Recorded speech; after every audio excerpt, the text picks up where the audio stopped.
I'm cold, still stainless. My glass half full.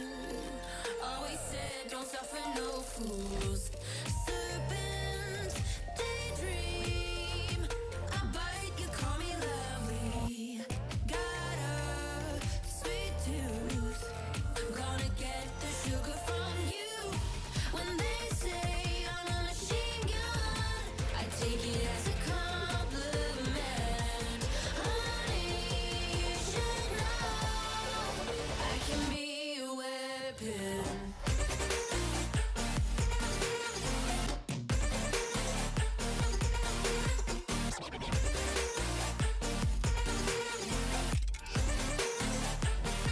I can be a weapon.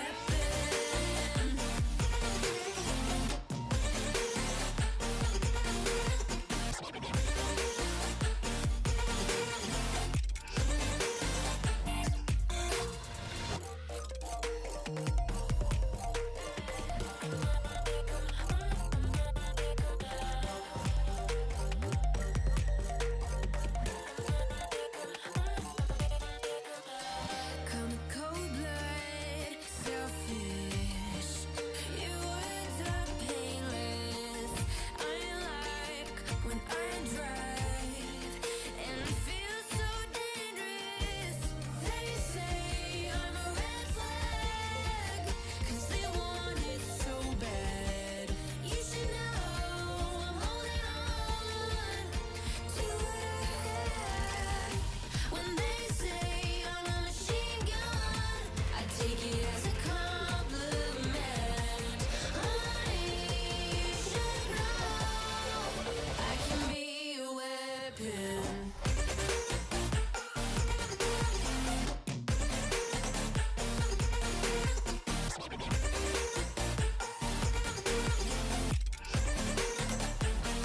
I can be a weapon.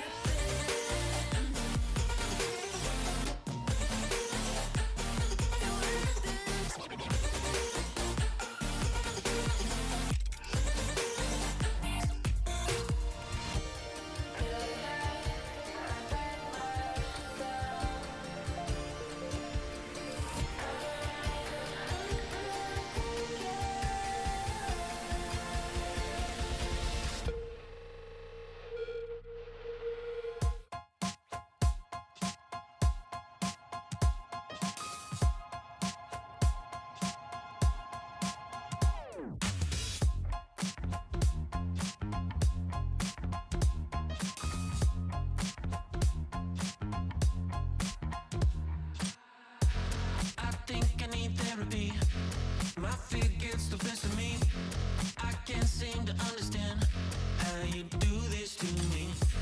You've been running in circles inside my head. Wasn't looking for love, but baby, I found you instead.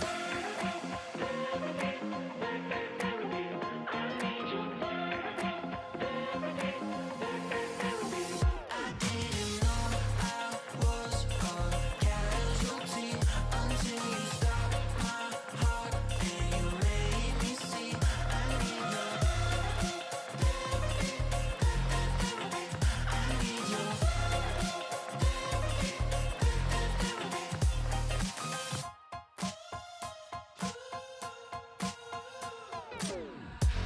I think I need to confess. Saw you in that red dress. I can't seem to understand how you got all that finesse. Still been running in circles inside my head. Wasn't looking for love, but baby, I found you instead.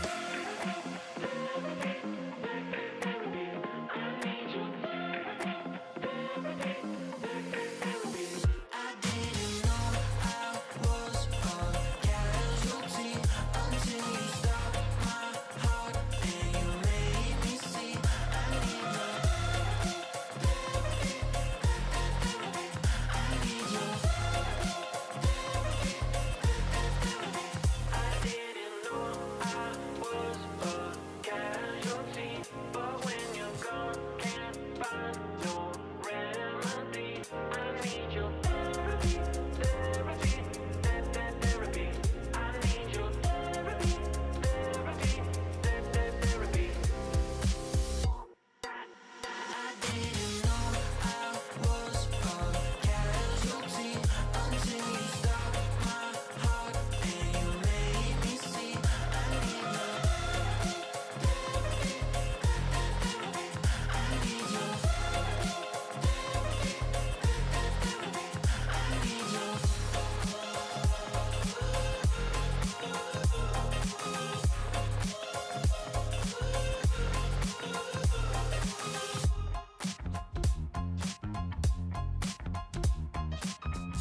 walk. Get up.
Ladies and gentlemen, the World Championship is arrived here in Lyon, France, with the RLCS Arena. Day 1 was incredible. Day 2 was even better.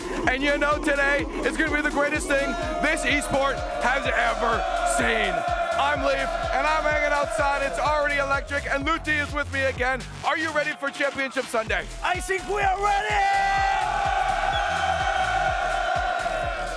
Man, it's absolutely incredible, the storylines coming into this. We still have in top 6, 4 regions still available: North America, Europe, OCE, and MENA. OCE? I was sure Wildcard is a French team, no? What is... I know.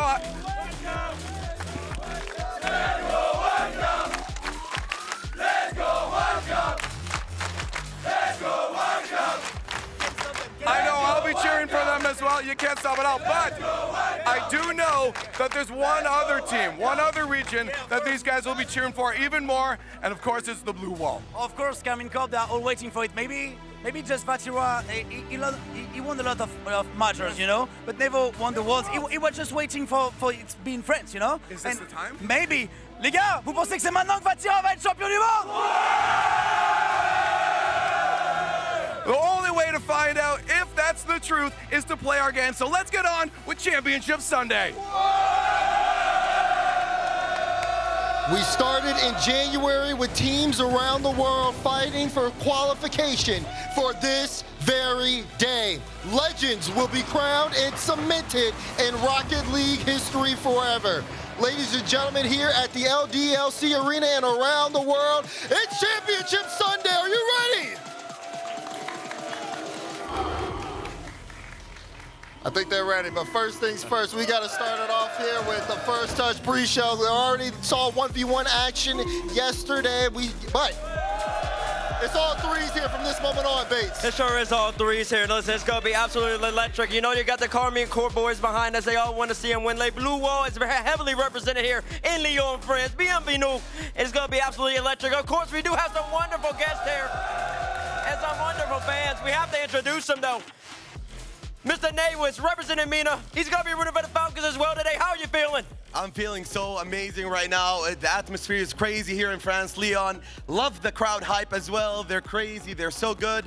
And I'm here, of course, having fun in this event. This is the greatest LAN for me ever.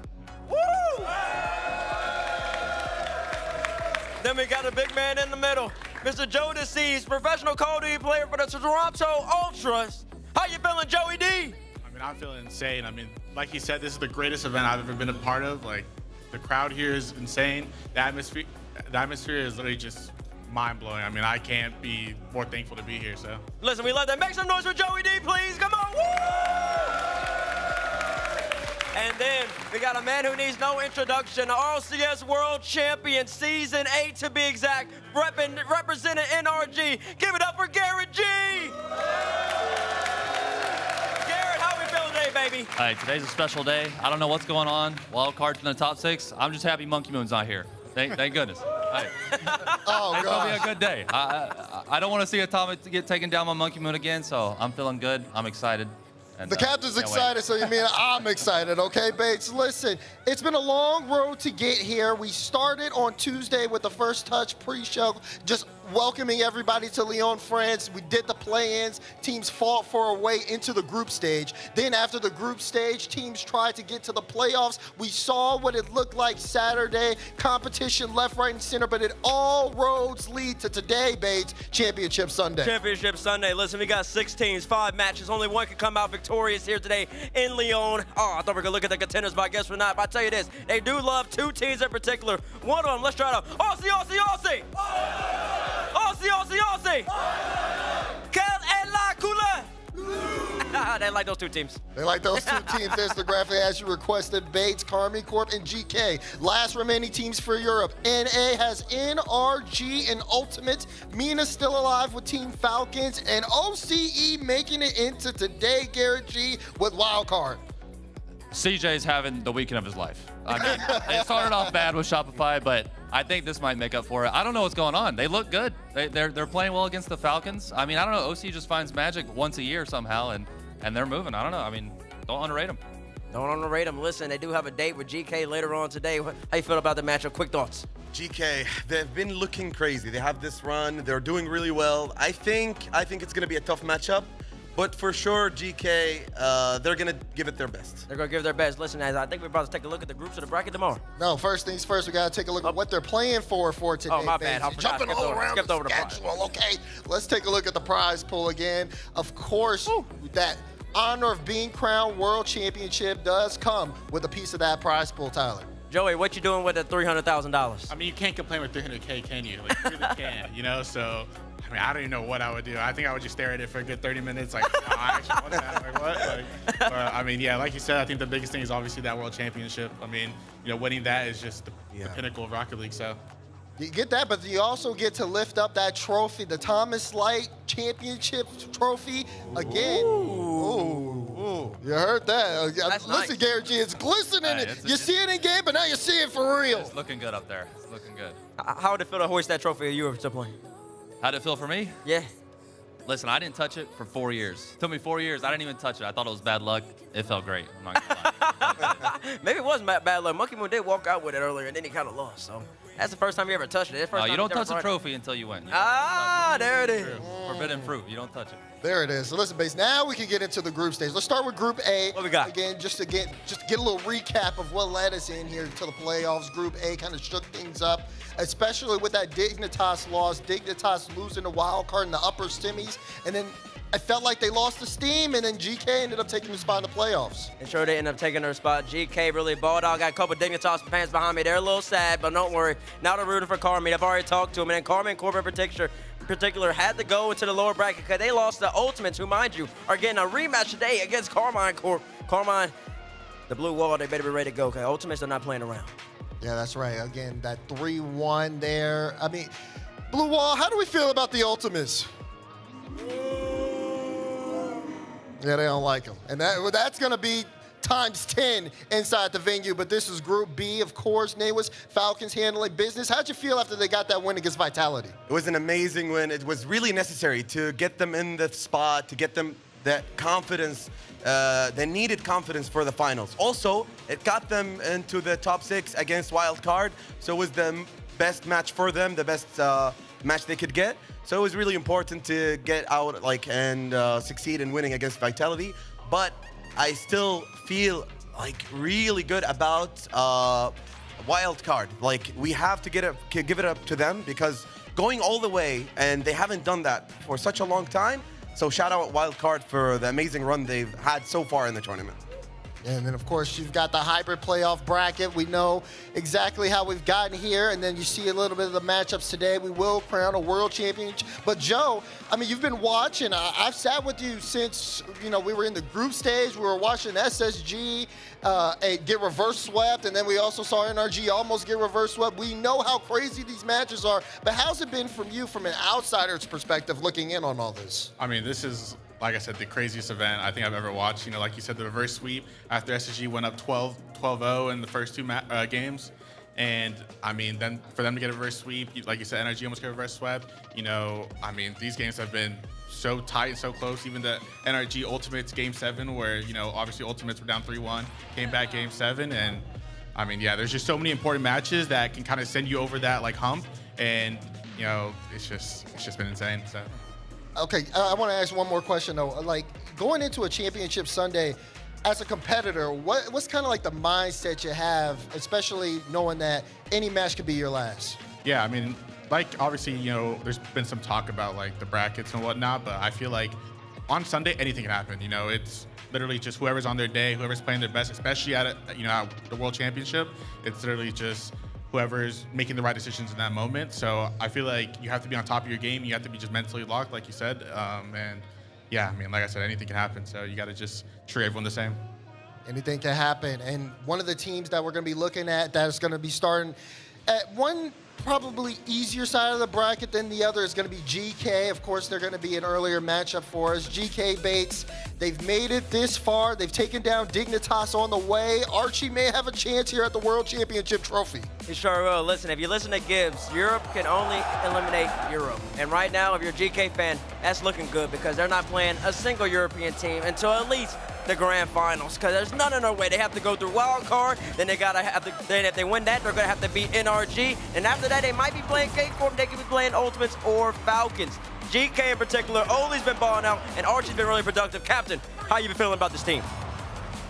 They're dangerous. This is one of those brackets where your energy, you look at it, and you got to be careful. You don't want to get too excited because, I mean, GK, they're strong. I wasn't sure how to feel of them after last event, but, I mean, they've been consistent. I don't know. I got to stop underrating Archie. He shows up every single Worlds. I don't know how he does it. They go under the radar the whole year, I feel like. Then they randomly make a major, little last regional run. But, yeah, energy needs to be careful. But if there's a definition of the stars aligning, I'm liking this side of the bracket. I'm liking it. Oh, ooh, he loves that for NRG. Look at him. He loves his organization. Hey, it's working out. Nate, how you feel about GK so far?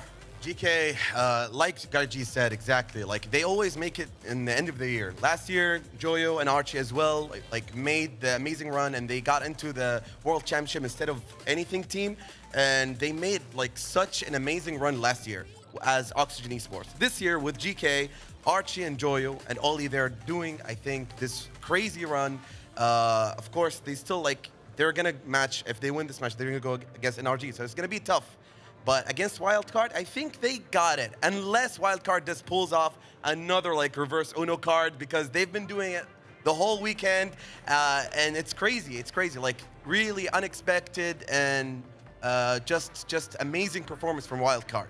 Unbelievable, unbelievable. You say GK over Wildcard? Yeah. Okay, how's the crowd feel about that? Are y'all ready for GK? Are y'all ready for Wildcard? They still want Wildcard. Listen, they're even going against Europe. They just want OCE at this point. They said Carmine versus Wildcard. That's their lovely final that they want. That's right, and that's going to be a tough match, but not as tough as Falcons side of the bracket. Yeah. They're going to play the winner of Carmine Corp versus Ultimates, but you do have a guaranteed top 4 no matter what for Falcons here at the World Championship. Talk to me about that run. Yeah, so it's going to be a tough match nonetheless, whichever we get. And I'm rooting for Carmine Corp against TU. Honestly, I think Carmine Corp got it. I think it's going to be a tough match, but I think Carmine Corp, especially Vatera and Atu, feed off the crowd. Whenever the crowd is there, backing them up, they become stronger and stronger, and that's, for me, something really important to note about Vatera, because he feeds off the crowds, off the audience, and the full stage arena, full of the French crowds backing them up. However, Drali doesn't care. Drali is always on top of his game since day one, since the very beginning, even since last Worlds. So I think I'm thinking Carmine Corp win this, and then they get to go against Falcons. And for me, this is one of those tournaments where the semifinal is gonna be the greatest match of the tournament. Because I think it's gonna be Falcons versus Carmine Corp. And of course, the grand finals are gonna be the long-awaited match, but the semifinal is gonna be crazy. How you feel about Falcons right now? I'm feeling really confident and positive. Yesterday, they went against the crowd, the full arena stage, going against them, but they still got it, and it was a tough match. Wildcard played out of their minds. They were really good. They were unexpectedly good. And even though Falcons pulled off the win, so I think Falcons got it. Falcons got it. Joey, how you feel? But it's gonna be a tough match. Joey, how you feel about Falcons so far in this tournament? I mean, they've looked great. They had that hard match versus Vitality earlier in the tournament in groups to make it out to the bracket. And they win that. That's a big momentum boost for them going into it. They win the wild card series against the whole crowd, like he says. I mean, those are just two, big humps you have to get over early in the tournament that help send you over that hump to, potentially win. So I don't know. We'll see. Okay, we'll see. And then I think we got one more big team here that we're going to be talking about that I think Gordon would like. Yeah, Cap, talk to me about NRG, because my God, top 4 for them. There's a chance they hold the trophy, Garrett. Listen, I saw some bumps yesterday. I started jumping up in excitement. I mean, they were aggressive. They were demoing. I don't know what they've been cooking up, but if we see an aggressive energy today, I'm feeling good. I'm feeling good. I feel like we've been a little hard on them this year. Still top 4 in every single RLCS event. We just want that win. This is a team that's built to win. We need a win. NA needs it bad. We need it bad. It's been a rough year. It's been a rough one. But hey, two teams in the top 6. I don't think anyone expected that. I saw a lot of, let's watch NA go out before top 8. Here we are. And beast mode. He's been moving. I think a little quiet start to the year, but this is what he's been waiting for. He's been waiting for 74 shots yesterday in that series against Ultimates. Ultimates had 40 shots, Garrett. That's a lot of offense from NRG. It was empty offense. Let's relax, okay? It was empty offense. 74 shots. It's empty offense. Nah, yeah, okay. That's a lot of shots. Unbiased, Mo. It was game to game yesterday. There was one game where I felt like they were coming out aggressive, and then the next game it was like right back, a little bit too defensive. So Okay. Today I need to see the aggressive version of it. I need to see the boys out hot. You can't be sitting on defense. If it's Falcons, especially, we need some aggression there. Joey, what you think about your boys Safu and them boys from NRG? Man, listen, bro, I got full trust in them. You know, those are my guys. You know, I need them to go all the way. You know, like you said, we need something from NA, bro. You know, they've been waiting. They've been charging up all year. You know, why would you win the other ones when you can win Worlds? Chill. You know? Yeah, they're chilling. Exactly. They're just chilling. They're waiting to pop ult at Worlds. So. How are you feeling, Nate? I'm feeling positive. Honestly, with the crowd hype, it's like definitely an advantage. Of course, hometown heroes for Karmine Corp, but I'm still feeling confident after Falcons and also Nupo winning against the whole crowd. I think they got used to it. Right. And NRG Beast Mode with his experience, I think also it's gonna be a tough like schedule to predict. But it's the greatest LAN, and that's why I say this is the greatest LAN, because so many things happened that are unexpected. Wildcard run, also some teams going out early, some teams going to the finals. Right. It's been really unpredictable so far, and that's why it's the greatest LAN for me. One thing has been predictable, the blue wall showing up time and time again. Karmine Corp Bates took on NIP yesterday, and it was almost a movie. How well the blue wall showed up and showed out. It was, I mean, you can see it there, Bates. Like, it was electric. I was casting it with stacks. I could feel my feet as the ground was rumbling under it. Yeah, the ground was rumbling. Karmine Corp, I mean, the whole entire arena was behind them. I think we're going to get something similar today. Theoretically, the Vitality fans, they'll get over themselves. They'll stop booing against Karmine Corp, and they'll start rooting for France, just like they did yesterday for Moxie, because, I mean, that was pretty hype. When Moxie came out with that French flag, and all of them started singing a French national anthem, I was like, oh, my goodness. Am I at a soccer event or a football event? My bad. At a football event. And it was something special to behold, and you know they're just going to want to open up the day especially hot against the Ultimates team that has beaten them the last 2 times they faced off. And it wasn't a simple match as well. NIP definitely pushed them to the brink. And Karmine Corp, though, able to respond. That game was very solid. We went into a game 6. Karmine Corp scoring with 45 seconds left to tie, and then taking the series. And look at that. Look at Farah in the back, being able to just get hype, has a fire behind them. Karmine Corp do look in form, but they've got a journey. Having to go through Ultimates as our first match of the day, and then having to go up against Falcons afterwards. There will be a lot of eyes, all eyes will be on Karmine Corp as we kick off Championship Sunday. But, I mean, gentlemen, that wasn't the only level of action we had on Saturday as well. We also did have the 1v1 that happened between Moxie and Noble. I mean, Nate was talking to me about that. First of all, that was one of the best long-awaited matches in history of 1v1. Like, before that, we never had like this experience. We've been waiting for this experience for so long. Since the game started, we've been waiting for a 1v1 official match. It happened for a while. We've seen Zen before, the craziest, the long streak he had. We saw Khaled with the streaks as well, winning Salt Mine before. And finally, we have the RLCS 1v1 championship. Hats up to Moxie. He was really good. He was one of the best and the best opponent to have for Nupo. But Nupo came out on top, I think, because of his resilience. Also, he could withstand the crowd and the level of pressure he had. So I think that was, like, from here, like one of the craziest performances of a single player that I've seen ever in my life, because in 3v3 match, you have the pressure like a split between the 3 split players. between everybody, but then for one, it's all him. For Noble, it was all him. That's right. That's right. He's him. Listen, I just got to listen one more time. I got to listen to the Moxie chant one more time, because y'all are so loud. We got to get it out one more time. One more thing for Moxie. Let's go, Moxie. Let's go, Moxie. Listen, we just got to send him off in style. He played well. But then it's really, let's go, Nobo. Let's go, Nobo. Let's go, Noble. Listen.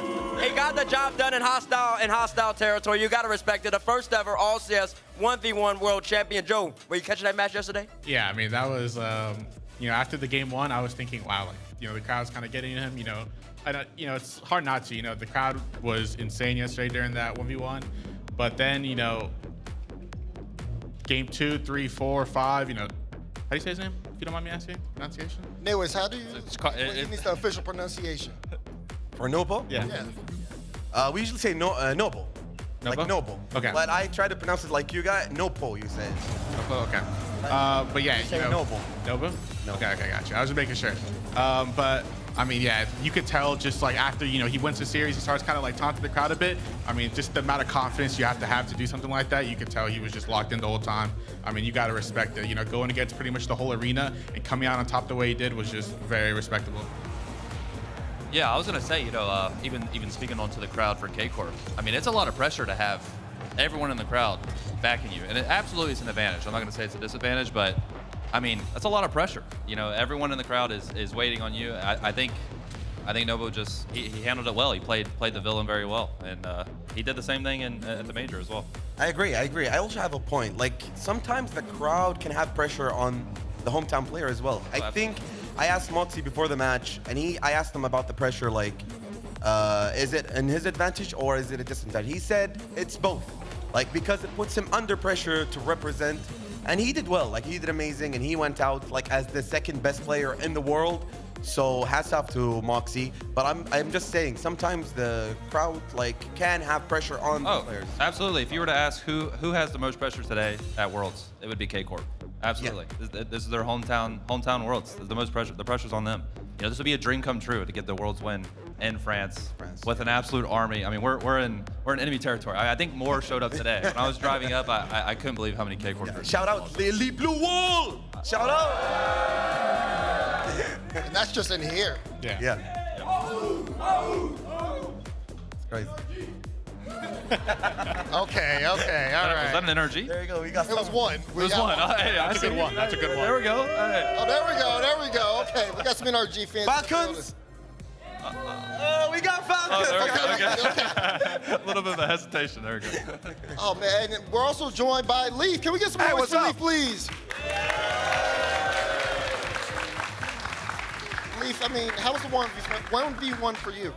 Great. First off, this is actually my first time on First Touch, so this is a special moment for me. Yeah, lay together. I like it. Okay. Yeah. Well, welcome. Yeah, thank you. Yeah, the 1v1 for me was incredible. It was tough because I think we all saw the storyline of Moxie. Like, okay, this is some guy that's been training his whole career leads up to this moment, but we knew that pressure would hit him hard, right? Like when you're in a moment like that and everyone's counting on you, you can kind of see it in his face too. But we're hoping for it. But that stoic Nobu, the stoicism from Nobu was crazy. His face did not change the whole time. So watching that dynamic between their faces and how that audience actually did affect them was the coolest thing for me. The emotional states that they went through. Yeah, and you got to think you don't have anyone else to talk to when you're in that moment as well. It's just you on the stage by yourself. You got to remain focused and locked in. Joe, have you ever been in a position like that, 1v1 situation, and all the pressure on you? Yeah, I mean, there's been a lot of, you have like your clutch moments and whatnot, but it's really just you versus your thoughts at that moment. And yeah, like I said, for him to, fight through that against the whole crowd by yourself with no one there with you, it's very typical. Yeah, that's true. But Leaf, you're here, and you're here with an agenda. What you got for I'm here with the. So it's been incredible here. We've seen it. You guys have seen it behind us. You saw it on the cold open out there with everyone outside and in the arena. It's been an incredible atmosphere. But some people couldn't make it because it sold out real quick. People wanted to be here, and some couldn't make it. So people are watching at home. So I wanted to reach out to them, and I got questions from people on home and online, and I wanted to bring them to the table to let them be a part of the show as well. So if you guys are cool with it, I'm asking some questions. You guys all get involved in here. Of course. All right, let's do it. All right, cool. We're gonna start off real simple. One of the craziest storylines I think for all of us is wild card right now, and I gotta know if we're gonna see a wild card make top 4. Torsas, it's been a while since he's in that 4. Top 4 is doable. I think so. It's doable. I mean, it's impossible for me to say no because I never would have said yes to top 6. You're fair. But man, I gotta stop underrating Archie. I mean, he shows up. I think he's gonna be, as stoic as ever. He smiles a little bit, but it's more like a cocky smile. He's always moving different. So yeah, I'm gonna say no, but It's doable. I mean, they're just chaotic, and when they're on, it just looks so annoying to play against. If you get like a % chance, I guess, getting through GK for them, then. I think I can't go above 20. I think. Listen, CJ's gonna be really mad at me. I was going like 40 something, you know. You think so? I mean, 40. 40. I believe right now. I believe in. We're in Lyon. I believe in magic right now. It is Worlds. Funny things happen at Worlds. What about you Unless guys? it's Monkey Moon, I guess. But. What do you guys think? Nate was For Wildcat to get top 4. right. They just got to beat GK. Yeah. What's you got them? But Yes, no. for me, I think it's gonna be like close to 30, 40 maybe, yeah, 40% chance, because GK, I think like they got the ice. RG is the most like underrated player. Right. In the land, like he's always so underrated by everyone. No one like puts him in the rankings in the top 15 or something like that. So I think for me, I'm gonna go and say probably it's gonna be a tough match for Wildcard, and it's gonna be the end of the road unless they prove me otherwise. Well, I hope they do. Leaf, what you got next for us? All right. Simple question. We saw 3 teams make top 8, still 2 alive. Is NA back? Is NA back? There's one move from the audience. He's gotta answer you. Listen, we got some work to do though. You know, we can't let this slow everyone down. I mean, This is not a confident answer. Hey, listen, because T-Bates would be getting mad, I think, if he was here. You know, we got to stop the coat. You know, things need to improve, I think.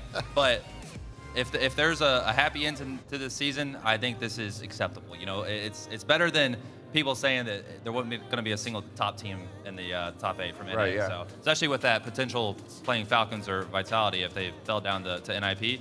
Yeah, I'm definitely happy with the outcome, and I'm happy to see Ultimate's back. I mean, they started off so hot.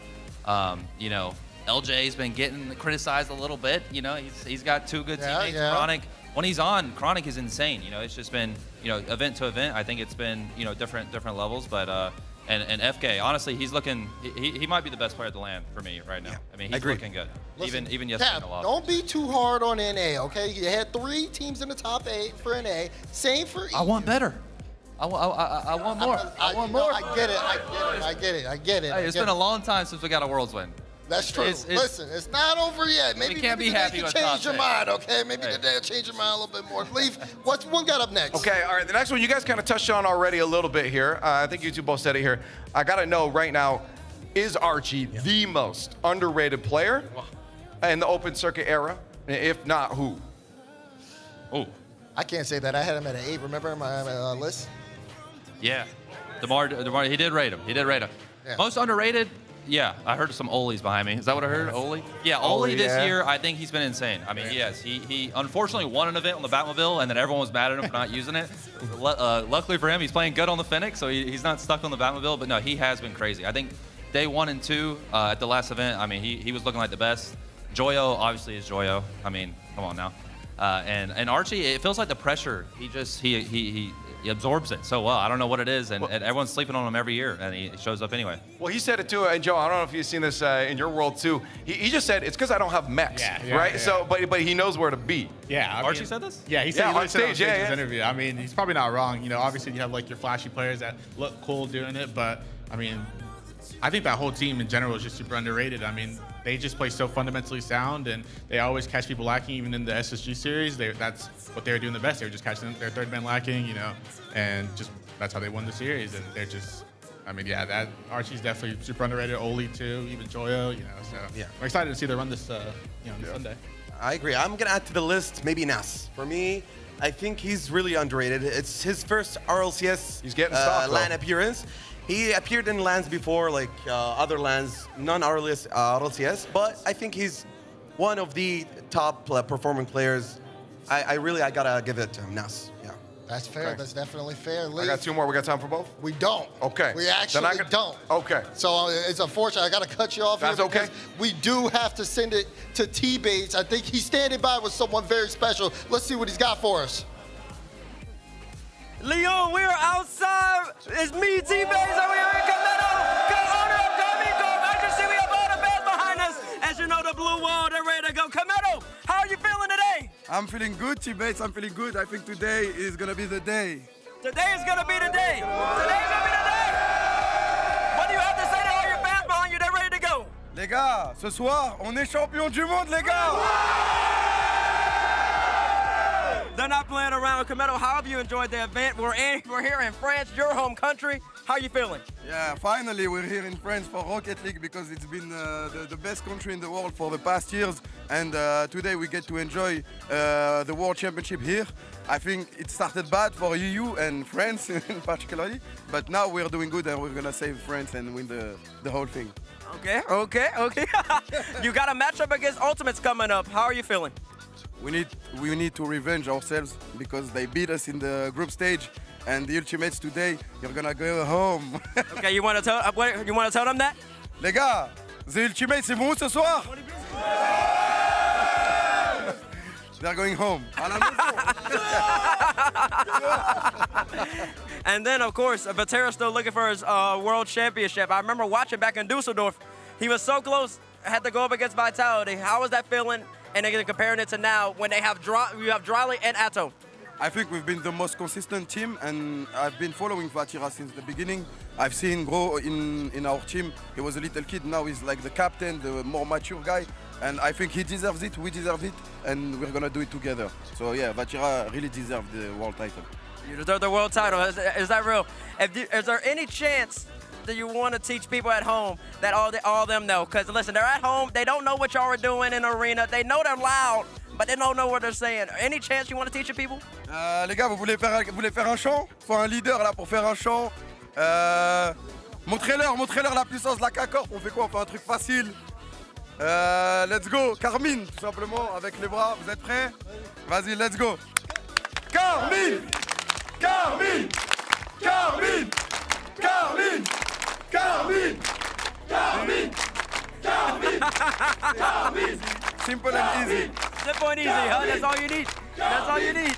I mean, tell the people at home, I mean, when we see, especially from America, we see this type of fan base that you built up. How did you do it? I don't know. I mean, I had a dream, and now it's their dream also. So they're just following me, and they're so loud every time. I'm even myself surprised by them. Oh my gosh, and they are absolutely amazing. They don't stop. They don't stop. Woo!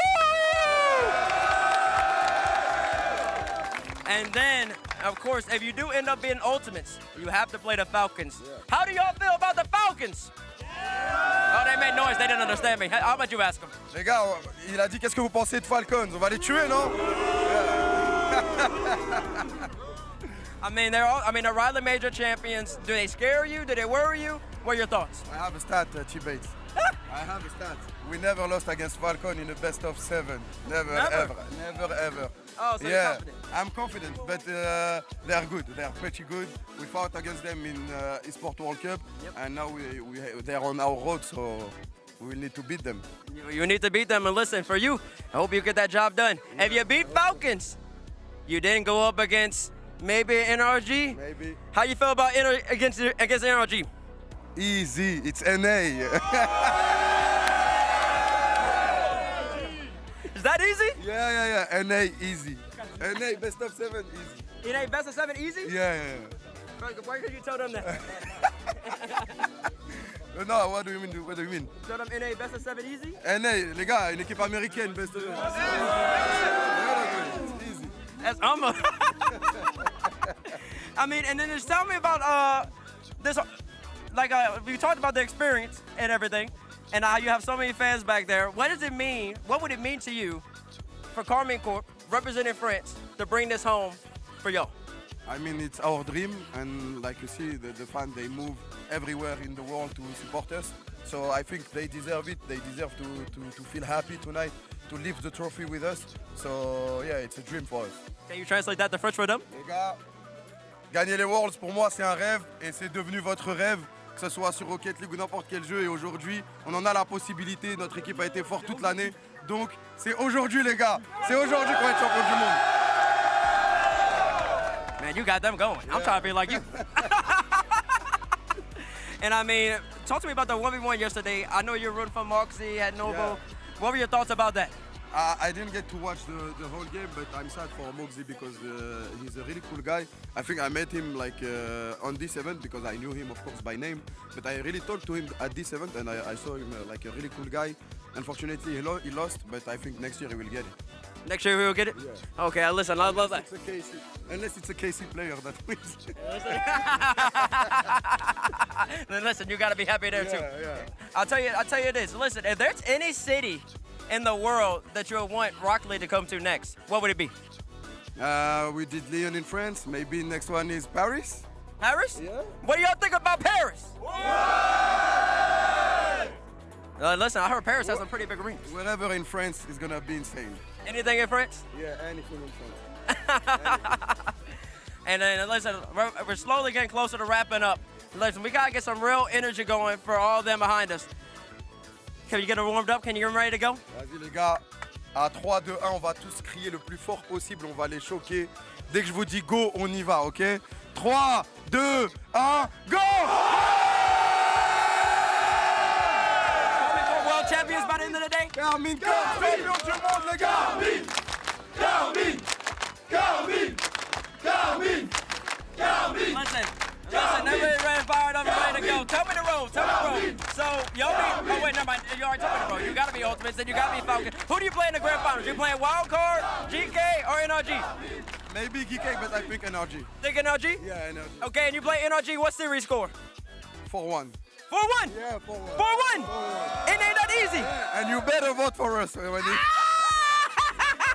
Finally, you better vote for us. Okay? I better vote for y'all? I'm gonna watch you with you, mate. You're watching? Yeah. Why is it I don't vote for y'all? I will be waiting for you.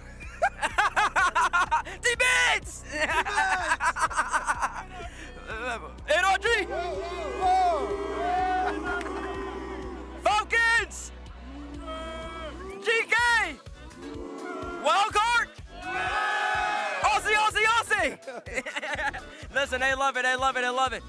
I think we have about 1 minute left, Kameto. Yeah. Telling all the French fans back at home, I want you to stare into the camera, and I also want you to get them going. It's Championship Sunday. I think there's only one person who can get them as hype in the world, and it's you. What do you have to tell the people?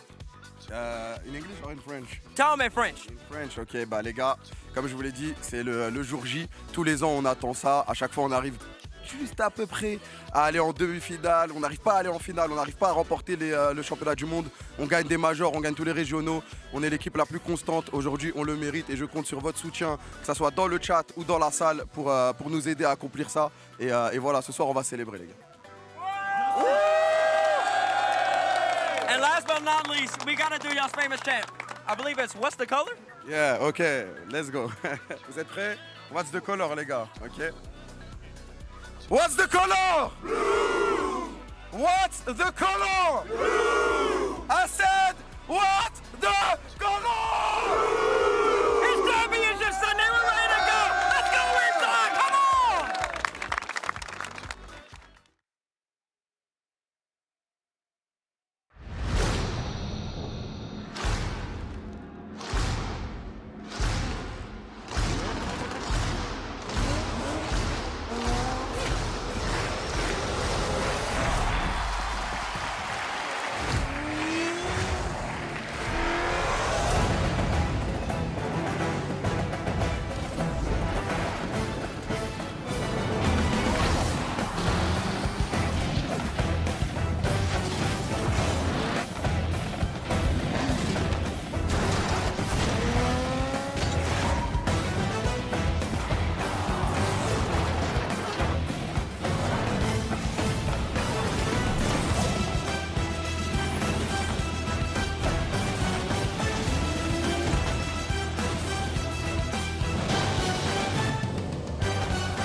Mesdames et messieurs, nous y voici. Bienvenue pour le tout premier Championship Sunday ici en France.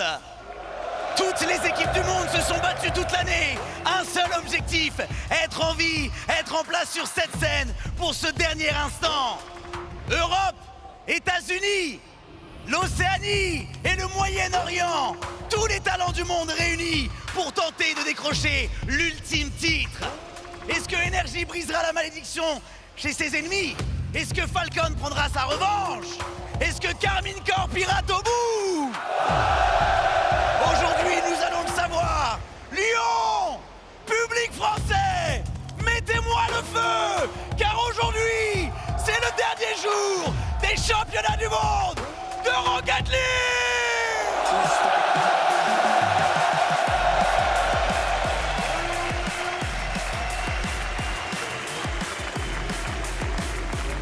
Rocket League fans around the world, get up and get loud. It's Championship Sunday for the Rocket League World Championship of 2025. 6 teams remain, 1 trophy up for grabs, and the title of being immortalized in Rocket League history as world champion. We are 20 minutes away from getting it back underway with Carmine Corp versus the Ultimates for the second time on the stage this season, 4th time on land. Here we go, Shogun. Yeah, we're getting straight into it at this event. We do not wait around anymore. It is now down to this. The best of the best have to step up under the most pressure we can possibly put on them. K-Corp, all the pressure's on them, but also teams like Wildcard. No one expected them to be here. Who knows, maybe they make a run. This is going to be a crazy one. 6 teams remaining, only 1 French representative out of our field of French competitors who made their way to Lyon, France here. But GK also from Europe here, trying to make that run, Johnny. Yeah, GK, I'm going to be interested to hear who the crowd are going for in the GK versus Wildcard matchup, because Wildcard yesterday, they looked like the most popular team at times. You know, the only team perhaps who united the entire arena on their side when K-Corp are playing. You know, not all of the French fans are on their side. I know the Vitality section certainly don't want to see them win, but for Wildcard against GK, it could be interesting to see who the card go for. That one will be the second match of the day. Winners of those 2 matches advance against Falcons and NRG. Winner of those 2 matches play for the title of world champion. That's what we are here for. That's what makes this the best day of the Rocket League year. We're what, 5 hours away from knowing who the world champion is, but still there's so many teams left. Who knows? This is going to be a pretty crazy stuff. The teams are here because they are so good at this video game. Let's show you the 5 best moments from yesterday. These are the progressive top plays. And starting us off at number 5, we've got Atto starting off as Casey mean to go on. Why does he do this? Why does he turtle pass? Well, because he simply can. So good. It's so cheeky, so brilliant, and it works so incredibly well. We're seeing a lot of these plays off the backboard at the moment where people are just adapting on the fly. Let's try something a little bit different. That was 0 seconds. Of course it was, as they get into play at number 4. And this is going to be our first of 2 1v1 plays. Here's Morksy, save. Gonna have to be under more pressure. You're on 0 boost. What do? You get another save. Still not enough. Get rid of the ball. Nubo thought he had a chance. Morksy told him something was a little bit different. It ended up into the back of the net. But as good as Morksy was throughout this was what it was taking to beat our newly crowned 1v1 champion of the world. Morksy held off incredibly well throughout that match, but when it came to plays like this one, this is the reason why we have a 1v1 champion of the world, because Nubo can do stuff like this. 1% angle, 1 player in the way. No issues whatsoever, Johnny Boy. I mean, what was your thought seeing this go in? I couldn't believe it. I mean, he knew that Moxie was going to get back, so he just goes for the double instead of shooting. Incredible. Speaking of doubles, let's have a look here from Falcons, who might very well be the villains in the arena today. Rawas goes for the double. Everyone's playing the shot. And instead, laser focused over to TRK. How do you even have the vision for that? Well, there's a reason why I ask questions like that. He simply just plays the moment. But now we get into number 1 for what could be our secondary wildcard team in this event. Joyo, incredible stop, gets the team onto the opposite side of the field. And Archie with the setup as they get that one turned in. GK might very well be the sleeper pick, the dark horse in this championship Sunday. And we've got Joyo popping off like this. No reason why they can't make a run. All these teams still playing for that title of world champion. All these teams still alive going for it, other than Nobu, who's already got his championship. Congratulations on being the first ever inaugural 1v1 Rocket League world champion there. We had another crazy moment with Wildcard. It wasn't really featured in any of those plays there. A goal almost going in. We asked the statisticians in the back. This was 99.8% in the goal. It's Watch crazy. it, 6 Unreal units. But this is crazy. Wow. Clears just got chased into his own net, escaped the bump, and then he still got back for the save. I mean, they've done about everything they can their wildcard to score, and still just not enough. So what you're saying is Falcons got lucky in that match, obviously. Yeah. I mean, they narrowly escaped with their lives. Wow. Wow. That's how close a game of Rocket League can be. A game decided by the blink of an eye and the twitch of a finger. Single pixels, the difference between winning and losing here at the World Championship. Maybe we'll see more close moments like that today. Incredible stuff. Who would we say the player of the day was yesterday, Gibbs? So player of the day, I was thinking about it, I'm like, well, obviously, we just had a 1v1 World Champion final, so player of the day has to be Nobo. Yeah. It just absolutely has to be. What a performance from him. He did the same exact thing where he came out. Game 1, it was back and forth, but he was so calm throughout the entire match, Johnny, as you casted it. 4 games in a row to win the title. Yeah, it's the same as he did against Diaz in Rally. Once he gets going, he's unstoppable, and he is just farming salt right now, even after the match. Every time he appears on screen on video, he's still farming the boos of the audience, which is insane. I mean, to instigate such emotion so many days in a row must feel pretty good. And those power flicks too, like Moxie was hitting them early, and then Nova was like, oh, hold on, I can do that too, just emulating what Moxie did. And at the end, he scores a late goal, and then 0 seconds to score in Game 5 to take home the title. They did get that one there. Congratulations to Novo, again, on that World Championship. Now, we've been giving out awards throughout the course of this World Championship for the regular season MVPs from each region. The only region we have left to give out is North America, and the North American MVP for the regular season in 2025 is Daniel. Daniel was just phenomenal. The entire Energy team on defense was just so good. Daniel was the #2 defender in the entire region, but his playmaking ability with assists per game was #1 across all. Daniel, North American MVP. Deserved. He's very, very deserving of the regular season MVP. He's been, I think, honestly, the strongest player on his team here at the World Championship as well, where we will also be giving out an MVP award. Notably, we're going to show you the nominees here for MVP, or like for the front runners right now. Daniel's not on this list. He would be on this list if we had 6 spots. There's only 5 spots, so we put the other 5 people on there from the other teams. Yeah, Banana Head's just too good, so there's no space for Daniel, unfortunately. Had to take the back seat to Banana Head. And yeah, Archie, Kalir's really been stealing the show.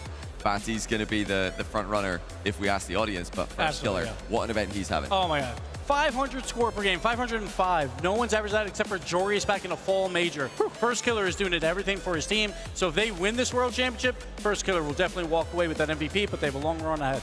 Do you feel like becoming world champion here, Shogi, is more about those players living up to what we've seen from them so far, or more about the rest of their teams coming up to their level? I think what we've seen from there is you need a player to be able to step up like that to get you to this point in the tournament. But from here, historically in Rocket League, it is now about making sure your floor is as high as possible. We don't typically see a one-player pop-off in a grand final. Yeah. It is all about making sure that the team is playing at their very top, but you can always get a player that can carry you across the line on that. Turbo Pulse in Season 8 did exactly that sort of thing where NRG needed that press forward. We've seen it so often back in Season 4, for example, where it took a little bit of time, but suddenly Kadoff started popping off and just steamrolled over Gale or over Method.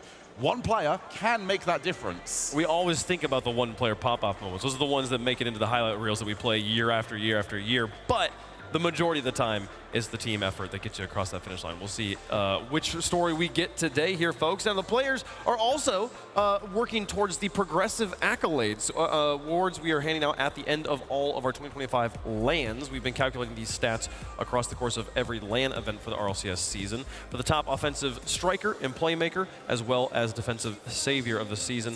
Sphinx is, we thought he had it locked up, Gibbs. Ross is trying to chase him down. Yeah, Ross is caught up by 0.05, so he only needs a little bit more. He's going to be playing at least 1 match, and a lot of us think probably at least 2, so see how that pans out. But Archie has taken the lead for goal score. Yeah, and over Kalir's, over a goal per game is insane. Now, he's going to have his work cut out to keep that up because, yeah, tough road ahead of them today, but it's not bad. You know, score a bunch of goals, get eliminated, lock in the award. Maybe that's on the table as well. Can we talk as well about this ridiculous consistency of Kalir's? Because so often, I feel like people think, oh, we just throw a label on somebody and that, oh, you just keep saying he's a great striker. 2 events in a row now. He is over 1 goal per game. That does not happen in modern Rocket League. He's doing it twice in a row. It's just wild. He's leading the entire tournament in that and goals plus assists, I believe, as well. He's, like we talk about it all the time, Falcons, best offense in the world, and Kalir's is a big part of that reason. But I don't think he cares about the award. He cares about the World Championship title. That is what he's going for here. So we'll see if he can do it for 1 more day. Of course, and what a story. I mean, like Archie, I feel like GK may be one of the least talked about teams of the 6 right now. Yeah. Archie leading the team for that's a season-long award, by the way, not just for this event. He's not just popping off right now. He's been very, very consistent. We'll see if he can bring it out in our second match of the day. We got a few matches for you before we crown that world champion. Let's take a look at the bracket, see those quarterfinal matches that will lead into the semis and then into the grands.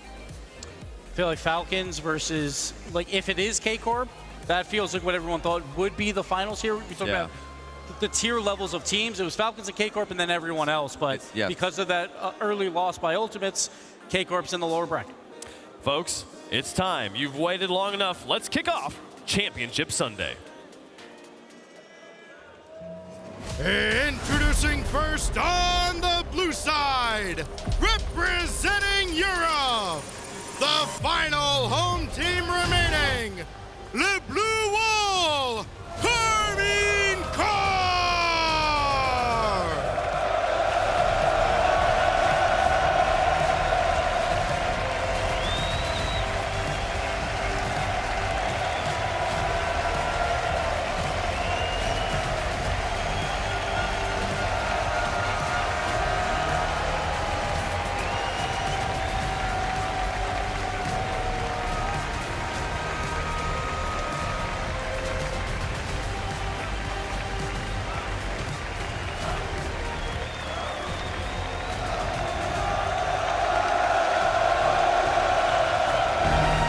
For the first time, Carmine Corps is playing first on the day. The Blue Wall is slowly filling in their section over there. They look like they have their flags placed in advance, so they can start making their noise immediately. Very organized. Very, very organized. It's tough to match this level of coordination. But that's what's going to be needed on the pitch today. Like we talked about earlier, it's about who can play their style as a team. Individuals will have their moments, but it's all about the unit. It's all about the system. And Carmine Corp, when theirs is fully functioning, I think it's possible. And the question was always going to be is how were they going to play with this amount of expectations on them? Yes, they felt like it was a big hurdle to get over, the biggest one in terms of how they're going to get themselves up and rolling. They have a lot of matches to play, and they have got through it. They're into the best of sevens, and they will about to go to be crowned champion. And K-Corp, they say we are the bad guys, and I call them the final boss. That is what they want. Vatira, three-time major champion. The only thing he doesn't have is that world championship title. He wants it so bad for all these fans. Somebody at the end of the desk has got one, though. He's going for two in a row at Rally. The guy with the experience, he's such a young player, but he's got this pedigree now. He did this last year. Performed out of his mind on Champ Sunday in enemy territory. Now he's trying to do the same at home. And the last 5 3v3 lands, he's won 4 of them. Drali, unbelievable. Some people are just champions. Some people are just winners. Drali is that guy. He is just a winner. Can Carmine Corps become that team again? And introducing their opponents on the orange side, representing North America. They've cracked the blue wall once here in Lyon. Now they're here to knock it down. Here comes the Ultimate!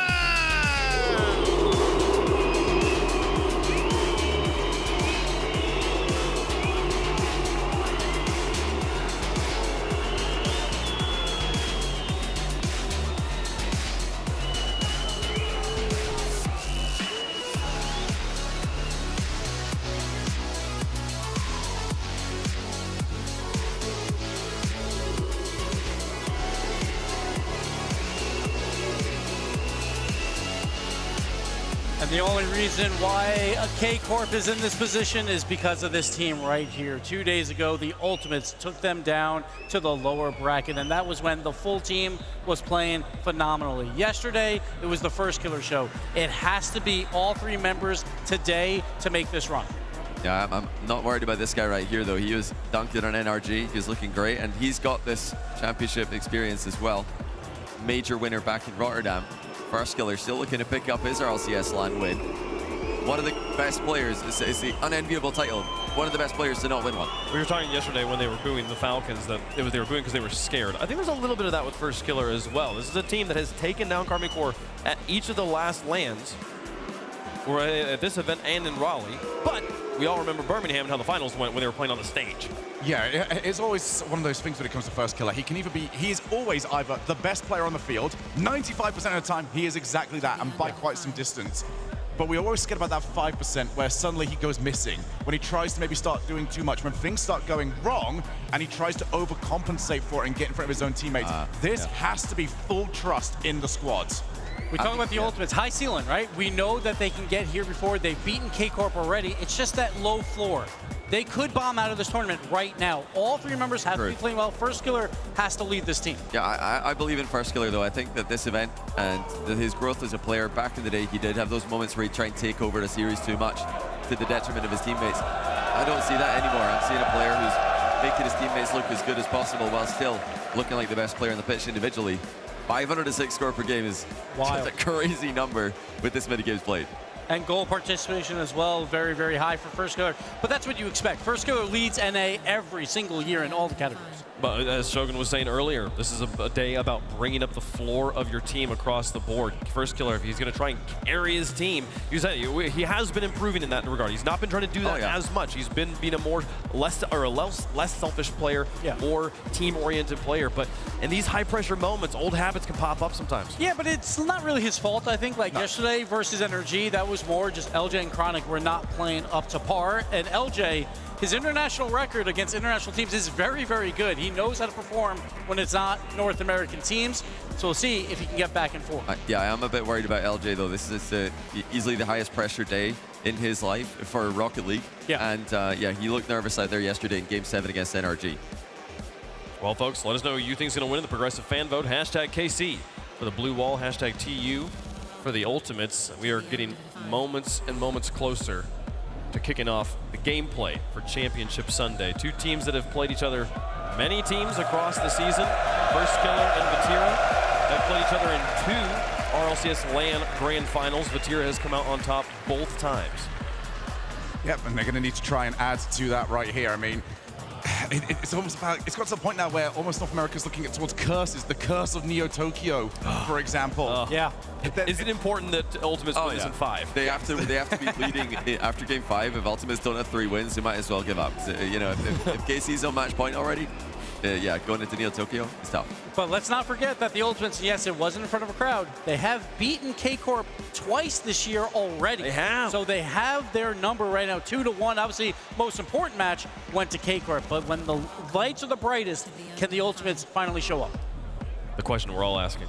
The question we all want to know the answer to. We're all sitting here ready. The players are preparing one last moment. We'll be getting into the game momentarily. It's a weird feeling, isn't it? We waited all year, and suddenly we're down to waiting 2 more minutes. It's ridiculous. The longest 2 minutes. I just want to go right now. I want to play the games. Well, folks, let us know who you think is going to win at home. We'll let you know who we think is going to win up here. I actually have no idea how this is going to go. Johnny, who do you think is going to win?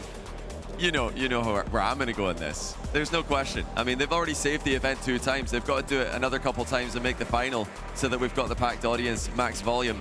I'm going Karmine Corp. Okay. I love First Killer, but he has flaws. And K-Corp, they're a full team right now. K-Corp is probably playing the best Rocket League outside of maybe Falcons. So I'm going K-Corp. Wow. Predicting against First Killer.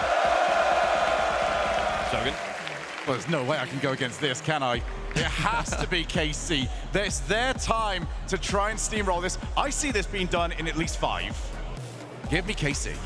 Don't make me do this. Dare you. Stare at them as you say. Oh, yeah, stare at them and curse their team? Yeah. Is that what you want me to do? Fine, I'll do it. Give me Karmine Corp on this one. The Ultimates are going to spoil them. It's going to happen because the story is just too obvious for us. But right now, my goodness, Karmine Corp, they have looked so good. And it's on the stage. They have yet to beat them on the stage. That is the difference maker for me. Karmine Corp on one side, Ultimates on the other. Into the air, and the coin comes down. Ultimates to the coin. Okay. Nice Okay, it was a good catch. That one was a little bit forward. And let's not forget that EU #1 seed, Europe, has not been eliminated by any other region but Europe so far. Can that streak continue here? Ultimates would love to play spoiler. A date with Falcons waits for the winner of this one as the players prepare for the most important day of their Rocket League careers. This is it. I mean, this will tell us basically the story of the whole day. Because if KC win this, their momentum's, I think, going to be unstoppable. But they've got to win it first. It's going to be incredible stuff. How does chat feel about it at home? We asked you to give us your prediction there. And it's going to be Karmine Corp. You know, it's an early in the day. NA's not quite woken up. But the Blue Wall's kind of international at this point. I feel like there might be fans around the world. Rocket League fans around the world, get up and get loud. It's game day. Here it is, the ultimate prize. Thousands of teams from all over the world have competed with the hope of standing here at the end and lifting this trophy. that dream remains alive for 6 teams here in Lyon. But the question is, who's willing to walk through fire to get there? There's no more safety net, no more lives remaining. You get one shot on that stage to prove that you deserve to be the champion of the world. It's time to separate what will be from what might have been. It's time to kick off Championship Sunday!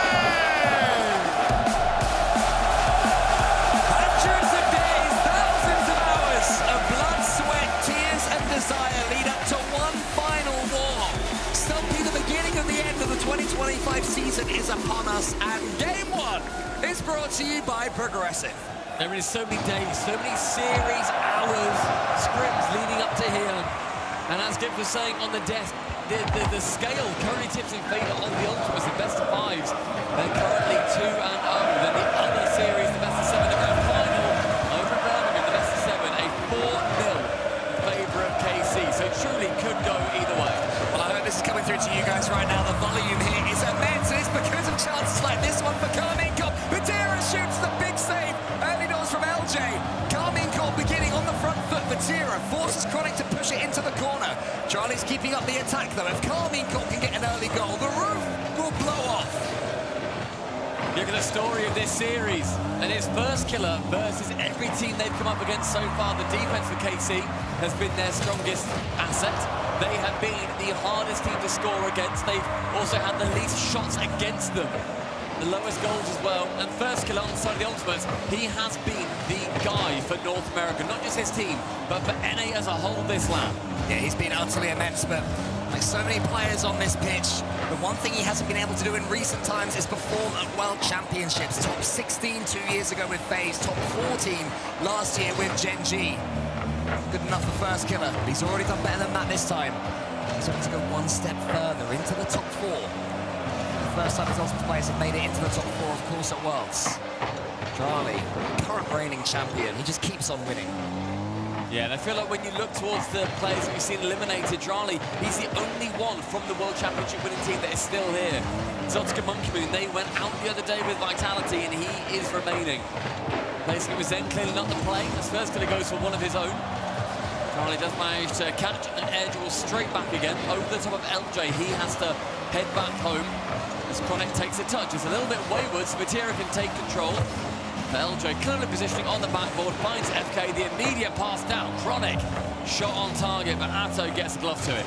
The last time these two teams played in the best of 7, it was the grand finals of the Birmingham Major, and Carmine Corp ran out 4-0 winners on EU soil. And we cast that one. We were fortunate enough to be there.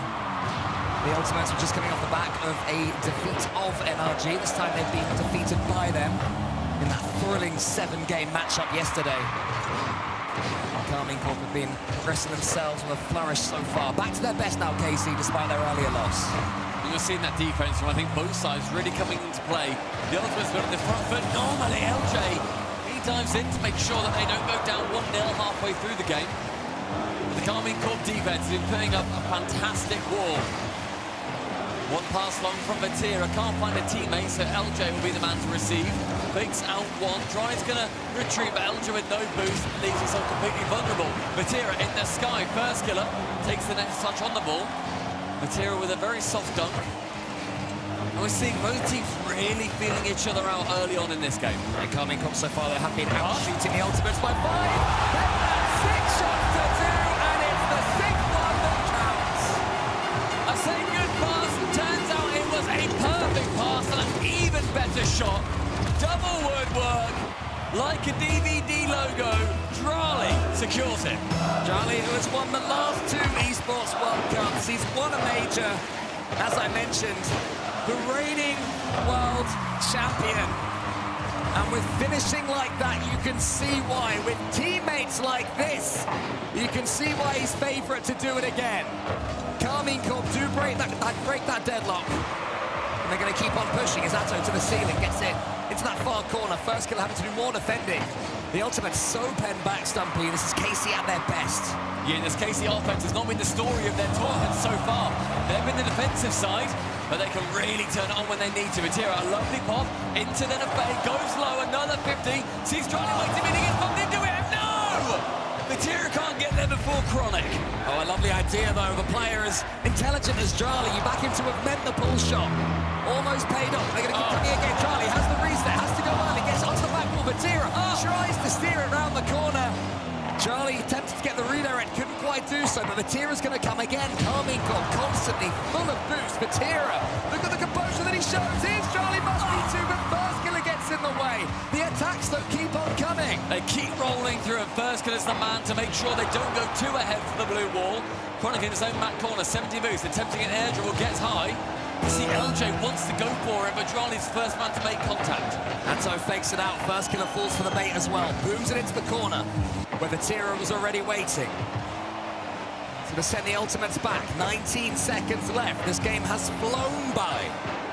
LJ in the air, gets it over Vatira. Can he get the bump as well? It's past all the defense. Oh, but Atto was there. Atto's to receive it now with low boost. He has to get the perfect dunk, and he does. Pinch it to his own back half. LJ has option right, ends up going solo central.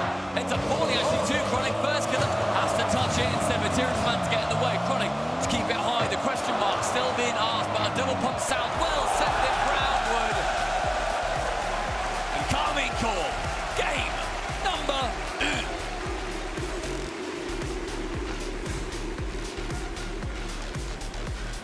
The sound that we've just heard really is remarkable. The LDLC Arena living up to the high expectations we had for it. And his favourite sons living up to their own as well, as Charlie sunk that one. I mentioned with a couple of minutes left, it was 5 shots to 2 for KC. It ended up 12 shots to 2. So once they had the initiative, they did what Carmine called do something. They did what they've been doing all season. And that is just keep on pushing. They will never relinquish pressure.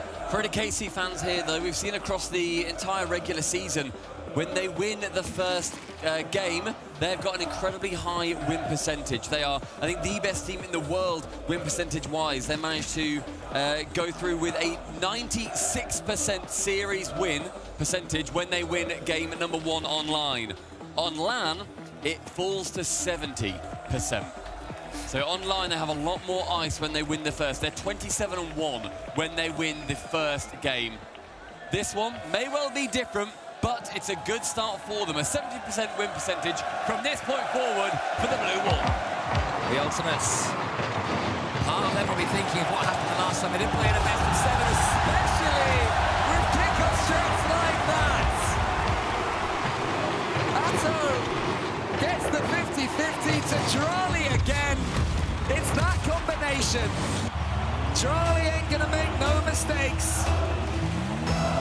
This is turning into a party atmosphere already. The Ultimates had to wrestle back control. Remember, in a best of 7, there are going to be tactical timeouts.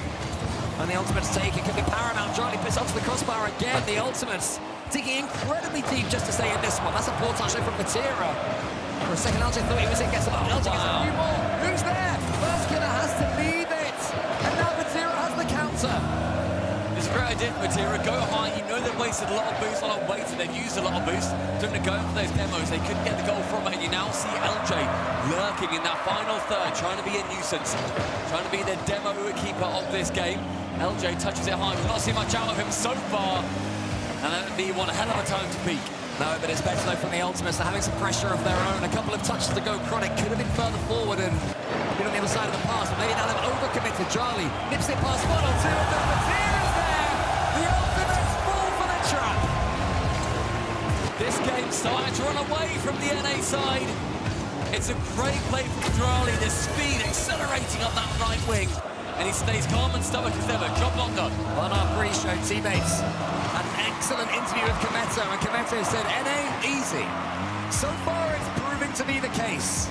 I've got a feeling there'll be a few more twists and turns before this one is all said and done, though. Europe yet to be eliminated by anybody other than Europe at this World Championship 2. We find ourselves on Sunday. KC really want to continue that streak going. LJ keeps control of this ball, gets it into the centre. Firskiller pre-jumping, much better there. Oh, Firskiller, can he stick this? Oh! He's hit the post on what would have been a stunner. It's another slice of heaven from Firskiller. He has another chance, tries to buy the cherry again. There's 1v3 so far going the way of the 3. The Ultimate's trying to up the pressure, but Karmine Corp seems to be enjoying defending and then countering. Drali gets a nibble on LJ as it looks like he was coming forwards. Atto's turn this time. Karmine Corp ever so slightly more offensive, allowing Ultimate some pressure, but dealing with it well. And then it's a double failure. It's a double miss. It's double disaster for the Ultimates. Oh la la la la. Medira going below both of them, faking them out. The third goal for KC shows their intent.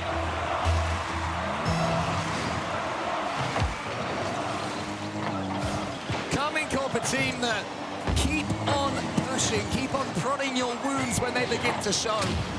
That's they and Falcons, 2 teams in Mod Rocket League, who are most likely to keep on scoring. So if Ultimates can't get a hold of this one, KC will keep on coming. They'll keep on entertaining their fans, building up this momentum inside the arena. Atto almost loses out to first killer. But again, just when it seems the Ultimates are going to take their final shot, launch their final punch, the Karmine Corp player is there in their face. Bear in mind, we're also yet to see Ultimates secure a goal. Didn't get one in the first. 4 unanswered for KC so far against the best offensive player in this entire tournament. First killer gets the flip reset. Here he is, as you mentioned him, Stumpy. Gonna fall to LJ. He's got control of the ball. Vatira's pre-jumping, but Vatira can't get there. Chronic gets in the way of LJ. Nothing is working for the Ultimates. And Chronic was there for it. He wanted to get the bump on the final man. Instead, he gets the bump on the ball. Well, nice redirect from Drali. Asks a big question of Chronic. He replies pretty quickly. Vatira, right-hand side. Ends up leaving that ball. Goes towards Atto. And look at this ball control coming through from KC. They don't care where it goes at this point. Let's just make sure that ball is ours. The Ultimates are able to get it forward occasionally. Vatira misses it again. What he does do is put pressure on the Ultimates player, make sure that he can't keep complete control of it. Atto in the middle with first killer. Charlie's redirecting back towards the Ultimates goal.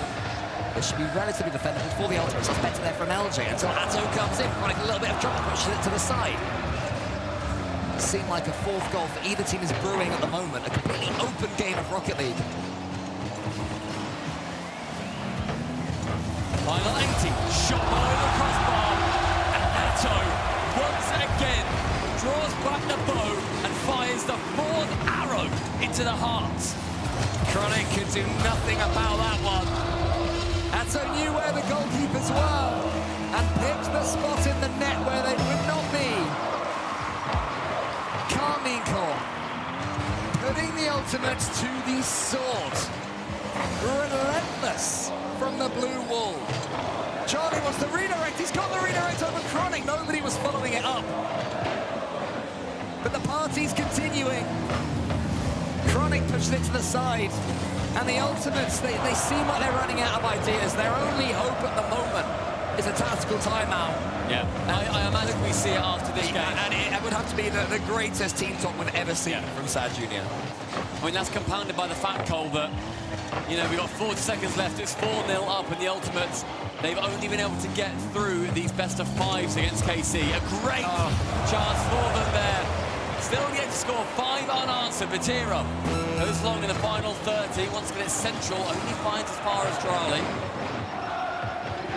The Ultimates have got a lot of work to do here. It's one thing to say, yes, theoretically we can 1v3 with first killer, but when you're against offense like that, and it comes down to luck that it's not 5, he just can shoot quite on target, you need to get answers soon. The Ultimates want to build up something, and the head of steam is not brewing. First killer wants to keep it up. You understand that from the Ultimates. Desperate to steal something. Charlie tries to flip reset it over. And Vatira eventually settles just for the 4-0 win. I imagine we do see the tactical timeout coming through. And the thing is, Cole, this is an incredible uphill battle. The points on the side of the Ultimates remarkably low. Limiting first killer, who's been hitting 700s, who's been hitting 800s, even against NRG. Limiting him in that game to 138. The only other player to finish above 500 points per game was Jorias in the Sweden Major all the way back in 21-22.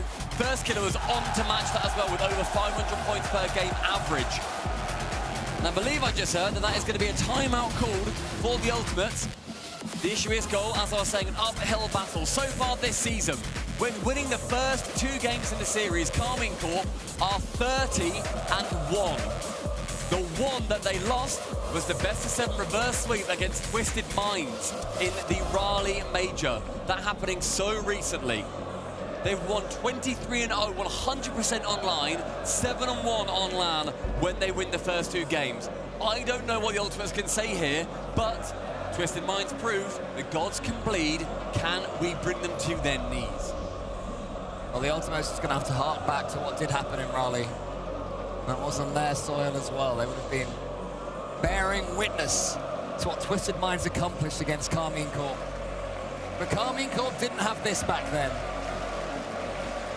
We're just looking right now, Stumpy, at a sea of people, all with one desire in mind, to push what's already an object that's falling down the mountain of quite a lot of momentum and make it as quick as it can go. Carmine Corp don't even need the help. That's the scary thing, that they have it. And if the Ultimates do shock them, if the Ultimates do somehow manage to stump them, then the crowd are going to be there to GKC right back on again. We're also seeing that they're really struggling to score the Ultimates. It's currently 5-0. 0 goals going in. And it's hard to score against that KC defense. They're #1 in this event in particular, probably the world in defense for a reason. But the offense, especially through First Killer, they know to nullify him, and then the team is nullified. That's the issue when you've got one spearhead as opposed to a trident. The frustration I've got with the Ultimates is it's understandable to be losing to KC. It's even understandable to go 0-5 across 2 games. It was that at the start of that second game, there was a moment where the ball went across the center, and in my opinion, Chronic was too deep. You know, he was too far back as the 3rd man. And then they overdid it. After that, they thought, we've missed a chance there. Then they overcommit, and then there are sort of huge gaps defensively that they're not getting the balance right. It's almost like the pressure, the occasion is getting to them. Yeah.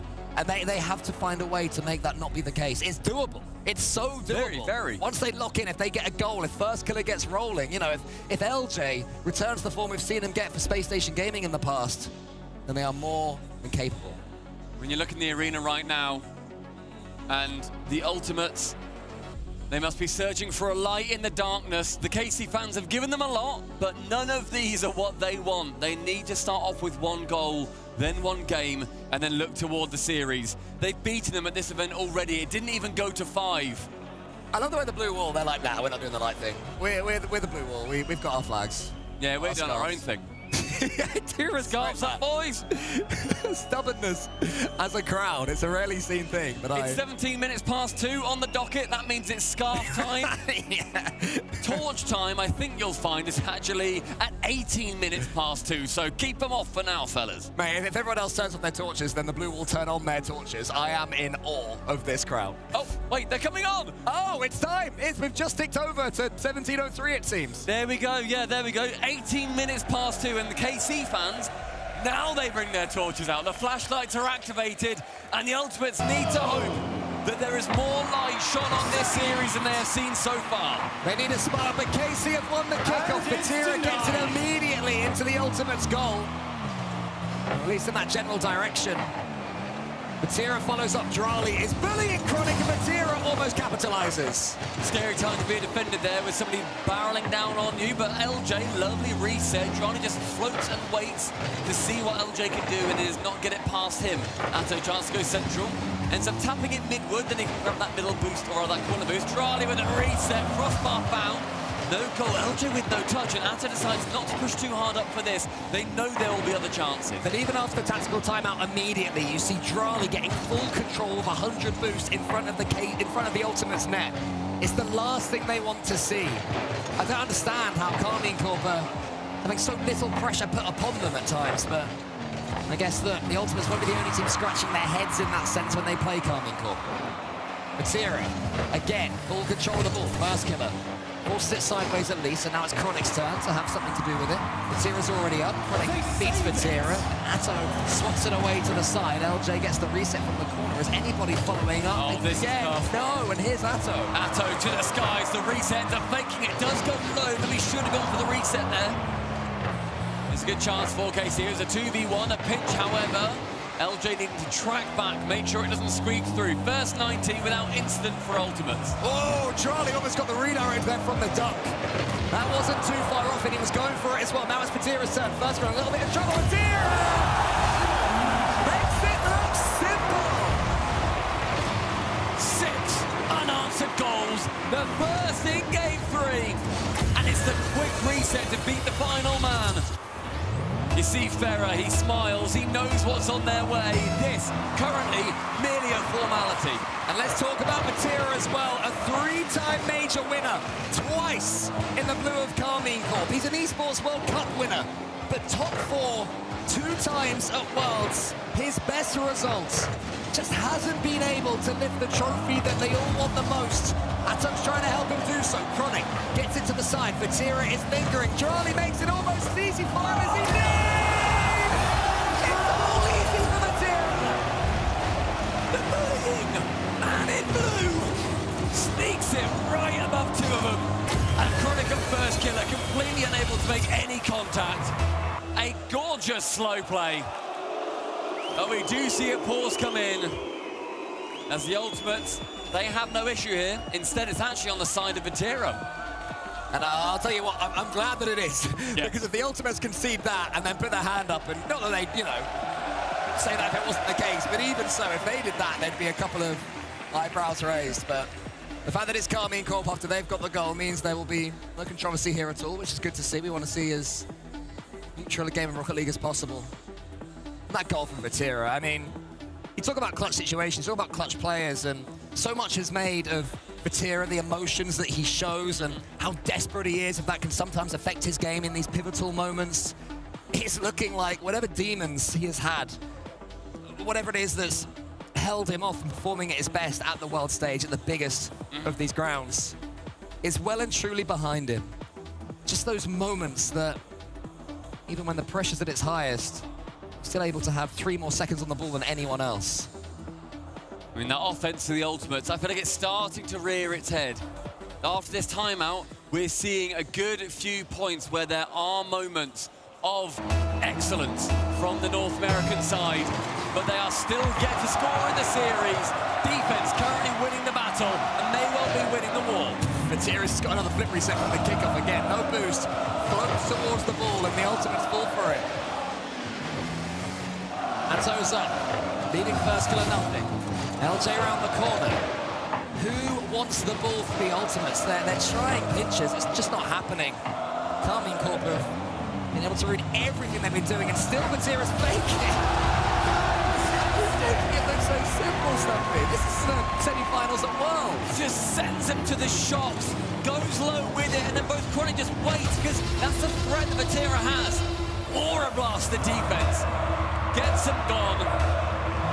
The 8th goal unanswered. Nearly a quarter of an hour without a goal for the Ultimates. I thought they had one there, but Atto was back. The Ultimates, if they can get a goal, maybe the spark will be lit. But here comes Patira. He wants number 4. It's perfect. It's nearly working. Carmine Corp are going to keep on coming. I've said it before, I'll say it again, but there's LJ! And the Ultimates show a pulse.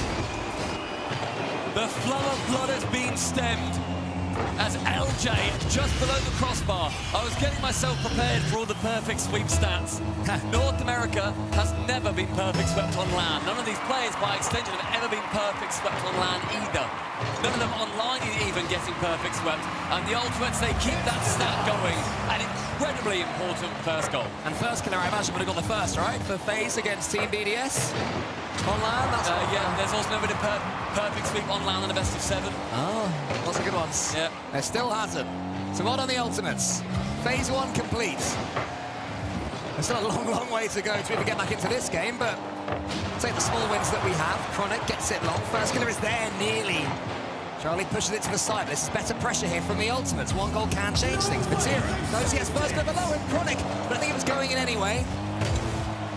I don't think Carmine Corp will have minded Chronic beating that one away inadvertently. That's a good pass hit from him. Oh, towards LJ. LJ's back foot doesn't quite work, but now here comes the counter. LJ pushes it to the side again. And the Ultimates, the balance now is there. I mean, this team has not been balanced at this event. We have not seen Chronic and LJ really reach the level of first killer. Both their points, the score per game combined, has been only just above first killer on his own on average.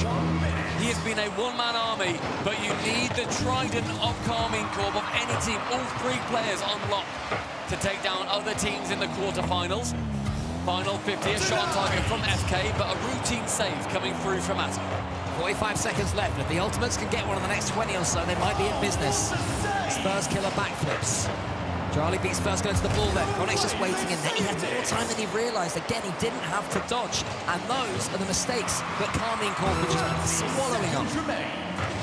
Now it comes down to that game management. Vitero, right-hand side, is right place, but doesn't mess up that first touch. An attempted pinch, Eldre onto the ceiling. A lot of boost, a lot of time, and even more space. And dribble! Vitero, the second man from the blind spot, sneaks his way through. And first killer wanting to get a pass across. Instead, Drali sends it straight back to now. I just want to talk about that moment from Drali. 8 seconds left, and you're thinking, if he gets dumped here, then the Ultimates, they have a chance from a kickoff. Instead, with no boost, as this ball's about to hit the ground, Drali backflips, chain dashes round the wall, gets a perfect dunk, and suddenly the ball is in the far corner as far as the Ultimates are concerned. They now find themselves on series point, and the Ultimates on the verge of going home. One more for Karmine Corp. That was a 90-point game for Drali. Pure off-ball play. He had 3 shots, 2 demos, don't need otherwise. Vitera over 500 points. And it's still the Ultimates yet to stand up to the level that we have seen from them this season. If it was up to me, that sort of last 5-second play from Drali would be worth 200 points, but stats are going to stat. History will say Drali did nothing in that game. Bear in mind, we said earlier on that there has only been a single time that Karmine Corp have lost after going 2-0 up in a series, and it was at the Raleigh Major, this season at least. They are 30-1, 97%. But what happened in the Raleigh Major, Stumpy? Talk us through it for any new viewers who are thinking, wow, these KC guys, surely they never lose from here. Well, his former teammate in Rise went to Mina. He then joined Twisted Minds, and then when they went 3-0 down, they brought 4 back and sent KC home with one of their worst LAN results ever. But in the Coliseum, the Ultimates need to fight for the honor of going to game number 5, let alone winning the series. KC on the verge of sweeping one of the greatest teams at this event. Quick stat to the Ultimates over 12 minutes to score in this series, which is the longest they've gone all season, and it's going to be an early one here. The Karmine Corp!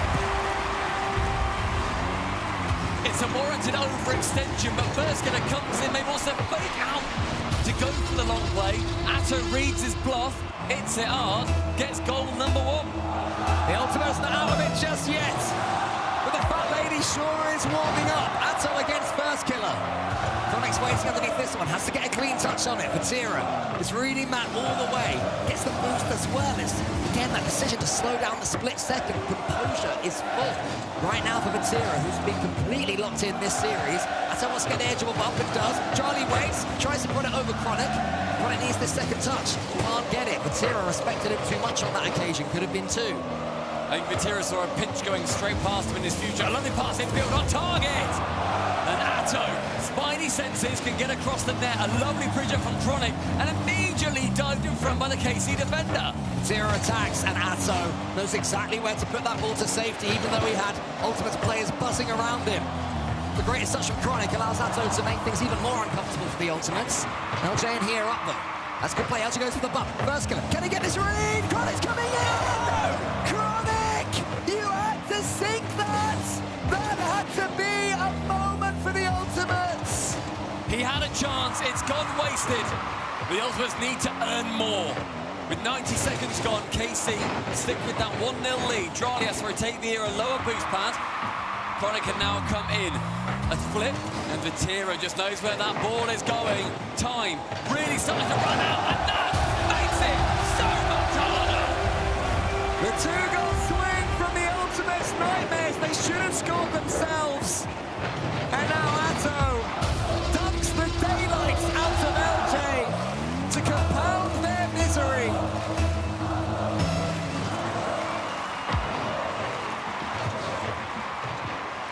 LJ in the corner. It's a poor miss. These touch from Vatira, who can now come in and keep this pressure going. Charlie on the ceiling. He wants this goal. Ends up going for the double tap off the backboard. If he just gone straight for it, advantage touch from Chronic. Else more attacking plays come through. Ultimates send everything. It's a lovely fake, but first going to go wide with it, gets a demo. Now KC find themselves stretched. Oh, and Chronic, the man who made the mistake earlier, gets himself on the score sheet. And that could be a key goal if the Ultimates are to lay a glove in this series. And such a well-paced shot from Chronic as well. Sees no one's home. If you get it on target with the bump on Vatira, it means that no one is left able to tap it away as they have been so far. Immediate kickoff, Charlie fakes out one end and then going low with this, central again. And the Ultimates, their second goal is going to fill them with hope. Can certainly happen. First killer gets the reset. Chronic is underneath this one. Wants to get the boost as well, isn't able to do so, but does follow it up. Good play there from Chronic, shielding, defending his teammates. First killer to the side, Chronic waiting underneath it. Charlie into the middle. First killer might be causing some more chaos with a couple of bumps as he comes out as well.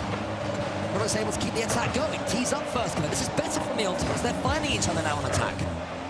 They still need that rear spear. One of those spearheads to come into action. It's a nice cross-goal shot from LJ, but needs to catch that from Vatira. The 1, the 2. The speed in the car, unable to line up. Nice effort there from Vatira. LJ knew he had... Actually, it was first killer, I think, who had the pass. He had LJ back. First killer could be in a little bit of trouble here, though. Vatira has the chance to reset over the top of him.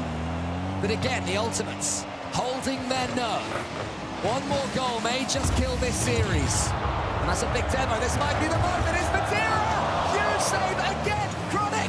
Chronic follows it up again! All three of them involved defensively, and they wriggle the ball away! Seeing those bumps on the final defender just makes Ultimate's job so much harder. This one pinching nicely into the blue wall's corner. With Vatira onto the backboard. One more goal will surely seal the fate of Ultimates this season. Oh, so close there from the ceiling. Here's LJ, puts it onto the back wall. Charlie has to stay behind it. Chronic's waiting. Chronic's following up. It's first killer. He goes high. Is anybody following up for him? It's going to be LJ, but it's saved. The battle to get through the semi-finals so far has been one-sided. And the Ultimates, they need to wrestle through. Only 1 minute remaining.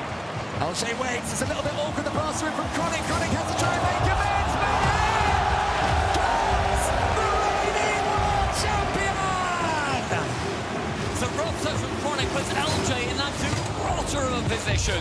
Securing the reset though, top corner was the only place he saw.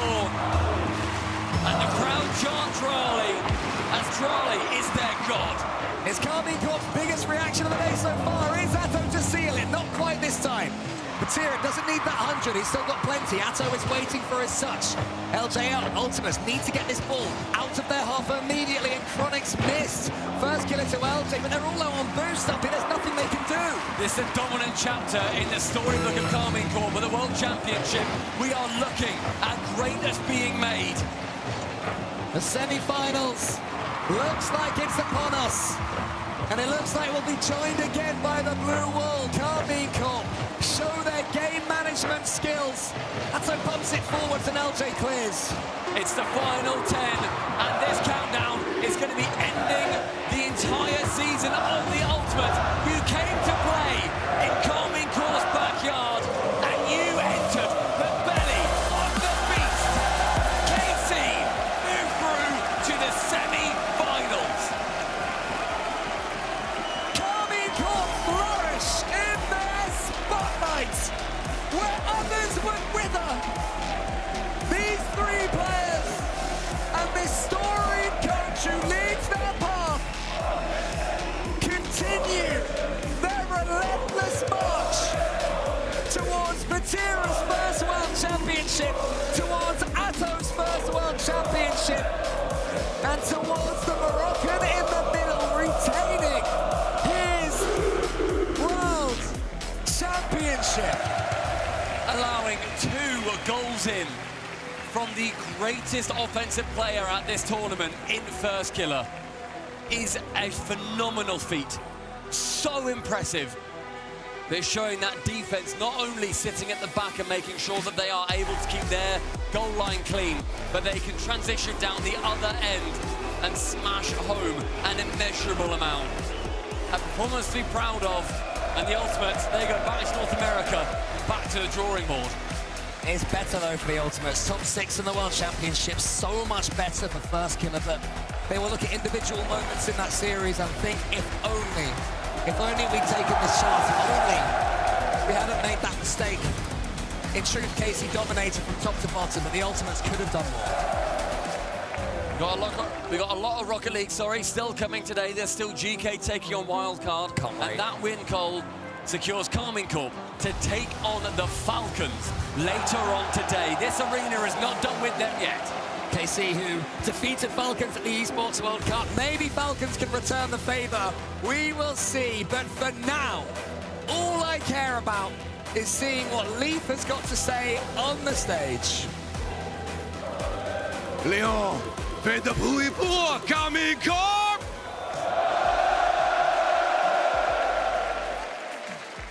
I have Pharaoh with me, one of the most legendary coaches of all time, and you're backing one of the strongest teams of all time, it looks like.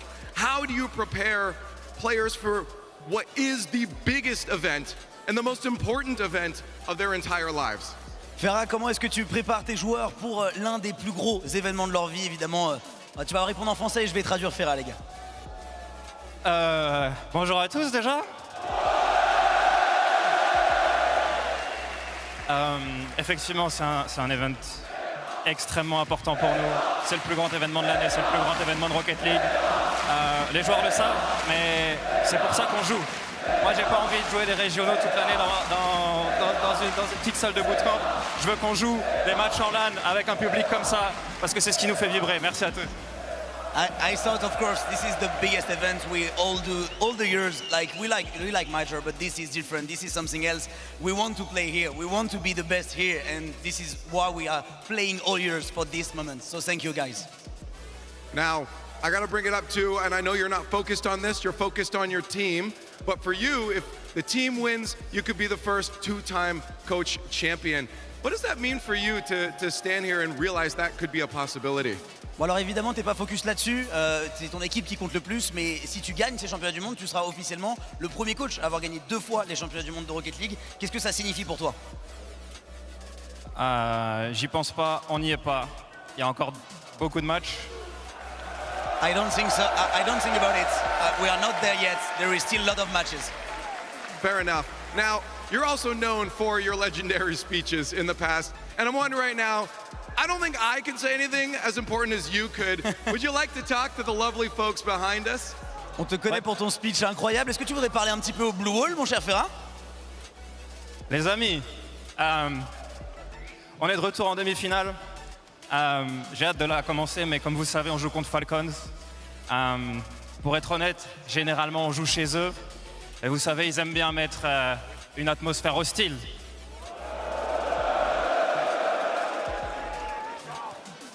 Là, on est chez nous. Dans le respect. Mais vous savez quoi faire. Parce que après tout, c'est nous les méchants.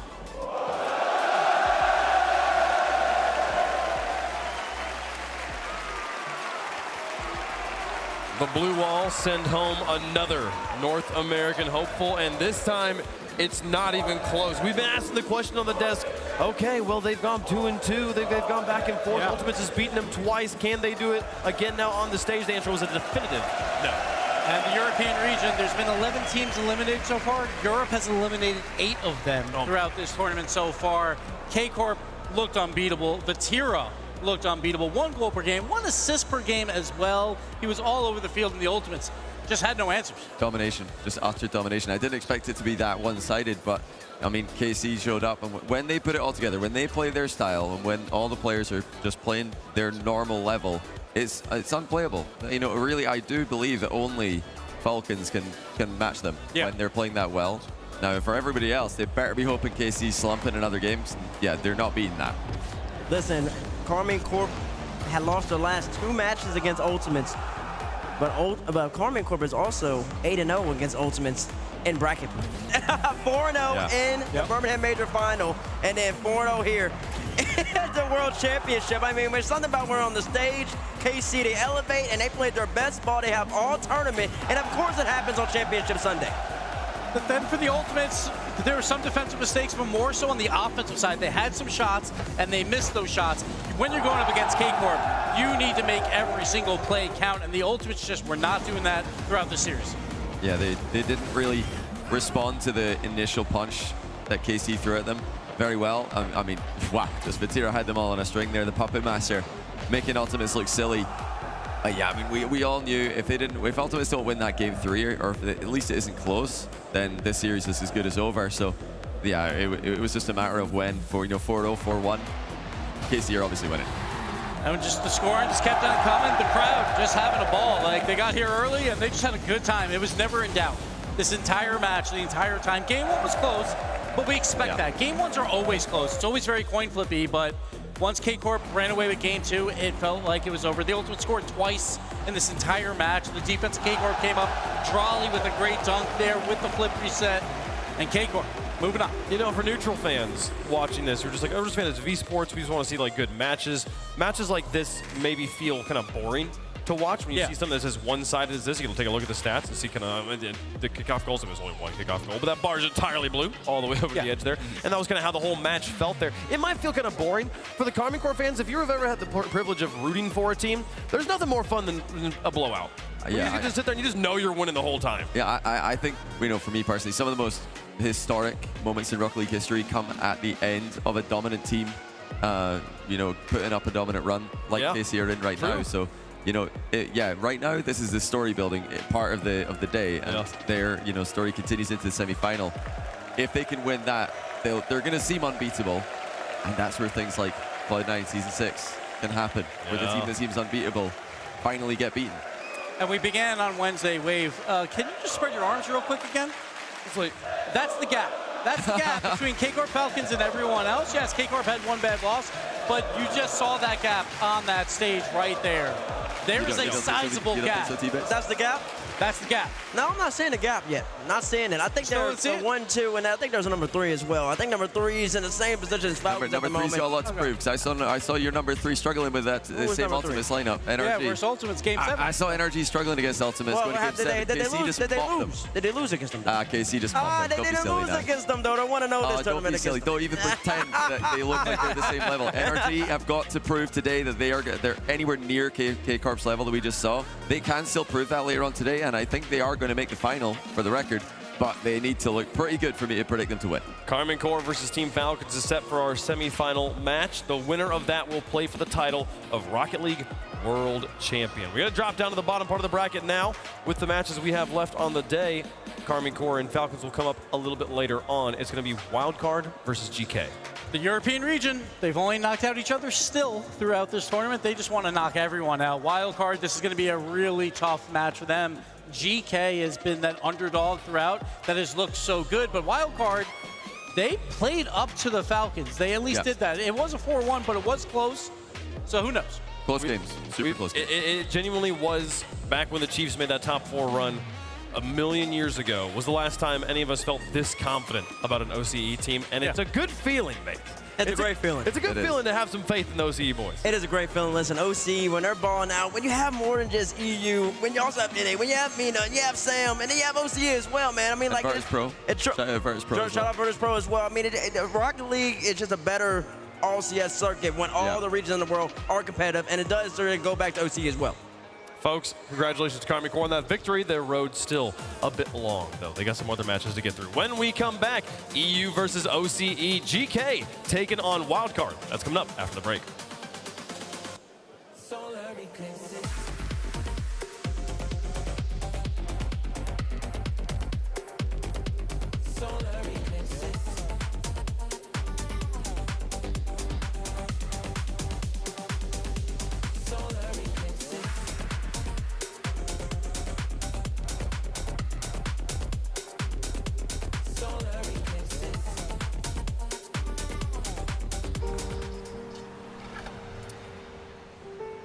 There's a reason they don't call them clean bikes, am I right? Yeah. Because it's dirt bike. Gas stations. Whew. You gotta start at the top and work your way down. You want me to do yours next? Oh, you're from Oklahoma. They have to fill the silence. The bathroom code's 9914. Progressive can't protect you from becoming your parents, but we can protect your home and auto when you bundle with us. Look at this hot rodder! T-Bates here, and today I have a special unboxing from Blacklight. It's gonna be something you've never seen before. ASMR. Let's get into it. Oh my gosh! Sorry, oh my gosh. It's cool. These are the instructions. It's a piece of art. Smooth as silk. And now, for the finishing touches. The Athena Pro Blacklight RLCS. Available for pre-order right now.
Last year's FIFA E World Cup was unreal. Nations going head to head.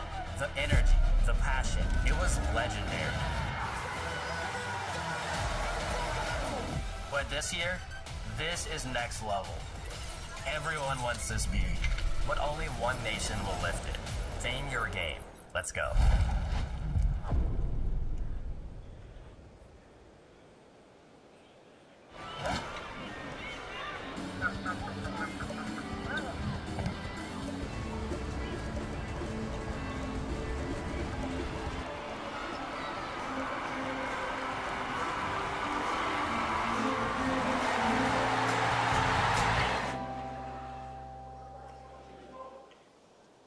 Rocket League esports without context.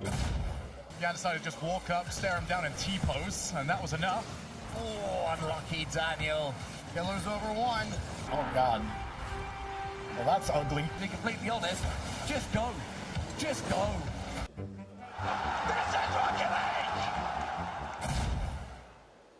Everybody, welcome. I'm lucky enough to be joined here by Ninjas in Pajamas, a team that took the long way around, Oski, but you made it here. You made it to France.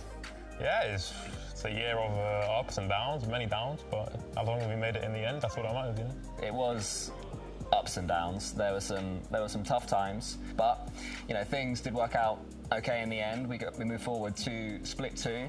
Obviously, it was after Split 2 that Itachi announced that he would be retiring from Pro Rocket League.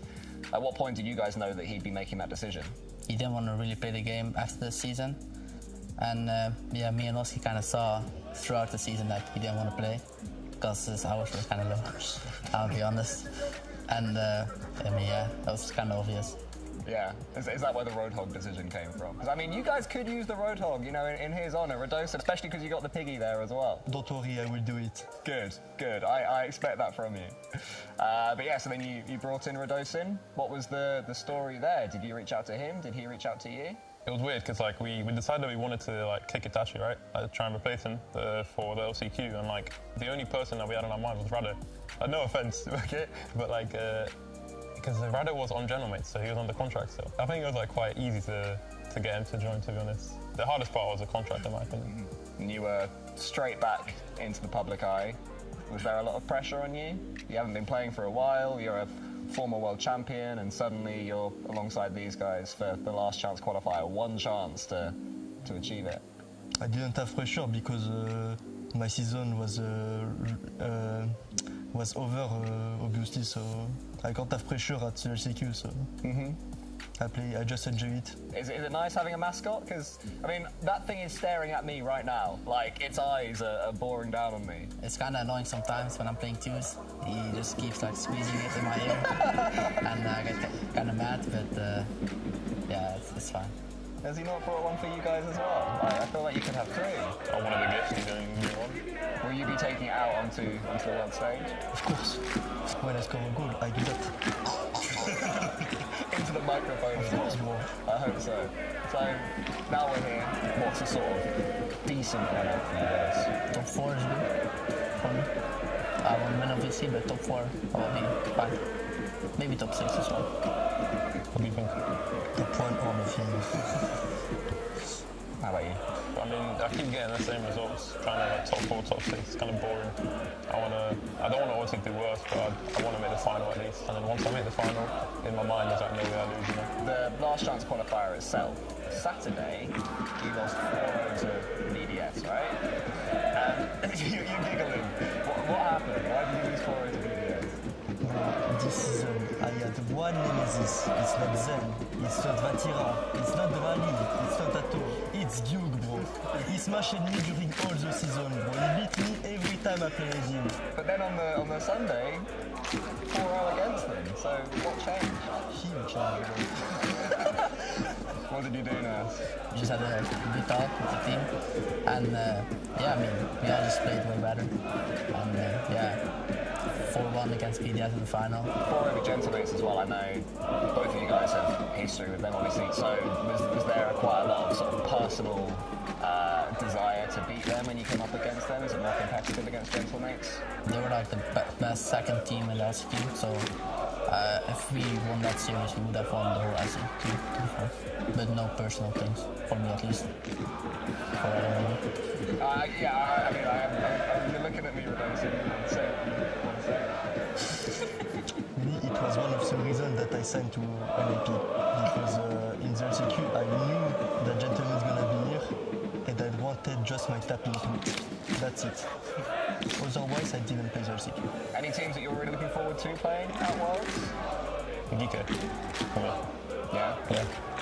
Get one back with Joyo? Yeah. Okay. Anything in particular that you guys are excited about? I mean, everybody is talking about the crowd. The French crowd is going to be incredible. But have you been talking them through the charts that they might hear?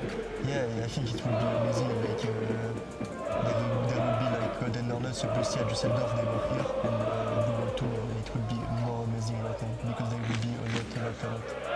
So I think it's going to be the best line in this world. I hope so as well. Well, thank you so much, guys. And I'm sure the Ninja in the Pajamas will be doing a lot of their talking on the pitch. Keep an eye out for them this week at the World Championships.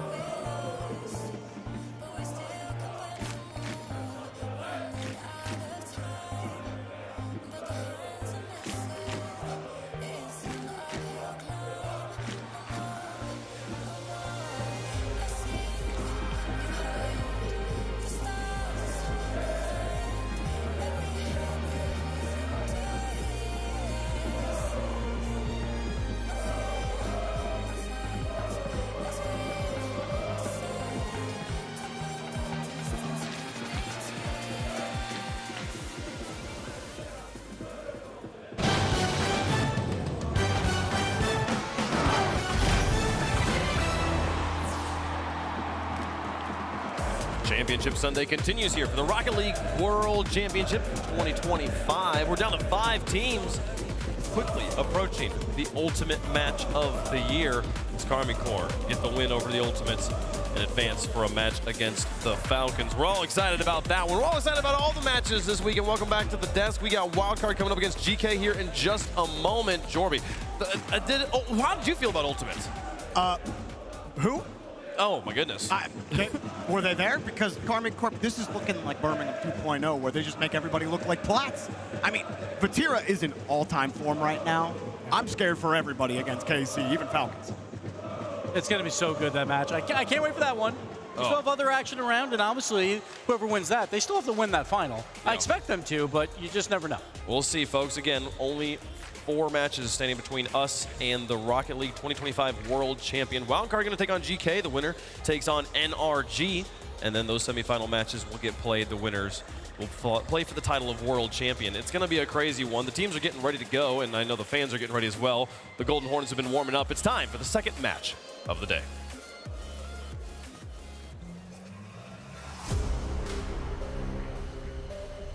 Representing Oceania, the Down Underdogs, Advance Australia Pair, here comes Wild Card!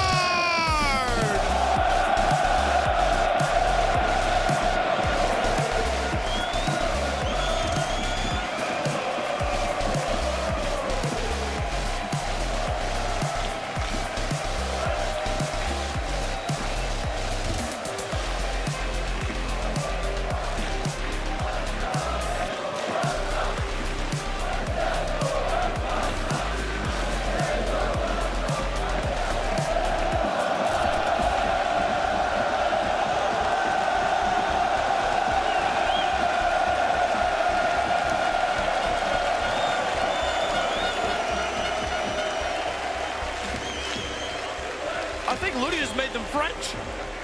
We have a Europe versus Europe battle coming up here. I have never seen anyone knighted with a baguette before. I did not. Honorary Frenchman. Incredible. I mean, the Golden Hornets had already clearly adopted Wildcard as their team, and yet they're now have an even better reason. So this wasn't for the crowd. This was for their Rocket League skill, because they just don't know the skill, because now they're French. I mean, did you see them yesterday? They were literally a couple of plays away from making that Falcons series completely different. They absolutely earned this knighthood. There are many They plays earned away this from making that Falcons series different, Dorby. I'll tell you that much. It kind of cost long for us. But I'll tell you this, 3-0 against Feria, 3-0 against Dignitas. They showed you that they can play, and the best thing coming out of the Falcons series for them was that the games were tight. They didn't just get blown out of a game. They might have lost 4 straight, but they were competitive games, Gibbs. We see Torsov's age 25, oldest here since season 3. He's been here, 17 lands. He has the top 4 already. He wants another. And Fever as well. 12 lands for him, finally making it out of that top 8. He's up there. He wants more. And listen, their crowd presence, their camera presence is spectacular. They're ready for this moment. We don't see them on the stage often, but my God, get them on the stage more often. Absolutely. They're ready to fall out. There's no extra hype here. They brought all the hype themselves. They absolutely deserve it. And introducing their opponents on the orange side, representing Europe, from improbable to inevitable, please welcome to the stage, GK Esports!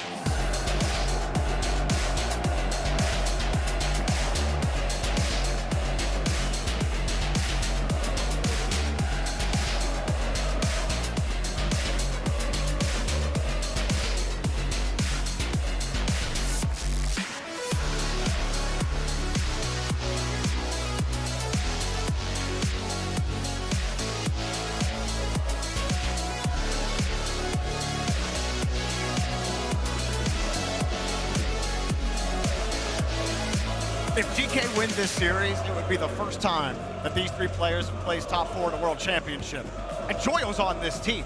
He has been close twice. Got 5th, 6th on Moist, 5th, 6th on Oxygen, and then 9th through 12th elsewhere. But we won't talk about that, Joyo. Don't worry. But it's crazy to me that it's taken him this long to get back, but this feels like it's his best shot to finally do it, Gibbs.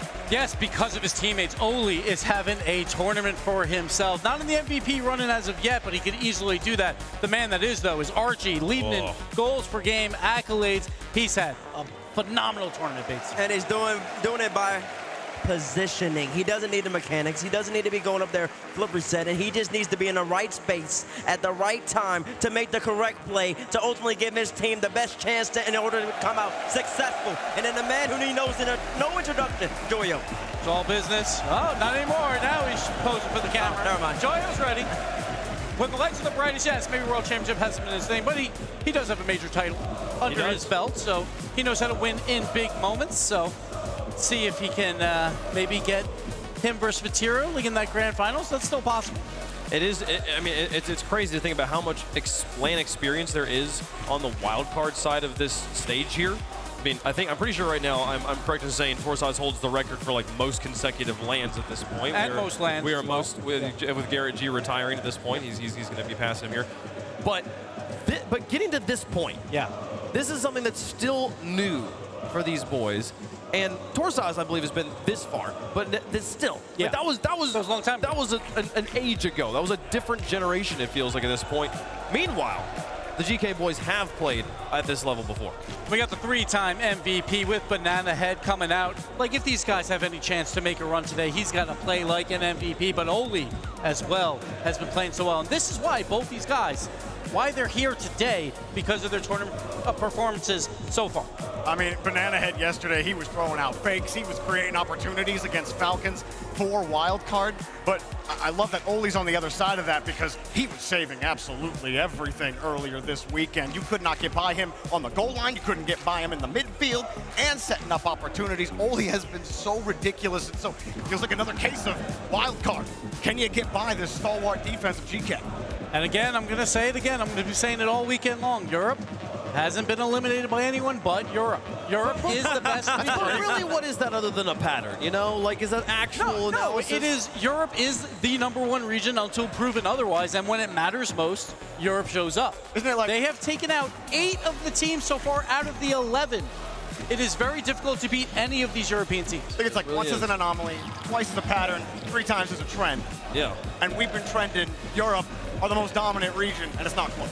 They really have. They really are, but listen, if there's one team that can't get the job done, it's this wild card squad. You heard GK walked in. We're in France. This still isn't within Europe. They're getting boos because, listen, these fans are here. They want to see wild card be successful, and I honestly think that wild card, they've been playing so good that they can be successful. They just have to do it for 4 straight games here.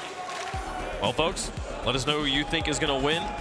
Progressive fan vote at home. We'll make our picks up here on the desk. I feel like I know which direction the arena wants you to go, Jorby, but who are you picking? The arena wants to go one direction. I fought tooth and nail with myself. Give me wild card. Torsaz gets another top 4. Banana Head will even get their first top 4 at the World Championship. It's the best they've ever looked. I love me some European teams, Wave. You know it. I'm going to keep with that story. Europe will not be eliminated now. I'm going GK. Ooh, okay. Bates? Listen, they didn't like that. All I got to say is, I don't have too much to say. All I got to say is, Aussie, Aussie, Aussie, give me wild card, because they're going to come out on top right here. I believe in them. I believe in them. I believe in wild card with my heart, but my mind clearly looks at Archie, Joyo, and Oli and says that team is better in every way. Give me GK on this one, folks. It's going to be split on the desk. How do we feel about it, though, with the coin? The coin got the first one wrong for the day. Couldn't believe that one. Maybe that one was on me in the way I threw it. I don't know. Let's see. Here we go. It comes up wild card! The coin believes. Fate is on the side of the Aussies. Wild card. It's about game 1, game 2. To just get out hot early. Then GK. All the pressure's on them. You're playing with house money, wild card. So go take it. Great defense, at least a great offensive wild card. That is the answer in order for them to be successful. They're the fan favorites in the building, fan favorites online as well, folks. Can they prove them? All right. There has been so much magic in this building this week, and each of these teams have performed miracles of their own when they needed them most. And now it's time to dig deep and find another silver spell. Which wizard comes out on top on the biggest of stages on the most sacred day of the year? Do the champions of OCE have what it takes to continue to write this fairy tale? The winner earns a dance with the kings of the north. It's GK versus Wildcard, OCE's brightest hope. We've waited 7 years for this moment. 7 years since OCE has been here on Championship Sunday on the biggest stage in esports.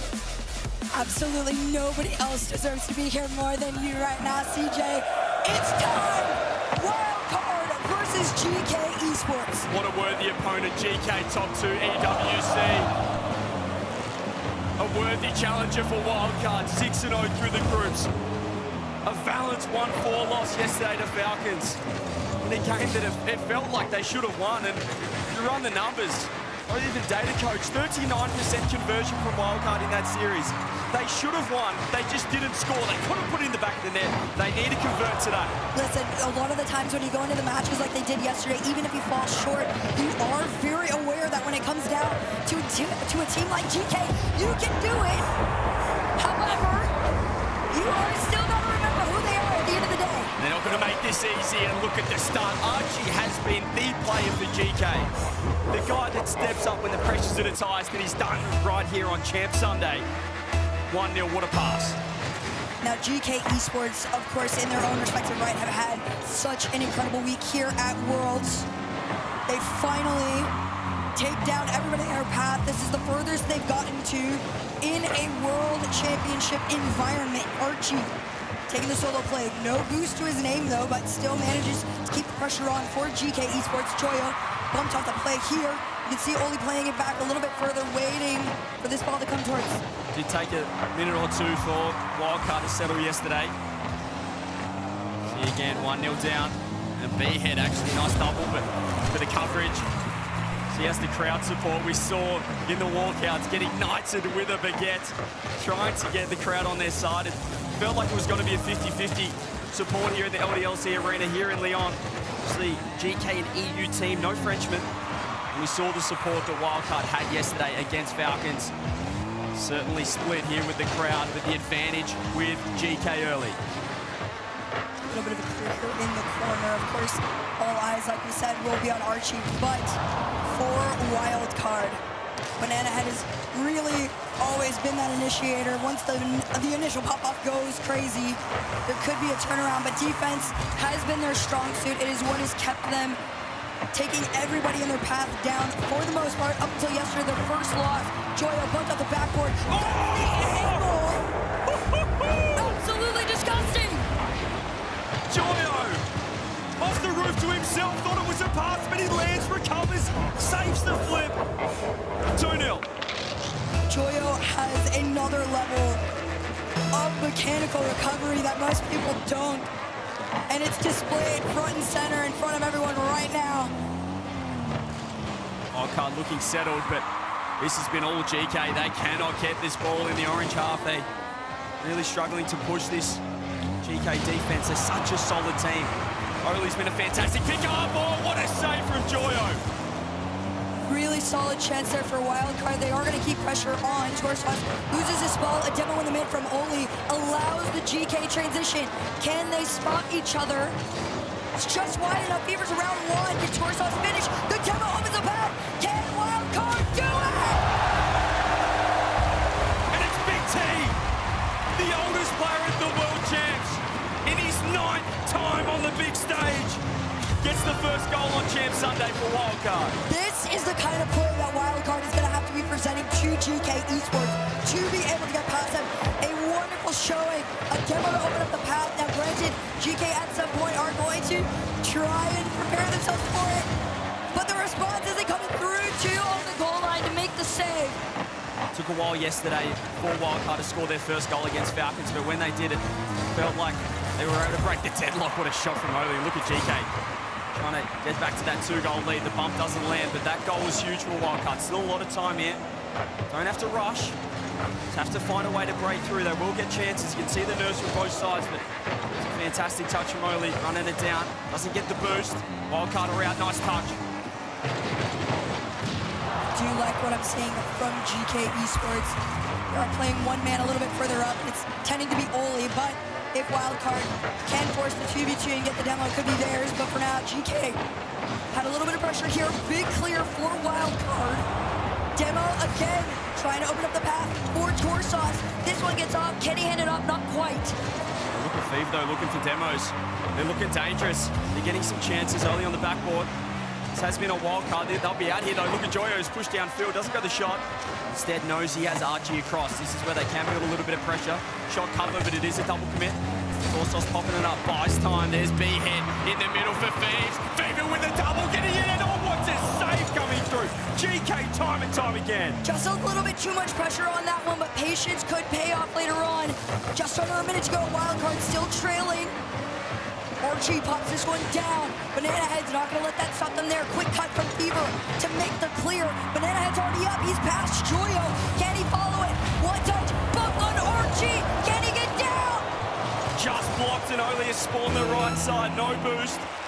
He has lost that from Torsos. Do wildcard. Get one last crack at this. Could have broke through. Over the top of one. Not to beat. Joyo right there. Banana Head. He finds two. Fever's gonna wait downfield. The crowd oohing and ahhing as there's 15 on the clock. Torsos won't be happy with the touch. It's a nice pass. Fever, solo play. It's not a backboard. We got 10 on the clock. Only trying to clear it now. Banana Head, he throws it across. Can anyone get this ball in the back of the net for wildcard? GK hanging on. Brown yet to be found. Fever, one more, perhaps no. A valiant effort from Wildcard. A really good attempt too. You saw to go into the net to try and get the demo. Unfortunately for them, Torsos just was too high up. He couldn't find his way to nosedive down with the ball. GK Esports stood very, very strong. This is not a free game for them by any means. They definitely are having to work for it. 3 saves out of GK Esports may not seem like a lot, but some of these are quality shots. Absolutely, and I think if you looked at yesterday's series, wildcard against Falcons, game 1 was their shakiest. It was their nerviest, if you would. So expecting an improved performance, but what a start for GK. They got that first goal on the board, able to get that 2-goal lead. Wildcard tried to peg it back. It was too little too late, but I think we've got ourselves a very, very good series ahead of us. I'm so excited to see how Wildcard adapt into the next one. I do love the plan of trying to be cheeky and send somebody forward, go over the demo, but unfortunately for them, first time worked out. It was the second time that GK quickly adapted to it. So we got to see what else they can bring to it. For now, GK are just playing the clean game that we've been seeing all week. Yeah, they are just such a fantastic team and severely underrated, particularly before EWC in the group of death. They made their way through, only lost to Falcons and then straight to the grand final, only losing to Carmine Corp. So at this stage, you could really say that GK has a claim of number 3 team in the world. They're just losing to the top 2 who look a cut above the rest. We'll find out in an absolute doozy of a semi-final later on just who's going to be in the grand final. KC or Falcons. Winner of this, of course, will face NRG in the semi-final. I think both teams will be happy they're on this side of the bracket with the form that Carmine Corp are in, with the form that Falcons are in, and given that they did handle wildcard the 4-1 victory yesterday, but a little bit more time getting into game 2. I think this can help the Aussie boys reset. You know, the Jimmer was able to calm the boys down against Falcons, and they really looked good towards the end of that series. They really did. Again, of course, this is a long one. Best of 7, tons of time to improve throughout the entirety of it. And I feel like that was what was so special, or has always been, honestly, so special about Wildcard or any OCE team.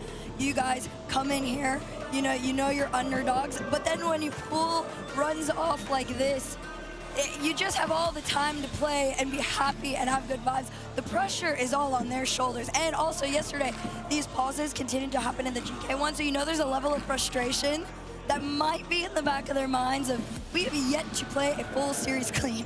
Yeah, look, the mental side can be huge, and Jimmer has been massive for this team. I know that he wasn't with them at the Esports World Cup.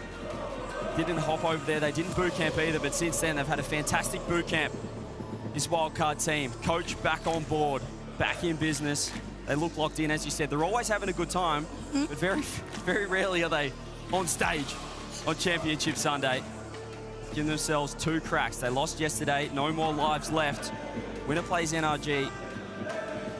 GK going to be very, very tough to beat. They are the favourites. They're the deserved favourites. And they've started very well. I need to ask you, if Wildcard... I'll blow the roof off. I was like, what would their reaction be? Oh. What does it mean? Like, how does it feel to see them here on a Champ Sunday after everything you've seen this week? I don't know if I can describe it, but it will be... it will involve a shoe. Let's just say that. We'll go that far if they do get the job done, but what a fantastic opponent. Joyo, Archie, and you look at the head-to-head of these guys all the way back in London when it was Power taking on Oxygen with Jorius. They did actually beat them in the Swiss stage. So there is a bit of history here. Oli is the new kid on the block out of these 5 teams, though, and he has yet to lose to this team. Great start. We're back in business. Wild card fell short to GK Esports in game number 1. GK looking to just repeat that game again here. Off the kickoff, almost immediate pressure from the boys in orange. And a great transition out for Wildcard. One thing they've been struggling to do is holding on and being able to play that ball close. GK does a great job of taking it away from them and following each other up. Big shot here for GK. It's not just shooting, it's the little things as well, Herc, for Wildcard. The boost steals, the bumps as well. Off-ball plays, we saw a lot of the time yesterday. B-Head was on 0 boost. Needs to find a way to make sure he's staying impactful off-ball and make sure he's got enough in the tank to get to work. We know how mechanical he can be. He's the OC MVP. Thus far, been a bit of a hesitation. Oh, this is a nice chance for Tortos. He's trying to get the back.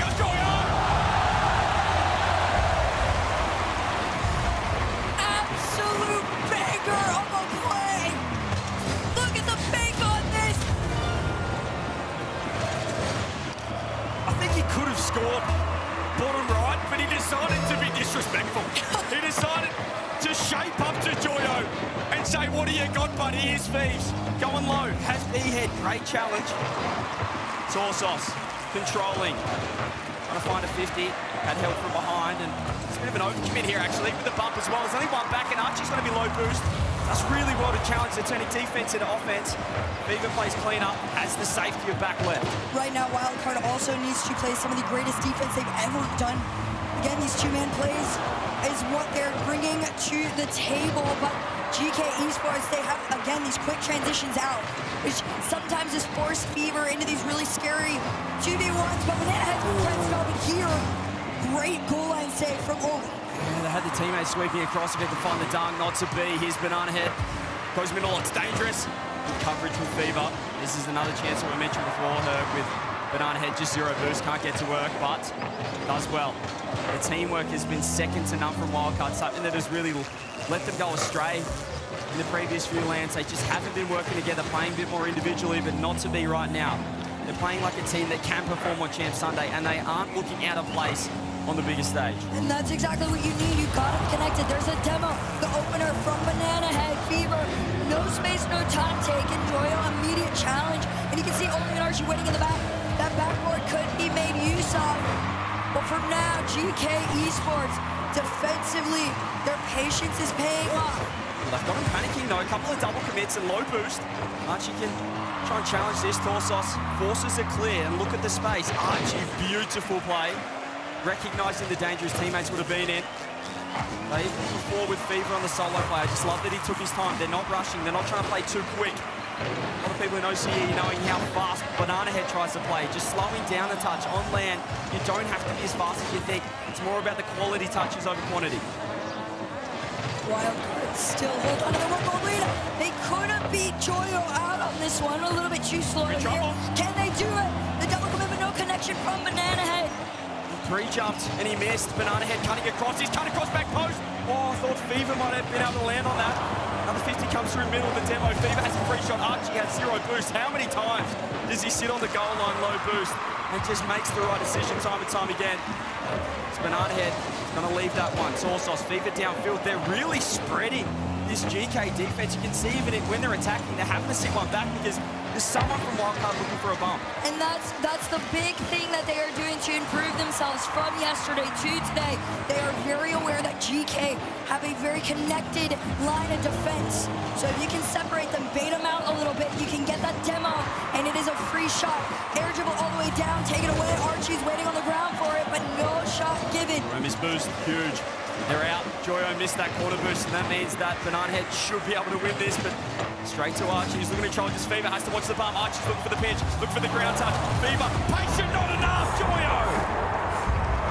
GK Esports, they recognize how low Wildcard were getting.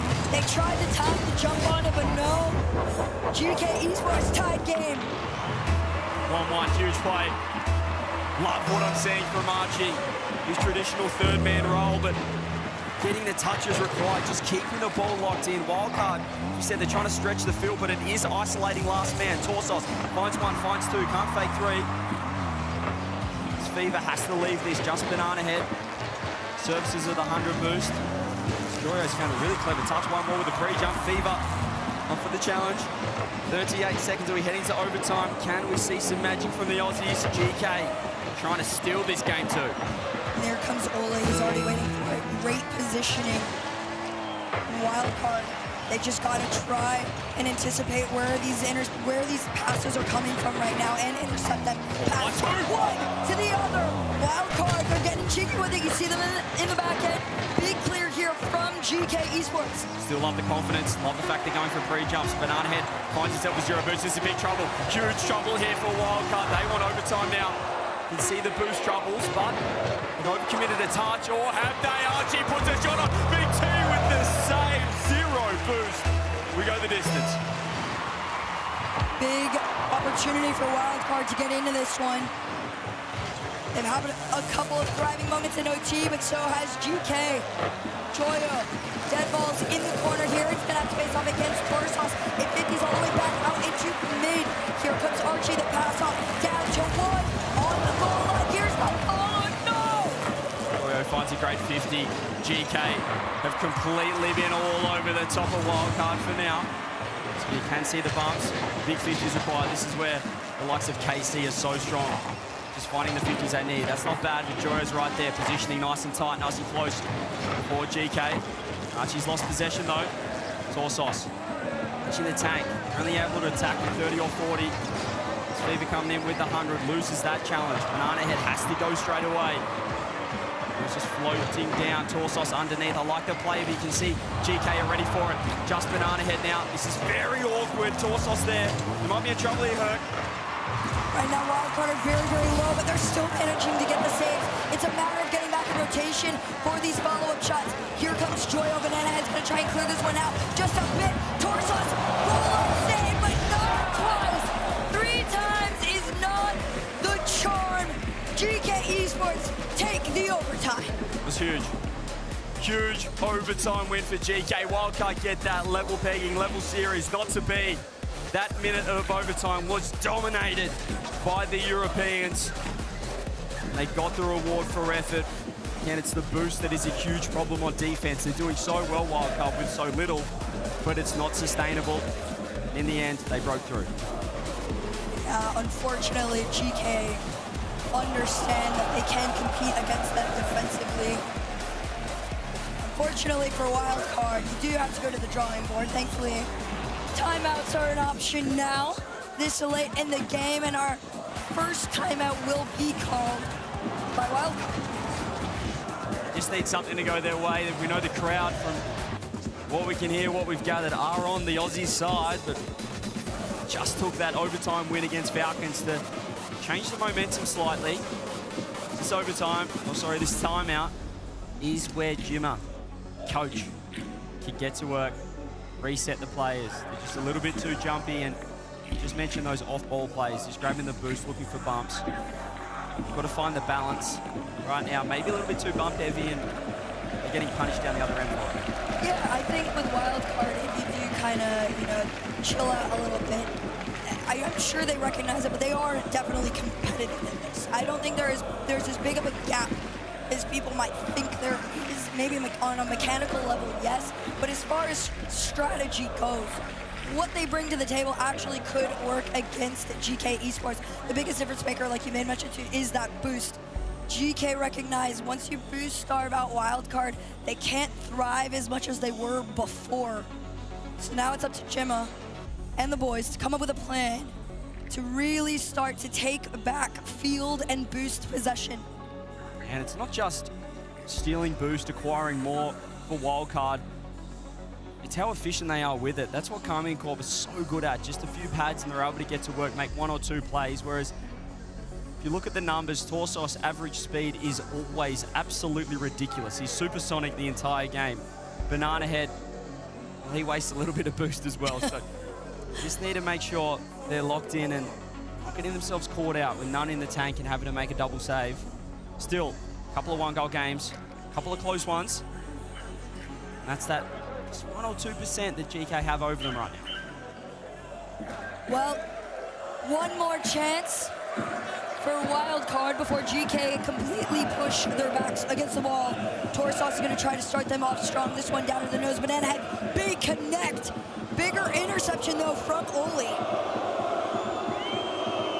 Archie, solo. Fever's floating, he's missed that.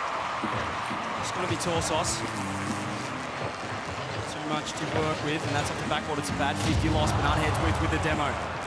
See Torsos and Banana Head trying to set up. What a first touch from Oh, don't go in your own net.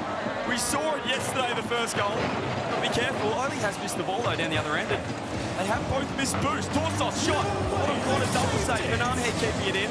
Gee, it's scrappy from both teams. Oh, a little frustrating on that one, too. Banana Head had just committed a little bit too much. He could have had the space if he stayed just a little bit further back. Instead, GK is going to make their run across the midline. And for wild card, there's that problem we were talking about before, the low boost. GK Esports, they're holding on to this ball for now as they set back for their own half. It's a big save from Archie. Banana Head will leave this. Torsos trying to track back. I love that cut from him. Can he find Fever? Yes. And he gets 2. 50 over 3, that's huge. Just the extra pop. He's only is awkward. It's lead for Archie. Oh, look at he's getting chased. Torsos has to make the save out, and net wants to save. No, he's been caught out of touch. Fever straight up. Fever with a shot. Fever with a double. Oh, saved again. GK are ridiculous. That was some of the most precise shooting we've seen from him in a minute. 3v1. Follow from Torsos denied. Pressure's not going to stop here, though. Fever tries to make the center over to Banana Head. Torsos is going to have to make the cut and race back against GK. Big thing from Archie. Denied. What a save. 0 boost. Dodges a demo. Can they get the counter-attack? Low 50 loss. Torsos popping. Banana Head backing off, though. Finding the play that he wanted. Not trusting the pop. And he gets it over 1. Big bump. Torsos trying to cut across. There's a lot of pre-jumps from Wildcard. They're not effective right now. More boost stolen. More boost acquired for GK. Fever. Back left. Just rips it downfield. They get a breather. Or do they Fever save? Oh, yet to make up for it. There is no room to breathe on either end of the field. Only with the shot opportunity. The fastest transition. Look at it. It's the immediate cheat up. Joyo just clears it all the way down the field, and it's like GK are magnets to the other end. That's what happens. They went all in and just went for the early shot. That opens yourself right up for the counter-attack. GK capitalising their defense. It's just been better than Wildcards. That's what they're winning at right now. Offense very similar for both sides, but what they're doing on the goal line and working the ball down the other end with the counter-attack has been too good. Here is Oli. Opposite for Joyo is actually weight on the backboard. Offensive backboard. Fever. Space. Over 1. Archie floats. Just always gets a hand on it. Always get the touch on. Is required as Banana Head popping. GK circling. A clear will help. That was also a big demo to send them back just a little bit, but this one's left over for Joyo. Wild card finally out there, taking this one all the way into the air. Finally enough boost to make the play. Big demo on the way out. Torsos to Banana Head. Banana Head back to himself. Shot opportunity. We saw him do that yesterday against Falcons. Unsuccessful twice, but that's what you want to see on land, the panic. You've got to understand that the defenders got to be there. Oh, Joyo. Goodness me, nice fight this time, Archie. Turning serve, Fever up, has lost the 50. The speed that GK are playing out. They just seem a little bit quicker at the moment through that midfield herc. Dusting in some more balls. And not, but there's a bump, it's in a double, covered. Only has to dodge it, has to worry about Torsos. Every touch they're ready for. They really are. And the speed at these transitions back out after it is making this so wearisome for Wildcard. 1 minute left. In regulation, can Wildcard do it? Fever, ceiling. TF2 is going to leave. Torsos is off the ceiling as well. Still a lot of time. They don't need to be overcommitting like this.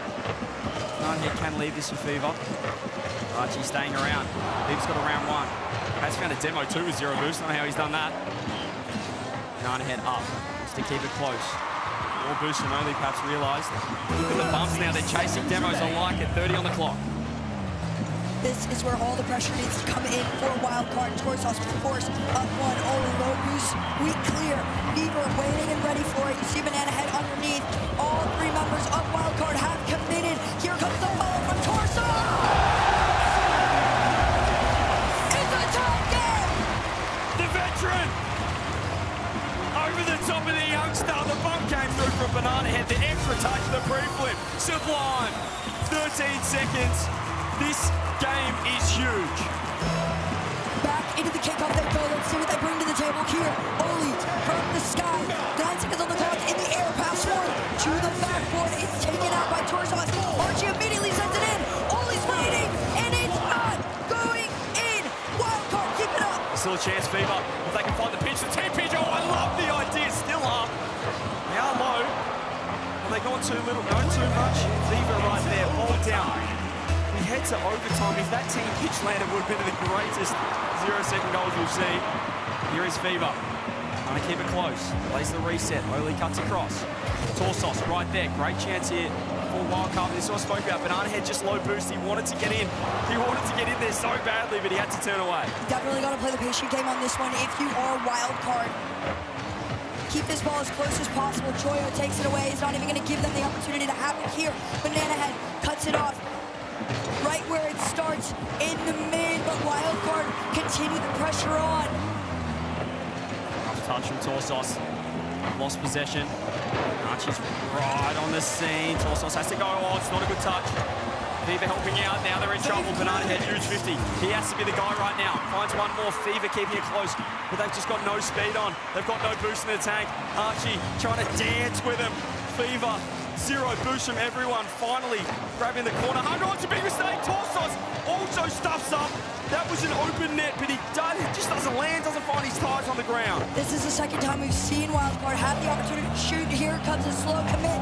Banana Head sends it out to the side. Fever has the boost to work with here. Joyo back out into the corner. Wildcard, they're trying to keep the pressure on, but the speed is making this much harder for them than it should be. Space now for Archie. Banana Head has covered that ball. Torsos, great cut. Wanted to go back corner. Instead he turns. It's another mistake. Oh, they're looking real nervy here, GK. Wildcard moves to 50. Oli does really well, but this has been stuck in the orange up. GK need to be really worried about the attack. It's just the third man who's never there. This is just scrambled gameplay right now. Wildcard are slowly starting to get into their heads. This one off the backboard. Fever to the sidewall. All three members of GK are swarming the net. Here comes Banana Head once again. Double commit to keep this one out. Can Wildcard find the right time to commit? We're absolutely panicking, GK, but once again, find a moment of respite. Archie goes across there. Banana Head. Do we see the counterattack off the ceiling? 50 out this time. Archie right there. He can't get to. It's met by Fever. Oh, Torsos is going to throw himself. Oh, he's looking real nervous. He's lost one. They go to the top. Joyo lunges.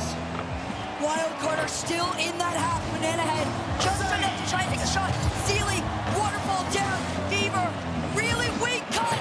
Oli's going to try and do it, but they get it out to the side. Every mistake, you feel like that's going to be it. Both sides have had their moments. Both sides feeling the pressure of this game 3. They know what it means. 3-0 versus 2-1. Wildcard win, it's back on. GK win, could be game over. Big head, reset, dunk. Another double commit from GK. Fever, does he want in? He's trying to get space, trying to draw this. Oh, big head, free jump, drop down. Fever! Oh, caught off this one! Another save, GK, clutching. Big double save, but the pressure's not going to stop.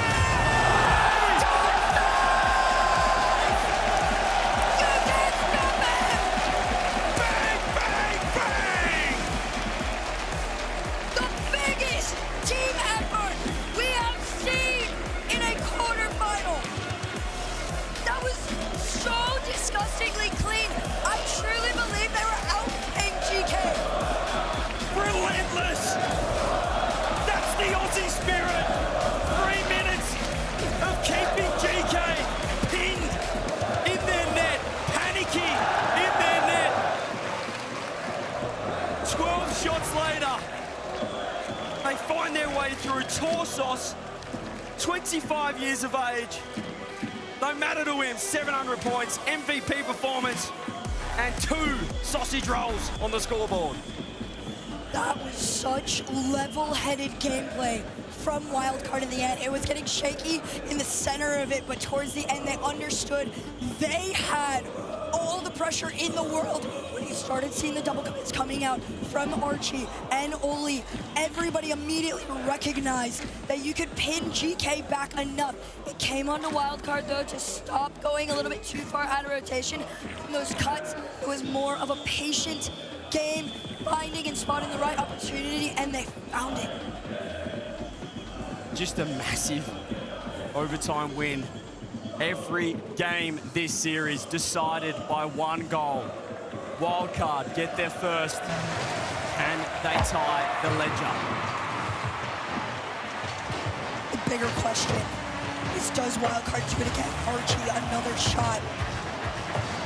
Fever takes his time. All members of GK retreat back into their half here. Torres is a great challenge onto Joyo. This is a little bit of an awkward touch, but Archie still manages to make the transition out. I mentioned a few times last game that Oli was looking a little nervous. There was his demo and an open net that time. Oh, Torsos has missed. Fever right there. Banana Head in big trouble off the backboard with the pass.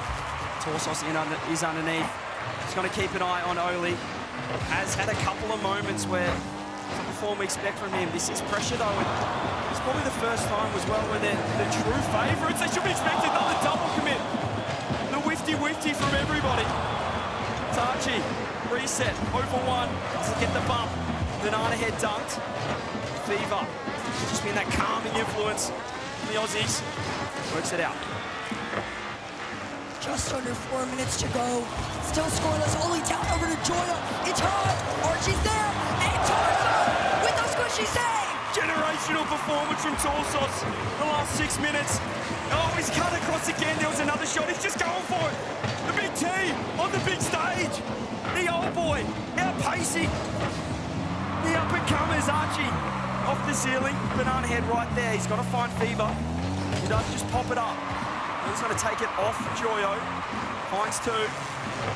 Still, I really think Wildcard now are controlling this game. They're controlling the speed. They've got GK where they want them.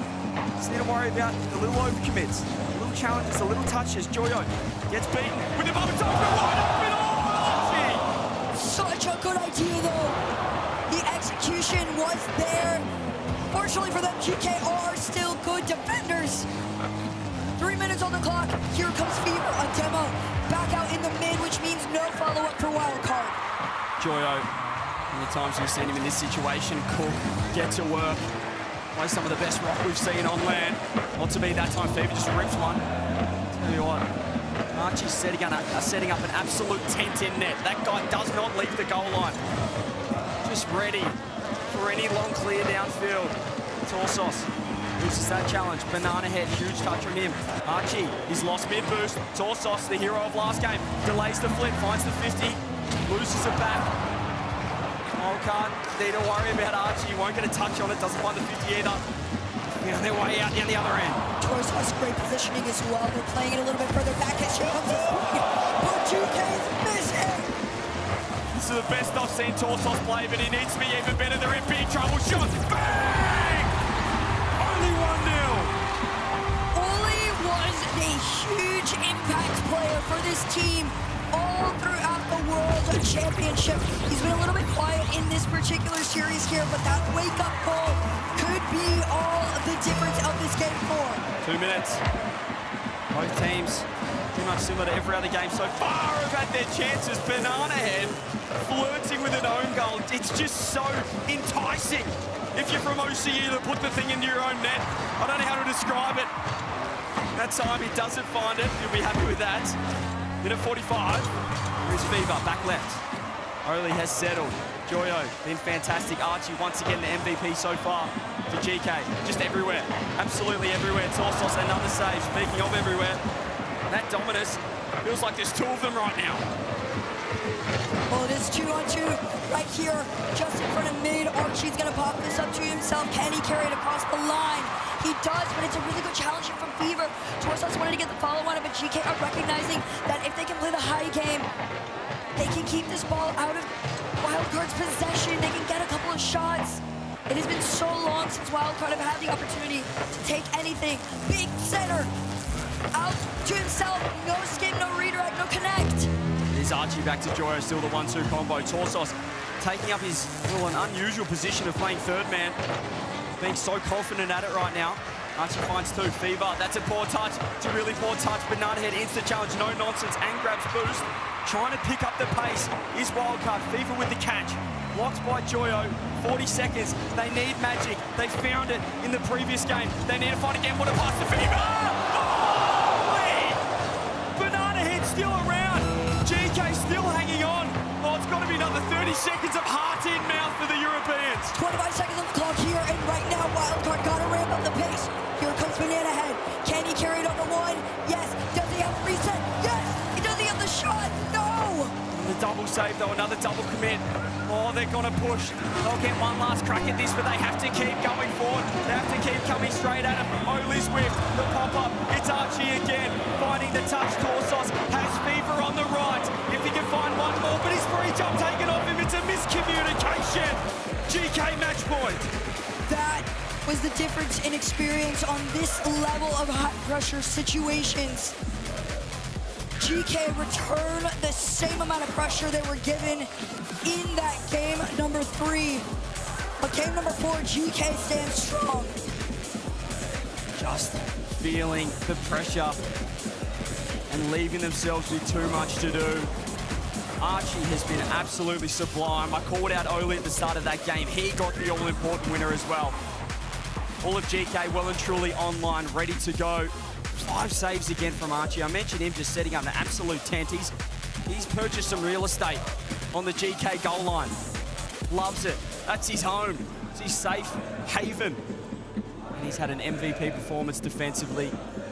Joyo able to provide the assist. He is the guy that's able to beat 1-on-2 and open up the defense, but still another super impressive game from the underdogs from Wildcard, a team that had come last, second last, third last.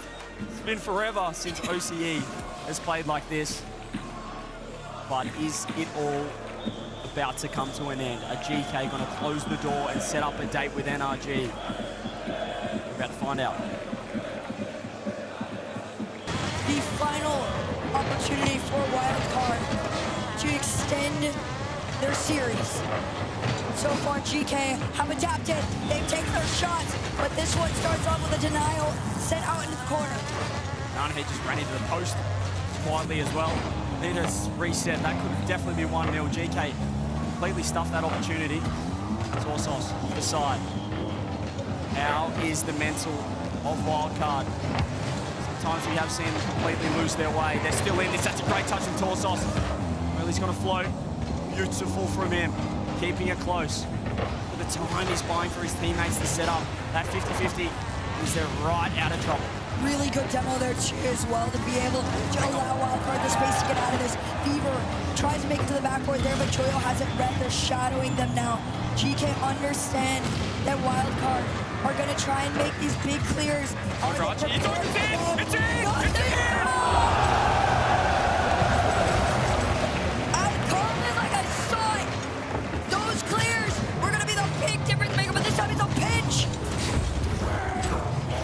Joyo turns back for corner boost as Archie shat-flacked.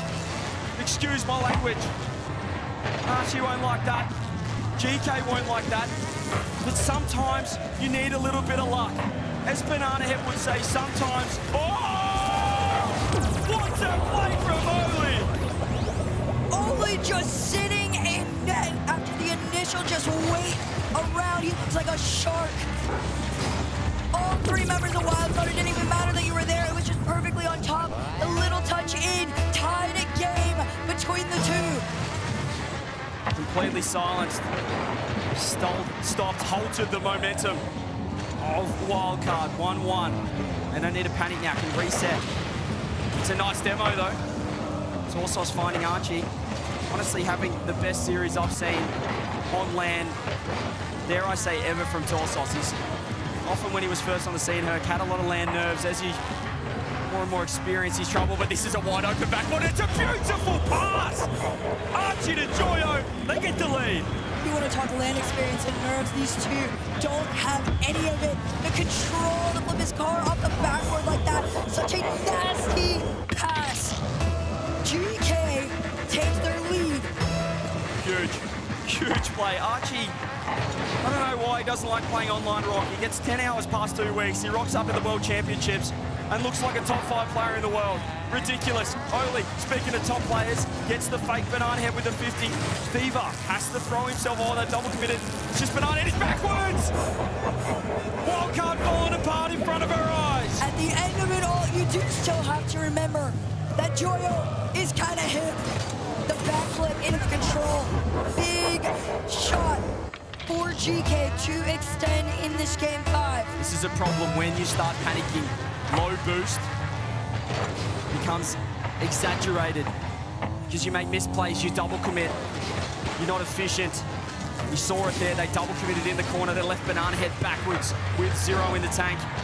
2-goal lead, still a lot of time. But it feels like GK right now are going into overdrive. They want to make a statement. They know that NRG will wait if they win this game. They want to really let them know. Oh, what a catch. It's the send touch from Oli with a fake reset and the bump from Joyo. Not to be that time, but Oli is well and truly online now. GK was trying to find each other on this one too. It was a good attempt at center, but Wildcard take the opportunity to clear. Half this game left, 2-goal deficit to Wildcard right now. They have been getting shaky as time goes on. They understand that defense is what is going to keep them in this, but you do still have to try and take some shots. So far, only 1 to Fever's name, and Wildcard continue to get boxed. Yeah, the demos have gone away. They've just found the big clears down there, down the other end, which means they have to track back. They can't find a bump. They can't stay around as long as the likes of Banana Head would usually. He's saying OCE, this is the world champs, baby. Fever knows that, gets the double, misses the double, Torsos right there, and Joyo finds the touch. Big connect here. A lot of power to send this one upfield for a Wildcard. Working their way around the line is GK, but it is short-lived. Fever with the space. Does he get the fake? Yes. Does he get the shot? No. Banana Head's backflipped. He's backflipped. He has to get back. Joyo right there. He actually flicks. He could have controlled it. Joyo's fake for Oli. Lucky enough, Fever had read the play. Banana Head to Fever. Back to B-Head. One-on-one. Bump. Archie does not stuff up those. Fever open.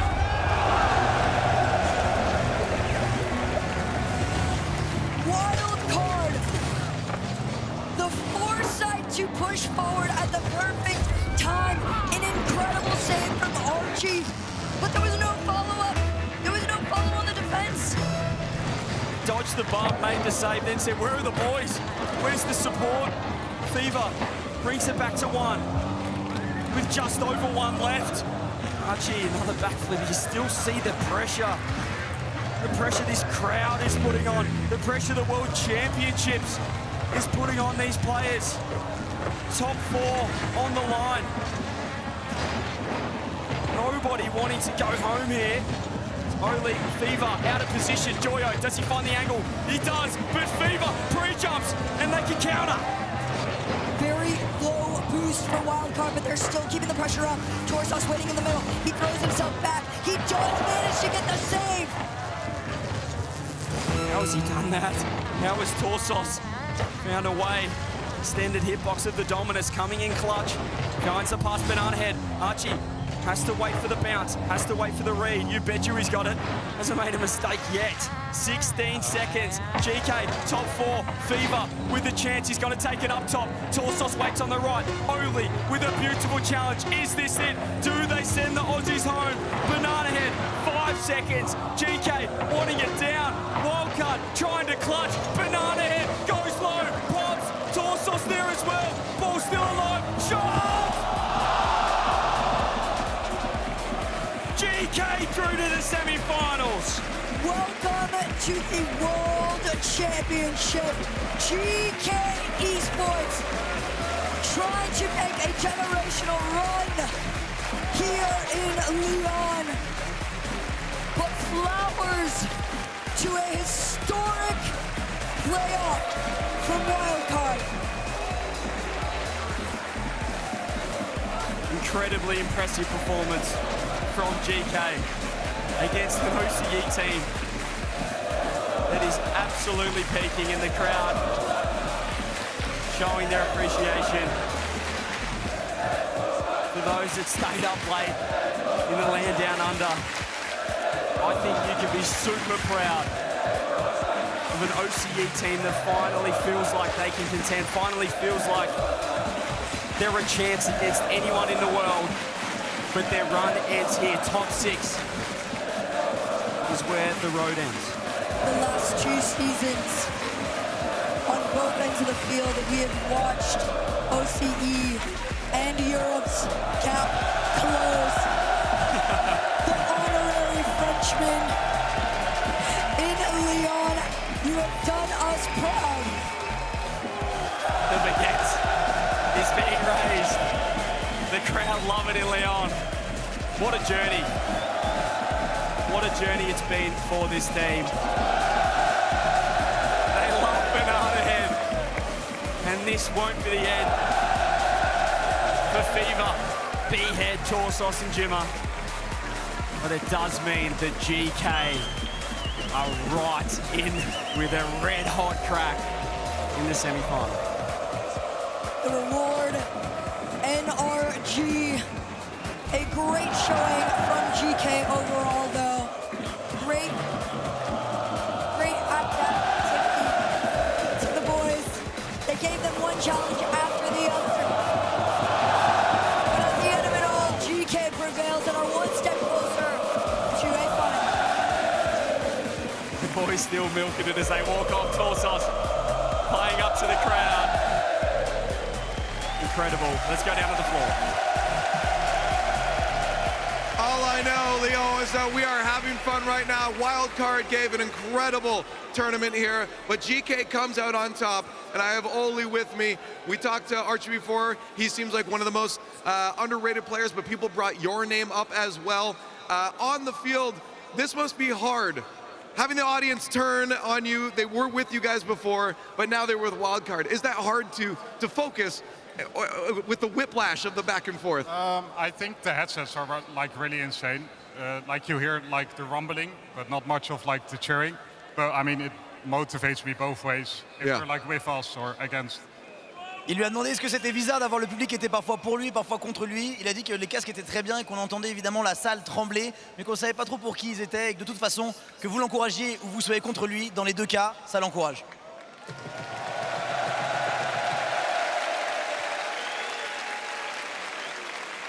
Now, coming into this, you guys, at another tournament, EWC, you had a wonderful result, not all the way to the finish here. At that point, you realize, okay, we can do this, we can beat all the other teams. Coming into Worlds, it's easy to overthink and start saying, oh, what if we don't make it? How do you stay focused with the team, and what do you communicate coming into this tournament to make sure that you don't lose focus? I think it's important to reset after like every game. Don't underestimate like every team. Like even Wildcard is a great team. Space Station, everyone.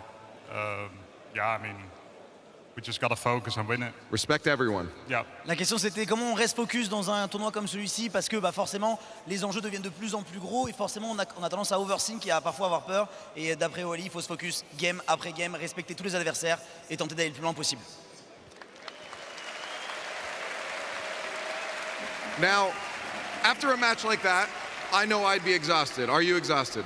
Not really. Okay, good, because it gets harder and harder. How do you maintain your energy throughout a day like this on the World Championship day where everything matters? How do you stay locked in and keep your energy? I mean, I've been playing this game for like 10 years, so... That's insane. But like, yeah, I mean, it means everything. I mean, also energy drinks help. So yeah, those are the two main reasons I'm staying alive on stage. Fair enough, the secret sauce. Il lui a demandé comment il faisait pour rester focus et rester en forme et avoir de l'énergie alors qu'il y a beaucoup de matchs aujourd'hui à jouer et qu'il y a beaucoup d'enjeux. Il a répondu que ça faisait 10 ans qu'il jouait à Rocket League et qu'il buvait un petit peu de boisson énergisante. Et que grâce à ça, il tenait. With that, I know, Leon, you'll be changing sides here. Hopefully you'll be behind GK. Give it up for your winners here. Du bruit pour GK! The Cinderella story for Wildcard ends, but what a send-off we gave them, and what a story it was. We began the day with one Frenchman. In the middle of the day, we had 4. we're back down to 1 at this point. Wild card, the honorary Frenchman, came out, and they gave the crowd a show. And again, they competed back in the past at even majors. You don't expect that performance at a wild card. No. It's not like, oh, they got lucky, got 2 3-0s, and then got completely destroyed. They competed versus the very best in the world. They did, and you know, they ran into the gauntlet. You go up against Falcons, most teams in the world are going to lose against Falcons in the fashion that they did. And then GK came out, and we said it before the game started. They're going to come up against another elite defense. And guess who saved the day for GK again when Wildcard looked like they were going to tie the series up? Oli, coming off the top of the net with an incredible save. It looked like that was in. Wildcard's passing looked amazing. That was an elite team, an elite performance from Wildcard. They played their hearts out there. They looked good doing it. Just the little things, man. Elite defense takes you over the top here in the RLCS. It sure does. Listen, all 1-goal games. Wild card going up against the GK squad. They weren't playing around. They really were putting a lot of pressure on GK, especially in that back half of the series. But it really was. They needed to come out the gate swinging early, give still some of that momentum with GK. Yeah, that is what was the most important. It's games 1 and 2. Like, you really need Wild Card to just come out and scare GK a bit. But GK opened pretty hot, and after that, it was going to be a little bit too tough of an ask, but we see plays like Torsos right there. Again, keyboard and mouse player doing these fakes, showing up big, and it's always fun to see him celebrate. He doesn't have to put a controller down. He just lifts his hands because it's right there on the desk. But Wild Card, again, 1-goal games. It was back and forth. It was close, but GK felt a little bit more dominant. I mean, you can point out everybody on GK. They stood up at one point in the series. We're going to see it soon. I think it was game 4 where Archie hit a ridiculous double tap pass over to Joyo to score the game-leading goal. And I mean, GK, they've been doing this all tournament long. Even when it looks tough, they always come out on top. And even in the middle of this series, it started getting ugly. They started bumping into each other. Wildcard were taking advantage of it, but they were able to recover and overcome that adversity when it looked like momentum was about to shift. Yeah, Wildcard got the win there. Torsos, we saw 3 highlights back-to-back-to-back for him. Again, the oldest player here by about 2 years as well, 25 years old. 2 and he's years. going to be playing until he's 40, it feels like. 2 years is like 10 in, you know, normal people time. Yeah, in esports years. Yeah. Wait, what'd you say? He's like 10 years in esports years. Oh my God, that's a long time. And listen, Wildcard even struck first in game number 5. They wanted to keep that lead going, but they ultimately couldn't. GK, you gotta tip your cap to them, playing just well enough to get past the Wildcard squad, but they're gonna have to step up this next series. Joyo, first top 4 at a world championship. Yeah. Ever. Archie and Oli, obviously, their first top 4 at a world championship, and what a way to do it. Yeah, based on the percentages, Oli and Archie were being a little bit more passive, playing a little bit more defense. They don't want to give up that wide open net to the underdog. And we had Joyo moving up the field, being aggressive, trying to make plays happen, and it worked out perfectly. And imagine if that 0-second shot, they had a little more lift. Imagine it goes second. It was going to that bottom left corner. A little bit more lift than that going to overtime. Wildcard might be able to bring it up. Like that. There's the Neo Tokyo, and all of a sudden, we're having a completely different story. I was saying that yesterday against Falcons. I'm saying that today against GK. I'm like, how in the world did they get so close? But then the team just peaks on them defensively. It's insane, man. Take a look at the match insights here. A lot of offensive demos there for Wildcard. They tried to create as much space as they could. That's smart. When you're the underdog, like, cause chaos, but they played more defense as well. So the limited opportunities that they played on the offensive side, they're like, we have to get physical, we have to make it chaotic, and it almost worked. It was, again, 1-goal games. We talked about it yesterday. They don't score any kickoff goals. Now you see they're right here, 0 once again. When but you are GK the got none either. I mean, you kept them to 0, but at least you won 1 or 2. Just to completely change the top. I mean, we're losing 2-1 games here. 1 goal, that's a big one in that series. It really is. And with that win, GK have earned that dance with the Kings of the North. They are in the top 4, and they are looking to make top 2 single elimination now. 1 match chance between them in the grand finals. And it really feels like the fun is over, and now it's business, right? It's the top 4 teams in the tournament left, and these are going to be crucial matches coming up. Obviously, Falcons, K-Corp, I think everyone has them as favorites. Whoever wins that into the grand finals, but the job is not done. Even for NRG, who looked good yesterday, they get a hot the GK here. You never know. It could be an all-EU final. Bates, thinking back to like before this week began, if I had to ask you for the top 4, how close is this to what you would have given me? 75% correct. GK Esports, them making it all the way here instead of maybe a potentially maybe a Like a Vitality? Or even Vitality, Dig, GK's up there, though. They're your top 6 teams. But the top 3 teams in the world are all still here at the play. You could call GK the wild card spot. Okay, but at what point are we going to start putting a little more respect on GK's name? They just finished second in the last No, and now they're top 4 here, the World Championship. We're getting respect. I'm just saying, like, power ranking, you got K-Corp, Falcons, NRG, and then after that 4th spot. I'm saying they're a 4th elite team now. That's so what I'm saying. before the week began, would you have put them in top 4? I would have said GK have a really good shot. That's not the question. He said, would you have put them in top 4? How are you going to say they didn't have a good shot? Would you have put them in top 4? Top 4? I would say there's a chance. I don't know if I would have picked them, but they would have. To be fair, we're on the same page. To be fair, Caster Power Rankings, we had them 5th. We had them 5th. We had GK 5th, so right on the cusp. Did you rank right on the cusp? Did I rank No, GK? Yeah, definitely ranked 5 or 6. Probably 6 because you had energy up. Yeah, I probably ranked Vitality above them. Okay, yeah, that's fair. That's fair. That's fair. I had them at 6. Not top 4 though. This is now officially they are improving their rankings in my mind. I'm excited to see them play against the Kings of the North, NRG, a little bit later on, folks. 3 more matches to go.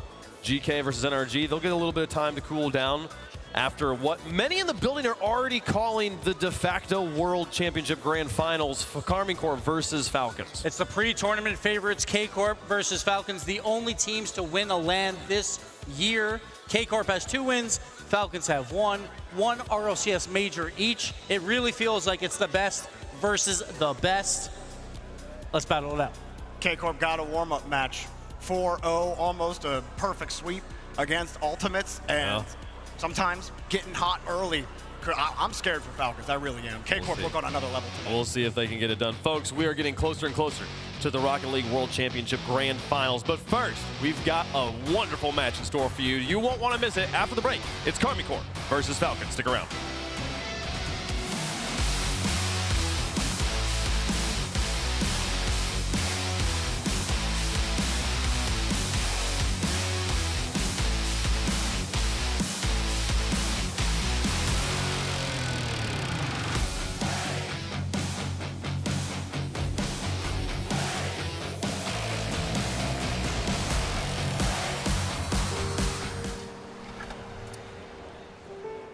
There's a reason they don't call them clean bikes, am I right? Yeah. Because it's dirt bike. Gas stations. Whew. You gotta start at the top and work your way down. You want me to do yours next? Oh, you're from Oklahoma. They have to fill the silence. The bathroom code's 9914. Progressive can't protect you from becoming your parents, but we can protect your home and auto when you bundle with us. Look at this hot rodder! T-Bates here, and today I have a special unboxing from Blacklight. It's gonna be something you've never seen before. ASMR. Let's get into it. Oh my gosh! Sorry, oh my gosh. It's cool. These are the instructions. It's a piece of art. Smooth as silk. And now, for the finishing touches. The Athena Pro. Blacklight. RLCS. Available for pre-order right now.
Last year's FIFA E World Cup was unreal. Nations going head to head.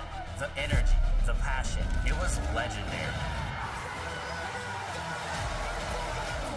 But this year, this is next level. Everyone wants this beauty, but only one nation will lift it. Fame your game. Let's go.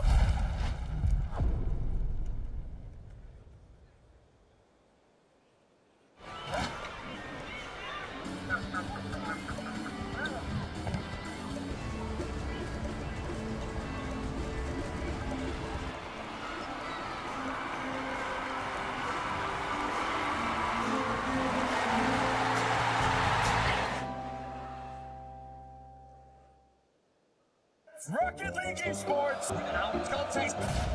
Joyo, though, is doing some tricks. That was sick. that thing's from the dawn of time, as far as I'm concerned. LJ from the board unleashes the fish. That's Odie's lighting up. This is Rocket League.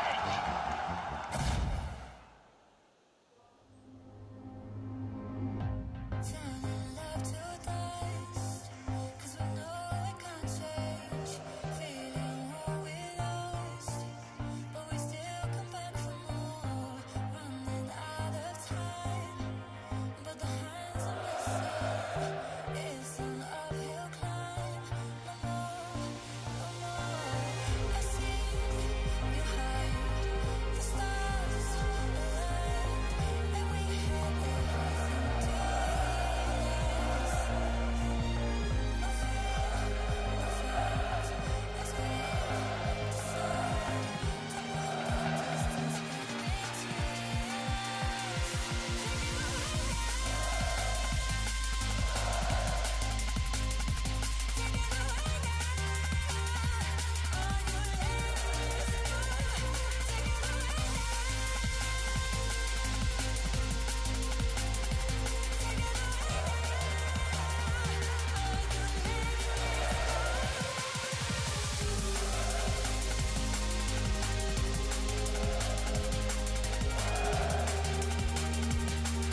There are only 4 teams left in the 2025 Rocket League Championship Series in contention for the title of World Champion, and we're about to narrow it down to 3 with a match everybody is in their seats for. This really has been generally at like 90% minimum all week. It's been pretty crazy. It's been absolutely wild, but it's just crazy to think about. We have 3 matches left till we crown a world champion. KC's still in the tournament. They're about to play Falcons Power Rank 1 versus 2. We got NRG. So there, and of course, GK coming out. It's just going to be so much fun. I honestly don't know who's going to win the whole thing. And we also just saw probably one of the best walkouts, I think, with Wildcard being knighted by Baguette. Incredible with the French casters. It's been amazing so far, but it feels like we're now getting into crunch time. OCE is like top 3 walkouts all time between CJ in his car and, you know, the French Baguettes. Here's the contenders left and a lot of gray logos there. And again, 9 of these 12 logos were knocked out by a European team. Yep. And now we got Europe versus MENA. Number 1 of Europe versus number 1 in MENA.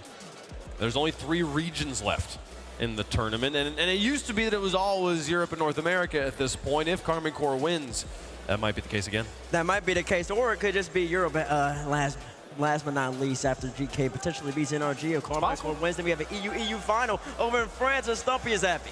No, I'd rather EU-NA, and then we just win again. That's what I'd really like. That'd be good. Win again. We just win again. Let's find out if they win again. It's time to get the match underway.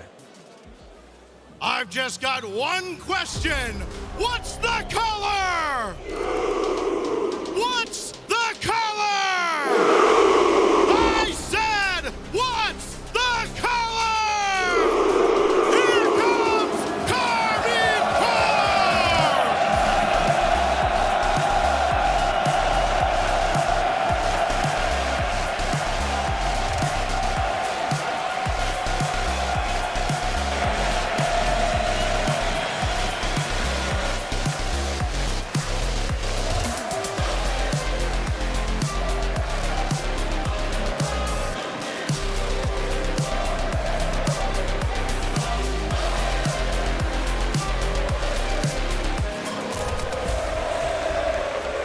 You see him draped in the French flag, the captain of France. It feels like it's destiny that he finally gets to hoist this trophy here. He has to, in order to get that done though, he has to go up against numbers high up in the sky, numbers from MENA. And you can see the crowd. We are the bad guys. All the villains up there. They are the final boss of Rocket League, and the Falcons are going to have to do everything in their power to take them down. I think we're seeing this kind of team walk into an arena that celebrates them. They see their congregation before them. And all of this side are looking towards that grand final. They need to go through a titan in the Falcons, but they have got 11,000 fans on their side. One of the greatest players of all time, Vatira, 3-time major champion. That is an RLCS record, but no world championship title. It feels like he was saving it for France, but he's still got to do 2 more matches. And listen, sometimes that's what you got to do. You got to go and add a world champion to your squad in order to get over the hump, and he sure did. Drawley, the Raider world champion, the last one to go last year, when he took out G2. He's been balling out, EU MVP, and he's getting the job done. This might be the greatest year and a half in the history of Rocket League for Drawley. 5 3v3 lands, he's won 4 of them. He's been absolutely on fire. And he's also got those 2 titles to his name.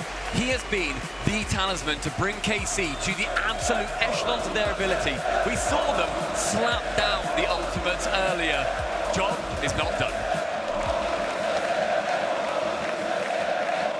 And introducing their opponents, on the orange side, representing MENA, champions of the Rally Major, looking for the region's 4th RLCS Grand Final appearance, they are Team Falcons!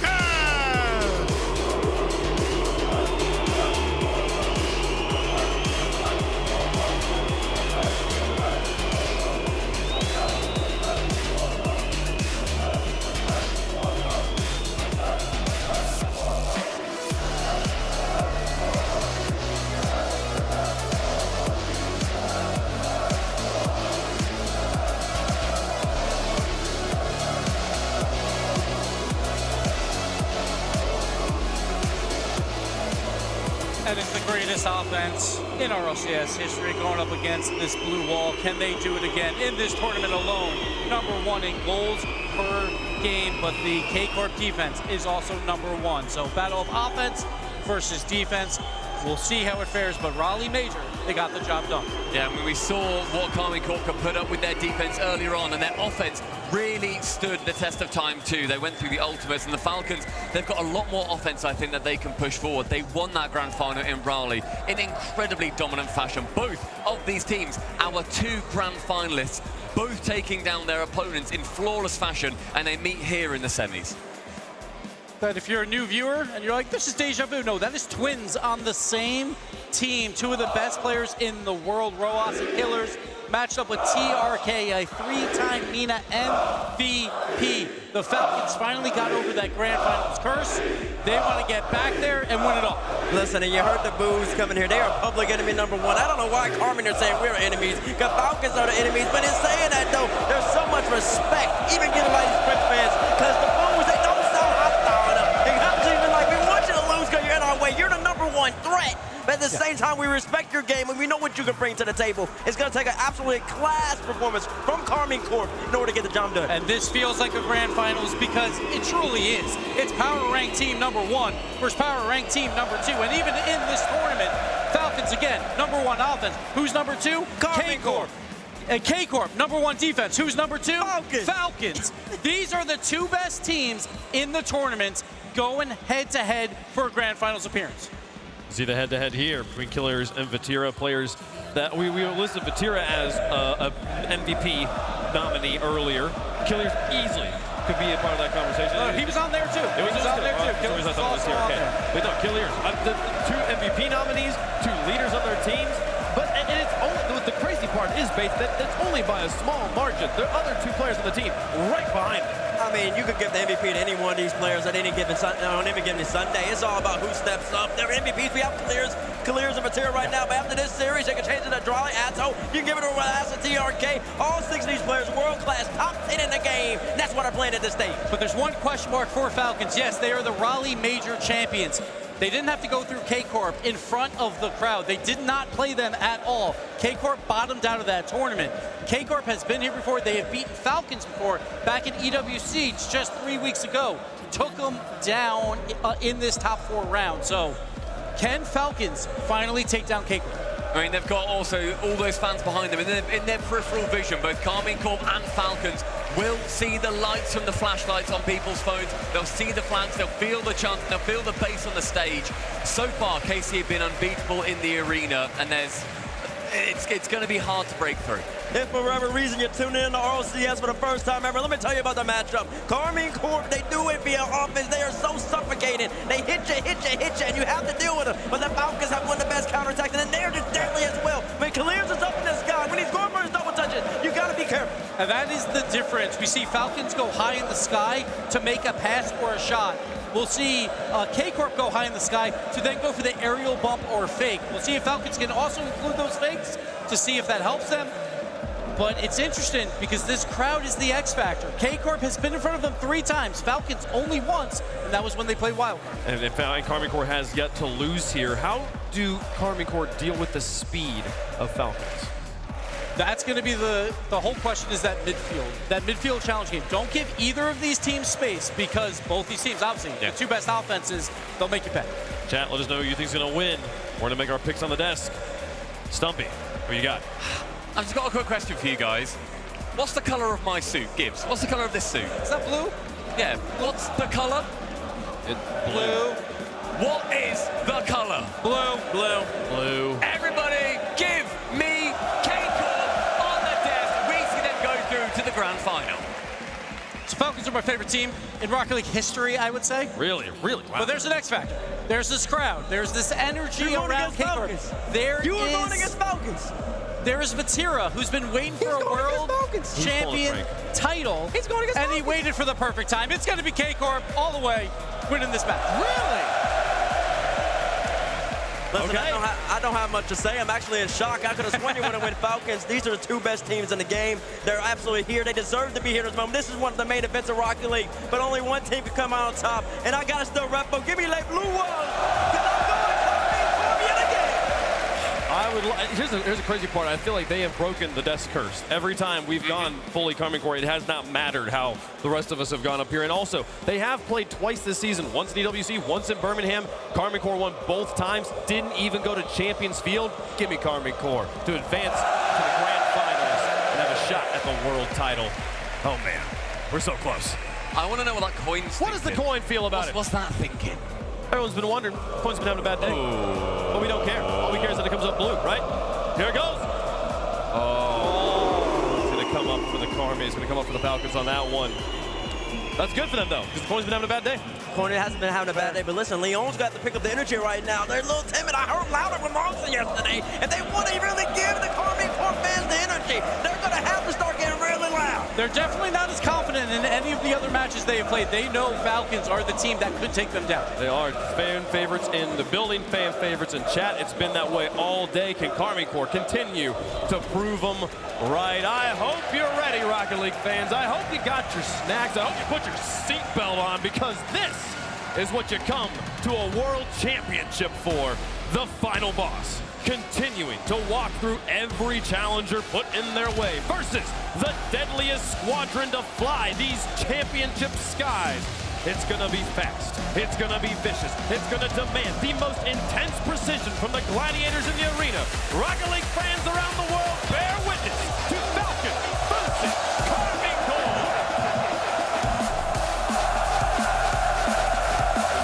It's the Battle of Champions, a star-studded cast in the semifinals. If you're a competitor, you live for moments like this, Jorby, a stage like this. Karmine Corp started earlier today. This whole crowd cheering them on the whole way. Falcons, public enemy number one. Well, you heard the desk talk about it, James. 1A, 1B. That's what these two teams are. The EWC, Falcons could not take down K-Corp in home territory. Will the story be different this time? But on the flip side, we saw Vatira on Team France. The FIFA E be taken out by these very same players on Team France. Trolley is the one to strike first. That didn't take too long. Rules with no boost, and Demo opens up the back of the net, making it easy for Trolley. And K-Corp start early. And it's been Trolley who's been the kryptonite for Team Falcons. He was on that Team BDS roster that defeated Team Falcons at this very same point in the World Championship last year. Is Trolley the answer for K-Corp? We have really never seen a run like Trolley has had over the last year. Plus, the winner of 4 of the last 5 lands, not even with the same roster. Certainly been an incredible journey for him. A great start so far for K-Corp. He had control of the midfield. The ball was kicked away.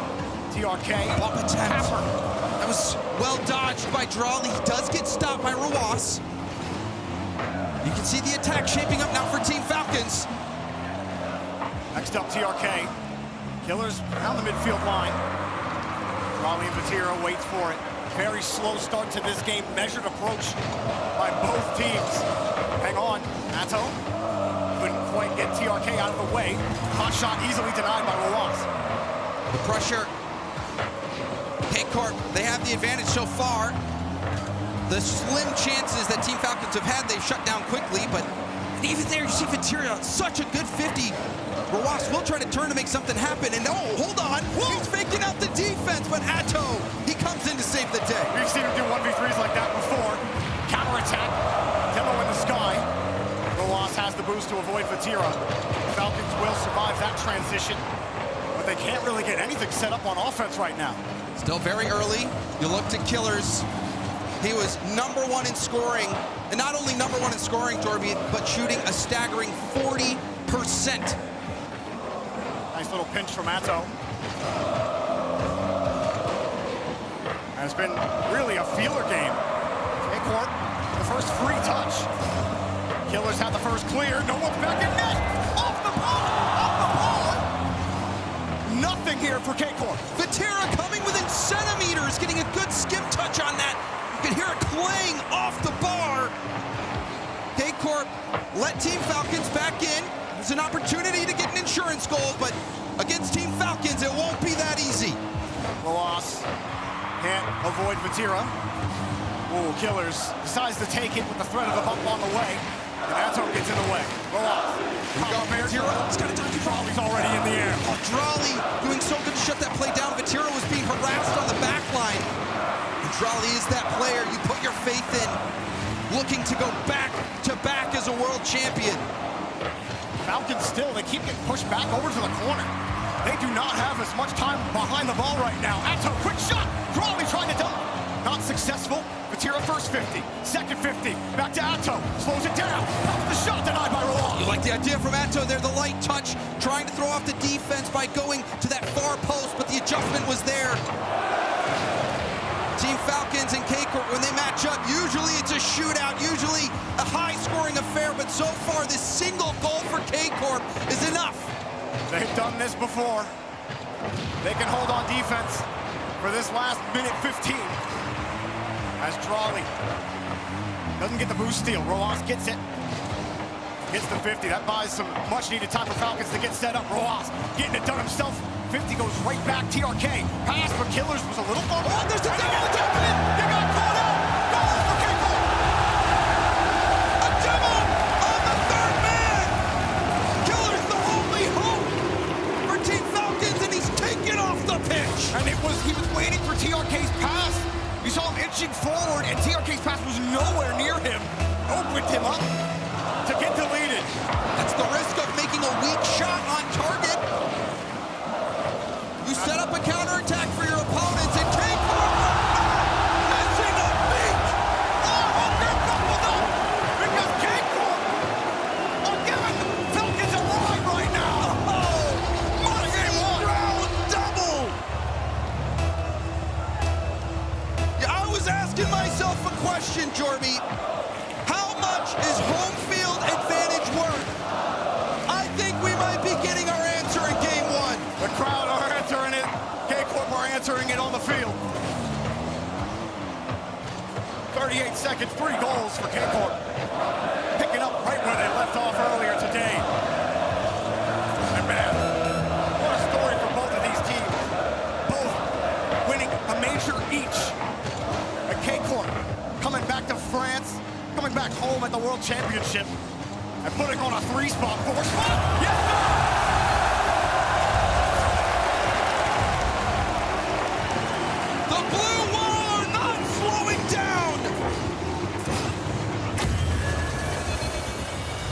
Now, what do you do if you're Falcons?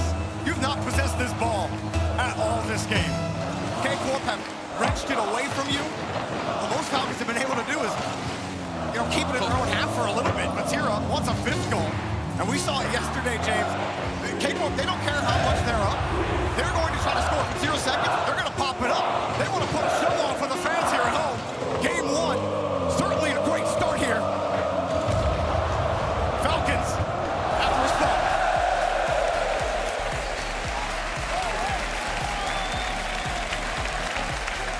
It was Drawley who opened the score sheet for Karmine Corp. Drawley, the player that K-Corp brought in for one reason, and one reason only, Jorby, and it's to win it all. He produced this game for K-Corp, and game 1 was a statement.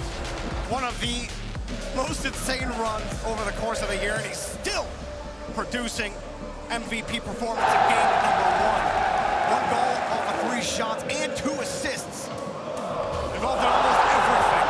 He's all over the place right now, and that is a dangerous spot to be. We saw this exact scenario play out last season, as you've been alluding to, James.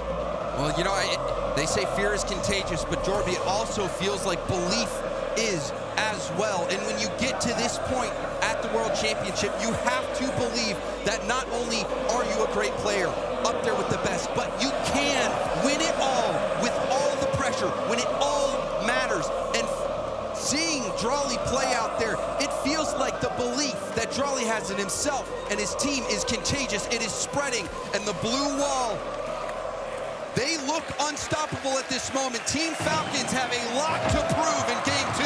It's starting to feel a little bit like Birmingham. Remember their playoff run? they made quick work of every team that they faced. It didn't matter what level that team was playing at beforehand. They all looked the same underneath the blue wall. Atto gets stopped by TRK. Trolley forces it, no boost. Forced to retreat. Vatira will have to buy a little time. Or maybe just score when it's just high.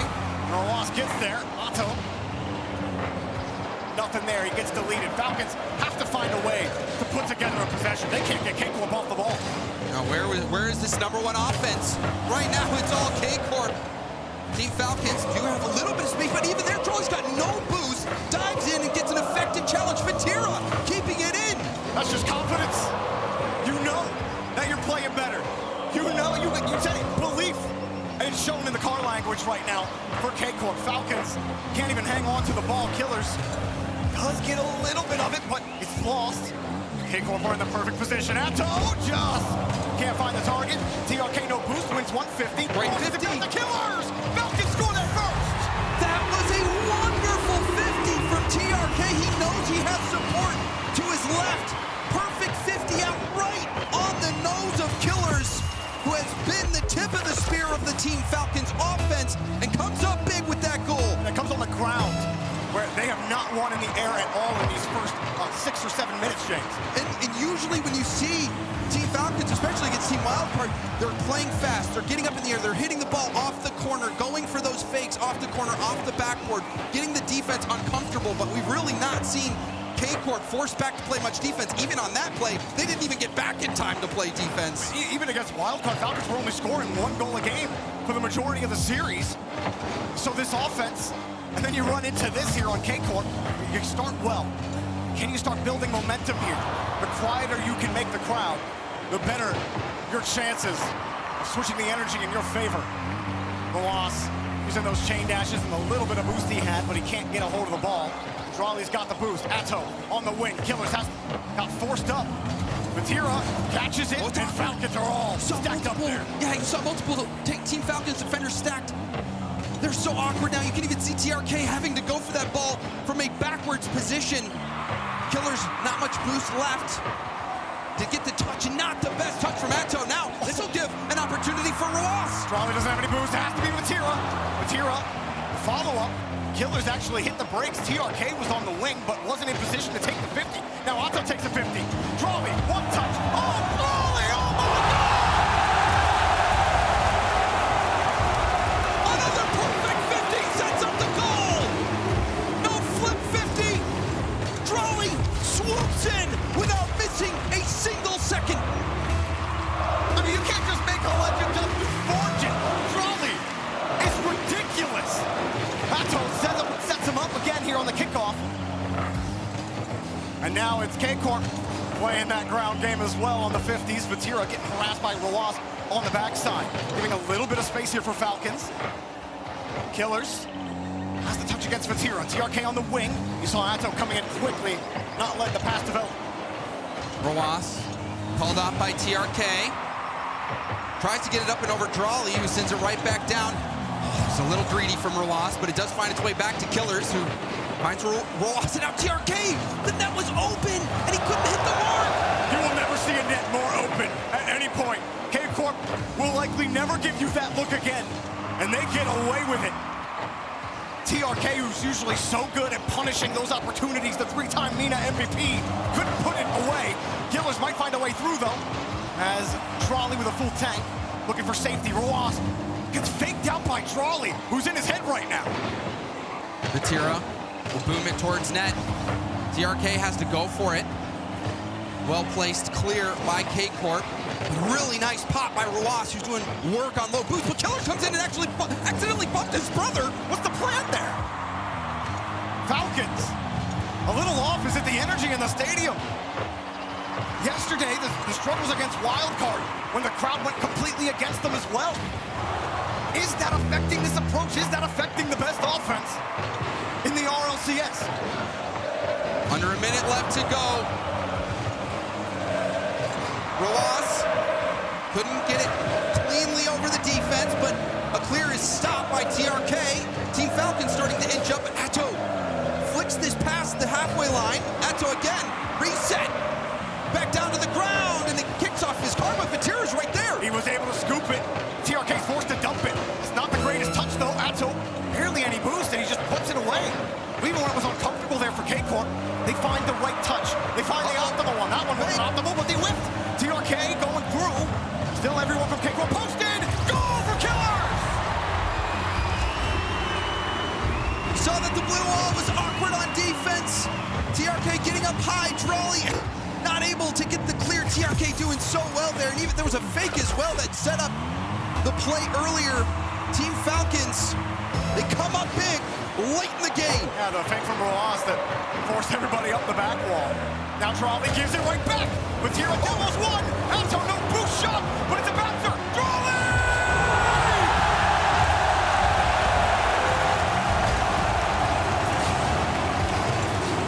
TRK dove in. Killers hit it away from him. No clear comes out, and K-Corp capitalize. Responding again, Falcons. They had a good push, but K-Corp always got another trick in the pocket. Drawley pulls it back to Batira. They want to end that one in regulation. Drawley with no boost. Oh, actually, that's a pass to Atto. Atto fake. Batira, a little too heavy. We got OT. Overtime. Golden goal game 2.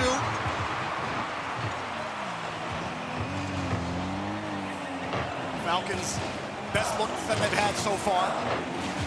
K-Corp, they've been a little awkward on defense. Drawley also a little antsy when it gets on offense. We've seen him double commit a couple times on the other side. But on the flip side, we also saw the double commit on the goal line in the final seconds that let K-Corp back into this. It's clear that both teams are feeling the pressure. The nerves are starting to show. Falcons, all that said and done, you're only as good as your next 50. Take the boost, nobody takes the ball. TRK back pass, Killers gets bumped out of the way. Atto, no boost, and challenged anyway. Drawley, heavy touch, did his best to recover. This is looking dangerous right now. K-Corp don't really have a great handle here on offense. They keep getting bumped, and the touches, there's too much space between K-Corp attackers, defenders, wherever they are on the field. Atto on the ground will get a 50. Batira there to quickly help out, trying to keep that ball close to him. Clear up the gut. Drawley's there. Does he have enough boost to do anything? Ran out. So did Atto. This is a counterattack opportunity, but you see Team Falcons also low on boost. Everybody running on fumes. K-Corp does get boosted up. The clear attempt stopped by Atto. Killer's got a full tank. It's got to be him. The fake from Drawley. Batira. He leaves it. Batira's the whole way back. He sees Rojas. Great vision. Now he's got to defend the shot. Rojas with no boost. Can't quite punish. It's awkward. TRK not going to get any good rebound here from Atto. But a very uncomfortable position for a second there. K-Corp still can't get the ball. Falcons starting to heat up. TRK off high. Another opportunity. Killers goes for a double. And it's cleared out by K-Corp. They're barely surviving, Jorby. Still, Rojas is finding a way to get back to the ball. K-Corp needed that clear. The Falcons are maintaining possession. Rojas has no boost. The midfield got stolen from him, and the corner. TRK no touch. Killers forced to run back. A little bit of an awkward touch, but Killers, well, he does end up getting 50'd off the corner. Rojas trying to double this, staying on it, buying lots of time, but does give away possession. Oh, Drawley, I think he was hoping for Atto to back him up there, but he couldn't connect. K-Corp, quick out. That forces Rojas back. That was such a huge win in the corner. Had that 50 been lost, K-Corp would have been in trouble. Team Falcons are surging in this overtime. Another one here for TRK. Saved his flip. Trying to get another 50. Killers narrowly avoids the demo. Drawley another clear, but Falcons now have been holding possession all over time. TRK. Batira on the wall. Shot back post. And it's saved by Drawley. Rojas is not quite done. Around the corner. Wants the boost. He's got it. Drawley. He chips around though. Killers misses the 50. Atto, hard hit, and he makes one miss. But no one from K-Corp is ready for the follow-up. Double tap is wide. Atto awkward. It's just high of the net. Nobody from K-Corp is there. Atto on the top of the net. Another high. K-Corp surviving on fumes. It's a barrage. TRK, there's no opening. Pops it up high. There's still no boost for KC. Team Falcons, shot after shot after shot. K-Corp saving it by the skin of their teeth. But how long can they do this? Oh, shot underneath. What a save. Are you kidding, Batira? Another one. Atto. It's a double side flip here from K-Corp. And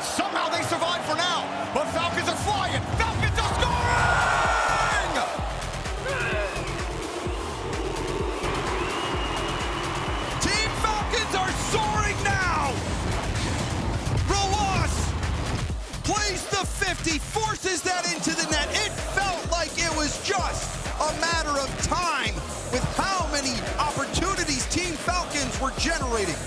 Well, it was never gonna be easy when the two best teams in the RLCS meet up, huh? Falcons, what a return to form there, especially that overtime, James. Trolley responded with a huge goal to tie the game up, and then that overtime was all Falcons. Possessing, getting the bumps, creating space. Done, despite K-Corp with desperate defense, keeping them out for multiple minutes. And that's on top of Team Falcons missing on a few opportunities as well. So that shows you how powerful this Team Falcons offense can be. It was non-existent in game one. Maybe, you know, there was some butterflies that Team Falcons had to get rid of because game one, you know, it was all K-Corp, all K-Corp.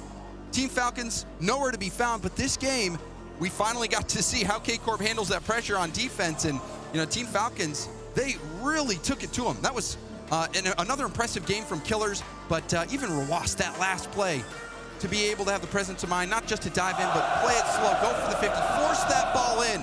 Perfect call.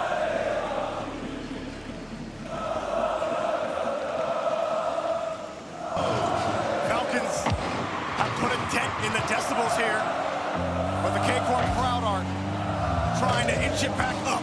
TRK looking for a quick 50 in the air. Falcons want to start right where things left off at the end of game two. Killers back. Vatira. And for now, Trolley. He slips it. Rawas, diving stop. The hammer save from Rawas.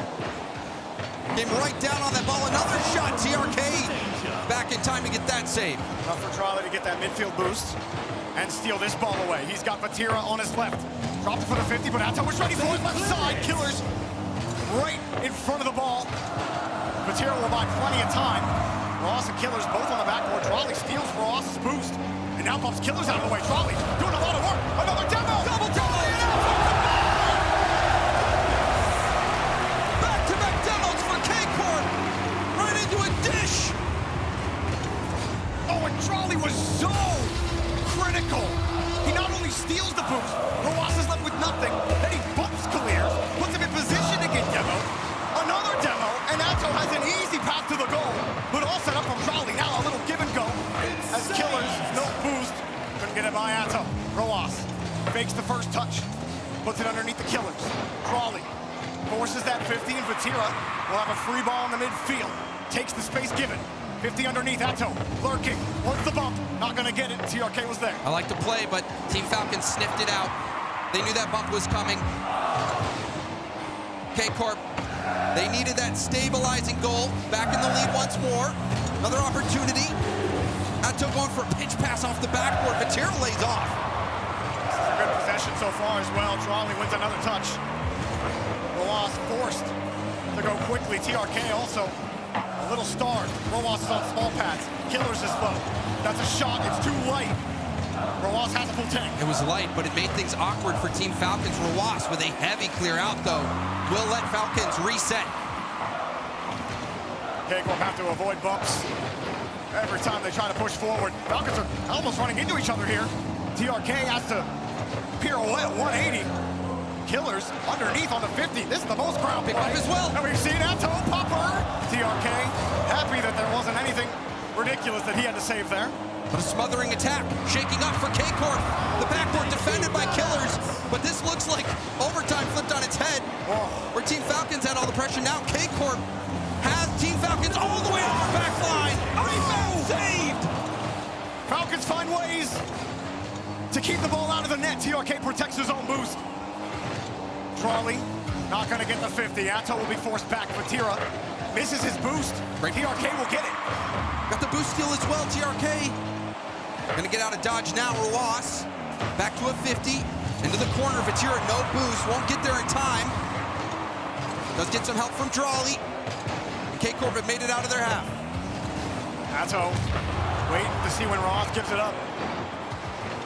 That touch from Killers almost killed that push, but they do a great job shuffling the rotation to the opposite side. The Falcons will push back immediately. Good recognition of space. decent so far. It's a free ball. Killers avoids one, forced to the corner. Matera's getting faked by Ross. The shot's too weak, and Matera recovers. And that's the trademark Team Falcons play, the fake off the corner. K-Corp, I've seen that many times. Didn't fall for it that time. That's all. Just a pot shot. He wants that boost. He'll get it. Trolley was hoping for a play his way. Atto retains possession for K-Corp. Looking for Vatira somewhere. Vatira picks his moment, but Roas is waiting for him. Vatira still keeps behind the ball. Demo for Killers. Vatira, a little awkward, but saves his dodge and forces it through two. You saw Falcons stack up there. Full belief that they had that goal. And the pass across, it was a good idea, but TRK was a little too far away, but somehow Roas is able to thread through the K-Corp defense. Well, this was yo-yoing laterally, and it bounces perfect. That bounce off the corner, perfectly out into space. Vatira had no boost. There was nothing he could do. And that was the big problem for K-Corp. There were no boosts sitting on the back wall. No one was able to get up there, get out there and challenge. And that let Team Falcons back in this game. K-Corp have not had the kind of pressure that we saw in game one. That onslaught is turned right into Falcons' favor. K-Corp still finding a way to pick up those saves. TRK back down. And life is really difficult right now for Karmine Corp. Trolley uses a lot of boost downfield, but he's not going to get by Roas. Killers pop up again here from the midfield. Pass, shot, goal! No hesitation from Killers. A beautiful first touch. And instead of taking it for a solo play, immediately goes for the pass. So quickly, the defense had no time to adjust. After all of that boost starving, K-Corp get down the field. They try to set up, and Roas gets another perfect 50 out to Killers to set all of that up. How often, so often, it comes down to your first 50-50. Pass is denied here. Killers will pop it up and keep things in blue territory. Team Falcons gave up a late lead before. Roas doesn't seem like he wants to. Forced out. Killers takes the boost and steals the ball. Excellent game management here at the end of regulation, but the ball still needs to touch the ground. And it will not. Vatira finally killed to the ground. Falcons have taken the lead in the series. Team Falcons, the offense is awake now. And it felt like they had a slow start this game, but then near the end, kicked it into a different gear, Jorby. And they just never let go of the ball again. I think if you really wanted to think about possession, in terms of how often there was Falcons controlling the pace of the game, 4 minutes, 4.5 minutes, there was only a couple of opportunities. Great play there. And what a series Killers is having so far as well. That first touch was so good on the sidewall, and also to have the presence of mind. Everyone knows Killers is having a crazy tournament. #1 in scoring right now, top of the charts in shooting percentage. He knew immediately, as soon as that first touch came through, and it was perfect, maybe even before that he was going to be passing to TRK. He made that decision so quickly, catching the defense off guard, and it was a great finish by TRK as well. Team Falcons are fearless, and you have to be. You have to be brave if you're Team Falcons, pioneers, because at the beginning of this year, Jorby, no other region other than EU and North America had ever won a major. Team Falcons made history. And they had gotten so close before, too, making it the whole way to the grand finals back in London when Moist won that tournament. It was a bit of a different roster, but TRK was on that roster. And finally getting the win this season, getting multiple Rocket League LAN wins. They want the World Championship. But we're going to take a pause real quick. I love baiting the crowd and the chat. Well, we've got a little bit of a break here as we figure out what that issue is. We appreciate everyone's patience at home. And you wonder if this might actually help out K-Corp a little bit. Because after game one, it looked like this was their series. It looked like they were going to be on a roll, but Team Falcons, they bounced back, got rid of those jitters, and offensively, they have been smothering K-Corp's defense, who's been caught low boost multiple times. You saw that first goal that Team Falcons were able to put in. It wasn't a crazy pass. You know, if you have any sort of boost, you could have tapped that out to the corner safely, but The player who needed to go for the ball, 0 boost on the back wall, low boost, in net. No one could get up. Team Falcons have been starving K-Corp at those key times. It's so tough. It's so tough on defense because you not only have to manage where the ball's going, how you're managing the ball, but that makes it so easy for an offense to take your boosts. So when you're under that much pressure, if you're K-Corp, how do you prioritize the boost and the ball? The burning question of Rocket League of all time. Kickoff going the way of Team Falcons there. K-Corp known for their kickoffs, but it's Team Falcons who make it work. Nobody's ready for this for K-Corp. Vatira racing back. Atto stays flat. Maybe a miscommunication. Yeah, it must have been because you saw Atto. He's in a spot, maybe thinking Vatira was going to go. They probably both thought the other player had it. That is not a mistake you want to make in a World Championship semifinal in front of this crowd. K-Corp need to pull something out right now. The Falcons have not only stunted their offense and crushed their defense, but they've also silenced this crowd. TRK won't stop rolling! Fitting that Charlie might be the one to get him back into it. Vatira, the shot on target, forcing the rebound. You can see Killers racing in, trying to get that demo from behind. But Drawley's been speedy, and he steadies the ship for K-Corp. Been a little bit since K-Corp were able to find Falcons' net. Sometimes that's all it takes to open the floodgates. Drawley racing, but he's not going to catch TRK. TRK back up. Atto 50, but it's Killers just high. And Drawley actually kicks it away. That made Vatira awkward. And again, little things are plaguing K-Corp right now on their transitions. Drawley will get a big clear downfield with Atto getting a slight bump. That helps knock Killers off his line. This will buy a little time for K-Corp to get set up. Roas gets demo! Killer stops it from the smoke! How did he see? Does he have X-ray vision? He just had belief. Drawley just out by TRK. Atto's missed the ball, but Killers doesn't have any boost. Vatira neither. He's forced back downfield. Drawley will make sure that TRK doesn't get a sniff of his boost. Drawley gets a chance downfield. Wants to chase it down, but he will not get it. Falcons return fire. Vatira makes the save.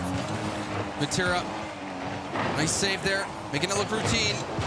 Drawley, not much boost to get up to 50 this, but the defense didn't know that. Roas still getting that mid boost. That was an interesting little bump up to the ceiling there from Atto. Roas taking his space.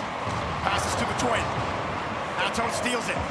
TRK gets in the way. A lot of free time. No one's up. Space. Drawley off the ceiling. Reset. No one's around. Tried to give it to Atto, but Killers wisely kept that up, kept it close. And Atto was forced the whole way back to the wall. Drawley gives him space. Atto going for a 50. It went above TRK. Leaks out into the middle. Drawley will punch it up the gut. Ross falls down quickly. Him and Killers kind of tie each other up. TRK buys him plenty of time. Killers races and gets the clear. Should be a free ball for K-Corp, but Roas is hunting for it. Killers, TRK, Atto diving for the stop.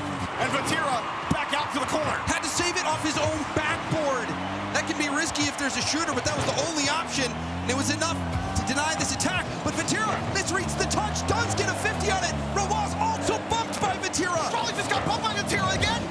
Drawley gets bailed out by Atto, but there's no boost on KC. Atto has 2 boosts. Drawley has 6. Killers forces the 50, and Vatira has to play the ball. That means Killers gets it. Or did he have to play the ball? He would maybe got demo. Either way, it shows you the struggle K-Corp have right now. With the clear, Killers makes the stop. And a low boost breakout. Nicely executed by K-Corp. Can they get position with boost? That's the question. K-Corp just holding on right now as Falcons continue to swoop down into the blue wall. Vatira has a chance off the bar. Killers wasn't there. Atto didn't want to take it. He didn't have boost. He takes it in. Atto low. Atto 50. Roas falls down. Vatira, a little break check. Drawley sits underneath it. It's so awkward here. No boost. Drawley with the shovel. Vatira trying to clear the pavement as well, but Falcons are just stopping him. Here's one more for Atto. 2 denied. Atto has the Drawley hit. It was off target. Another shot. High. Another shot. No, he's going to play it. He plays the ball, not the boost. That gives Roas a chance out. Roas put that boost to work, found Killers, who booms it out. And Team Falcons somehow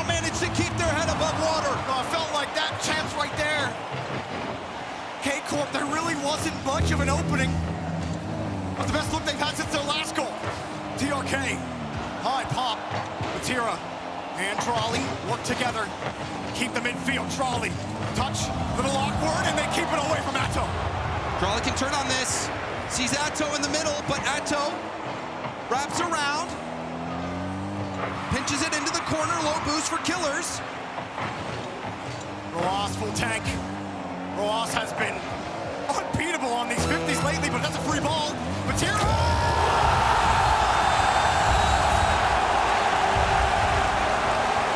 This is a Vatira legacy moment. A Vatira legacy season. He's won majors, but the one that matters is the World Championship title. They gotta hold on to this lead.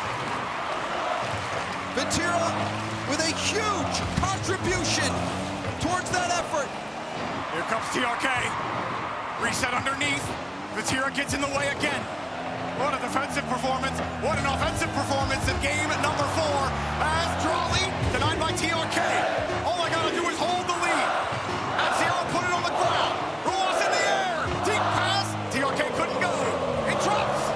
Cakewalk tie the series.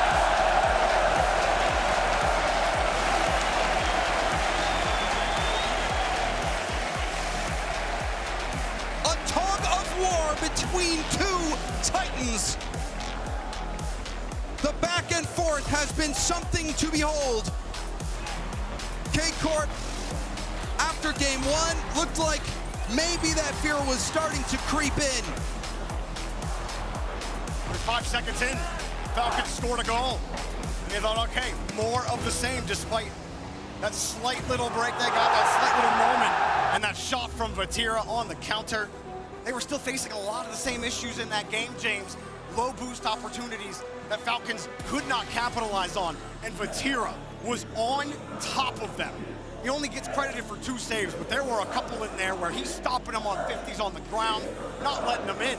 The Falcons' credit, they were doing a lot of the same. It took one solid transition, one solid passing play to break it open. Oh, and I mean, the back and forth has been crazy. I've seen Falcons have been caught low boost. K-Corp, though, has, there was that one point you called out 8 boosts across the whole team, trying to keep Team Falcons out. And even when they're on low boost, to be able to have that breakout, like a low boost pass over to Drawley, who's on the wall with no boost at all, still able to bang that ball out and get some breathing room for K-Corp. So they're starting to be able to handle that boost starvation in those critical moments and help put K-Corp over the top.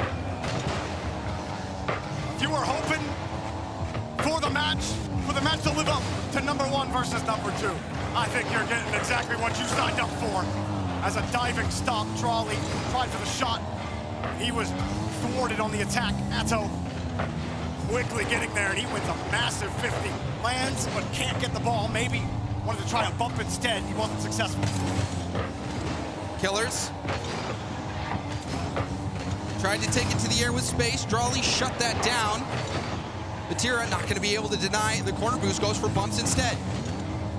The loss.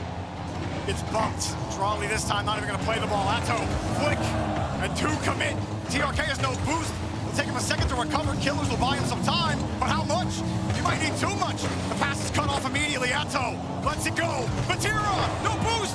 It's a ball, and downfield was Roas to help Falcons get back to the blue half. Pass not even going to connect. Such a good idea from K-Corp, everything but that last shot.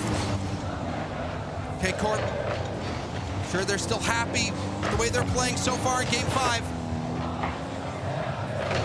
Killers, all of his boost. Holds the reset, but just denied. Opens the gap for TRK. How did Killers do this? Beat the defense. Gets down to the ground, saves his flip to the last second, and not only that, but TRK had a premonition of where that ball was going to be. I mean, his boost hit 0 before he even got the reset. He approached it perfectly, James.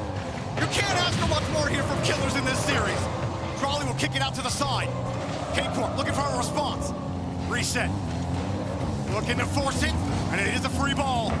Up high, Vatira leaves it, but Atto says, no way, I'm not going for that. He's not even going to get the ball. Trolley tries to get there. Killers! Denied off the post. Vatira can't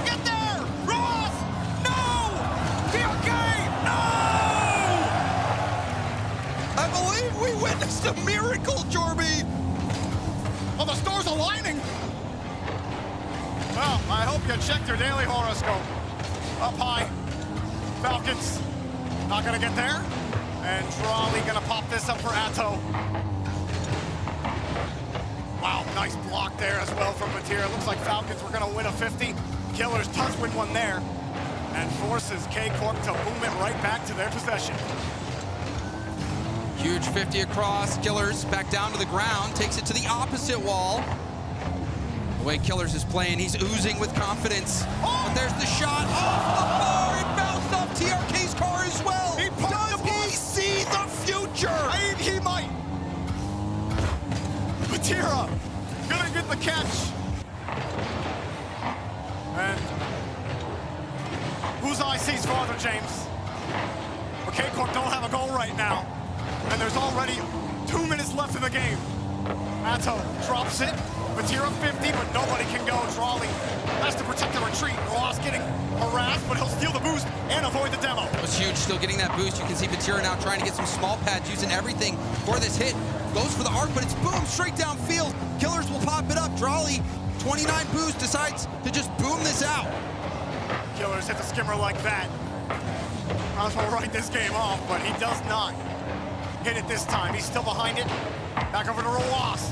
Hot shot denied. Vatira uses the rest of the tank, and Trolley forced to punt it away again. And here we go, where K-Corp are in punt mode.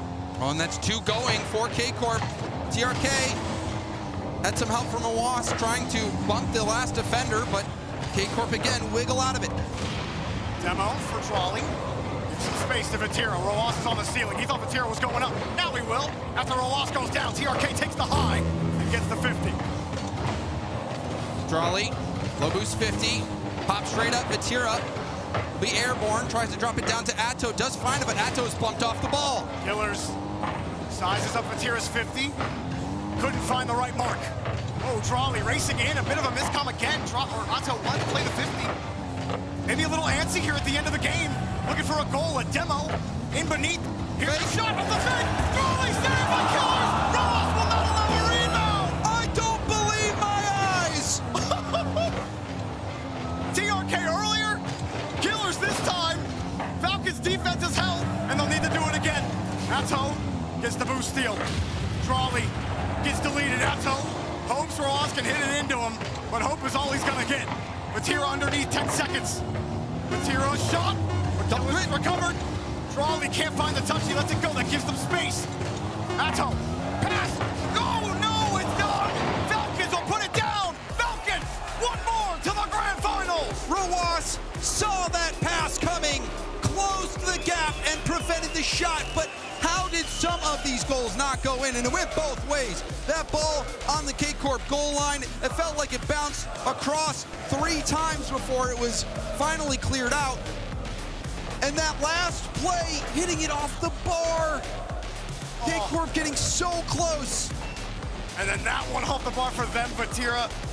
Somehow this ball stayed out of it. Really don't know how, but it did. And this one right there, that's the gut punch, James. You can't breathe after that save. It was so close to going in. It's margins like that which separate players who win a world championship and players who don't. And here we are at this moment. K-Corp knocked down Falcons at EWC on their home turf. Falcons are threatening to do the same to the blue wall in front of this crowd. What a performance for Falcons. K-Corp have fought them every inch. At the beginning of the year, Jorby, we talked a lot about this matchup. We talked a lot about these 2 teams. It felt from the very beginning of 2025 that one of these 2 would be a world champion.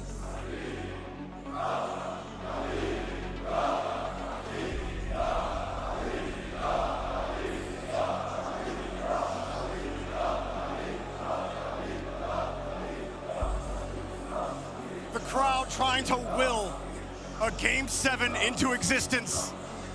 Tactical timeout for Karmine Corp. They'll need every single second. That game 1, James, 3-0.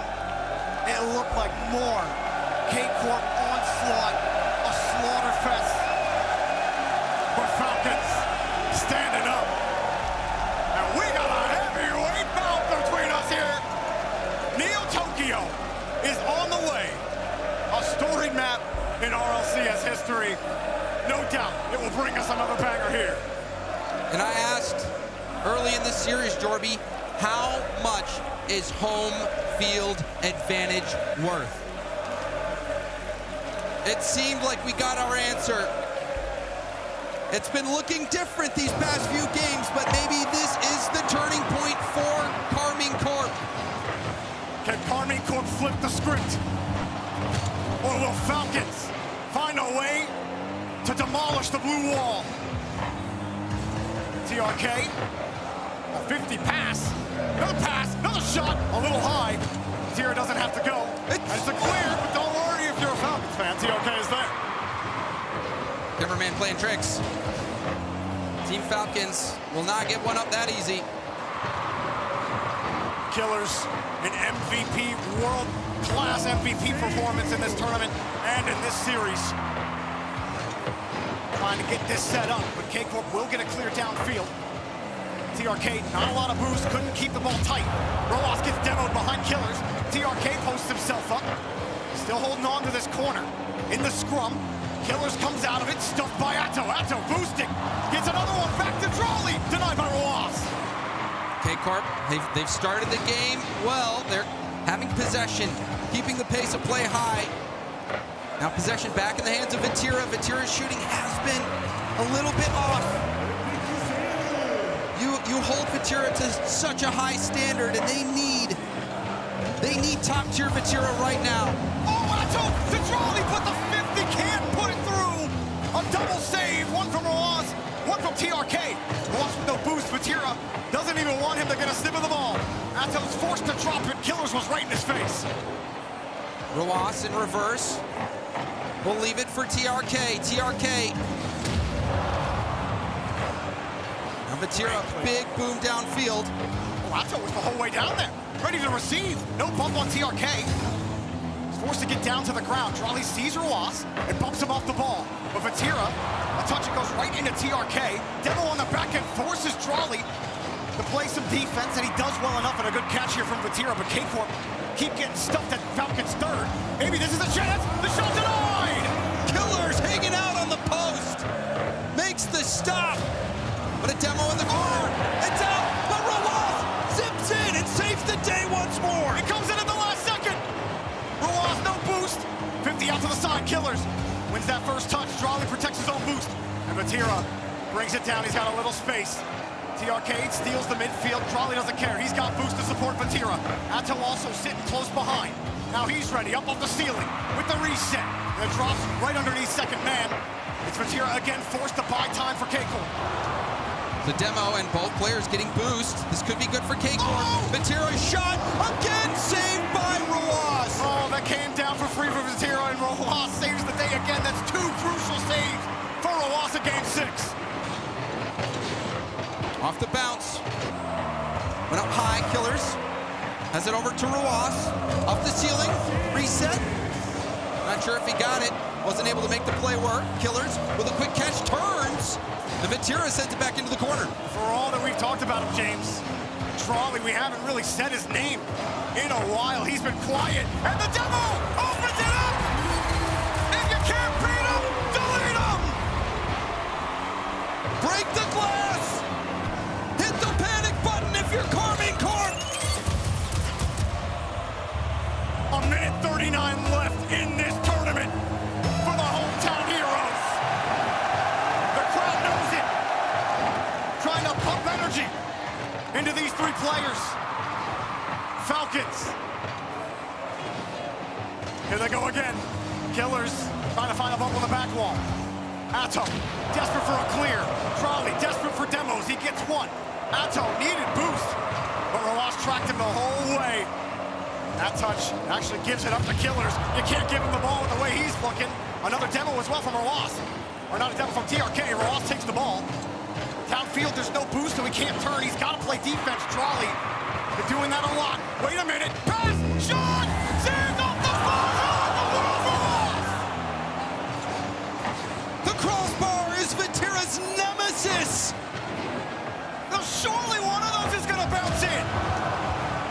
Vatira gets a demo on TRK. 50. Here's Atto. Up high. Killers drops it. Oh, K-Corp, we're all posted up. Vatira looking for Drawley. Drawley back over to Atto. No boost. Back to Drawley. Drawley on the post. TRK! TRK saved! What are we witnessing, Jorby? No one can score! The post! The crossbar! It's 5v3! Drawley denied Atto! It's a race for the ball! Killers smokes him! 10 seconds! Vatira! Drawley has to wait! Drawley sizes it up! He bumps for walls! Atto! He loses it! Time is out! Time is over! The ball's still in the air! Drawley! Dropper! Falcons! To the grand finals!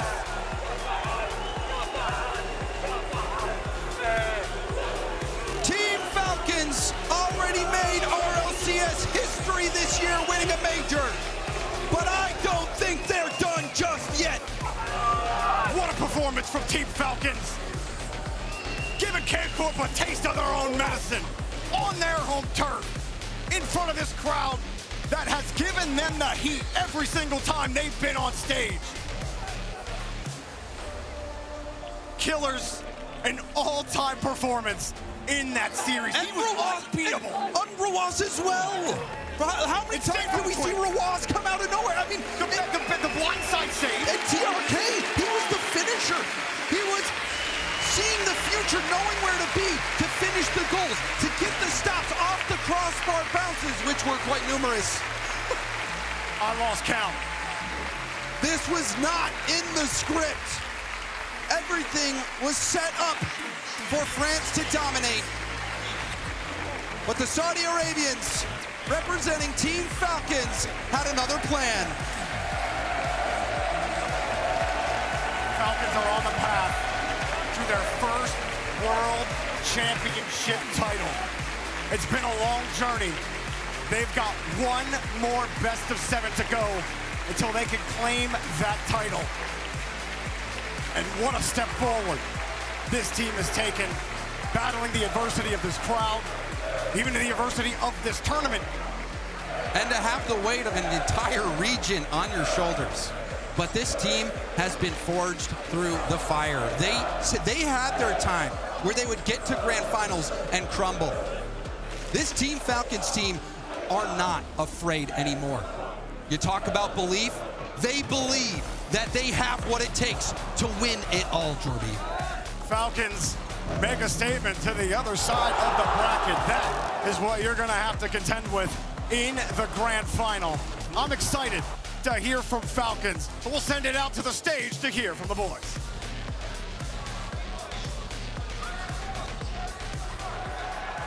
The Falcons have done what seemed impossible here and taken out the blue wall, but we still have claps because that was a heck of a good game over Rocket League. But the first thing you said to me was, I'm tired. And I'm tired from watching that too. Walk me through how intense that series was for you and your team. احكي لك اول شغله انت حكيت له اياها انه انت اول شغله حكيت له اياها انه انت تعبان فاحكي لنا على كميه التعب والشغل اللي مريتوا فيه واشتغلتوا عليه خلال هاي المباراه لانه بينت انه مباراه صعبه جدا. بصراحه اول شيء الحمد لله ثانيا انه الصراحه فريق كارمن فريق كبير واكيد انك اذا بتخلص سيريس مع فريق كارمن لازم تتعب والحمد لله يعني قدرنا نفوز عليهم بين ارضهم وجمهورهم. First of all, thank God we were able to win this and we were able to make it to the grand finals. And secondly, honestly, when it comes to Carmine Corps, they are a very, very strong team. And the fact that we were able to overcome them at the end, you're always going to end up exhausted at the end of that series. So yeah, there you have it. Well, now I'm curious because on your home turf at the last tournament, EWC, K-Corp beat you guys. Did it feel extra special to beat them on their home turf? حسيت انه بما انه كارمين كور هزموكم في ارضكم المره الماضيه فهل بتحس انه انتم فزتوا عليهم المره هاي بارضهم شعور مختلف؟ بصراحه شعور ممتع انك تفوز والجمهور مو كله ضدك بس يعطيهم الالعاب يعني صراحه يعطون جو وحمسونا ان نفوز على فريقهم والحمد لله يعني. Being able to beat Karmine Corp, I mean, in France, among their fans, is definitely something special. And I have to say, like, the fans did kind of push us more and more. We did want to get this win, especially here and now. Well, you guys got it. And I've got to say, you've been in a grand finals and won one not too long ago in Raleigh. But now you're in the grand finals of the World Championships. All I have to ask is, has it sunk in yet? Have you realized where you now stand? حكى لك انتم حققتوا اللقب في بطولة في ميجر رالي، لكن انتم هلا في نهائيات البطولة العالمية. فإنه هل انت مصدق مثلا انه انت متواجد بهاي اللحظة في هاي البطولة؟ هل مخك يعني مستوعب اللي عم بيصير حاليا؟ لا صراحة ماني مصدق اني بنهائي الورد اكبر بطولة في تاريخ اللعبة.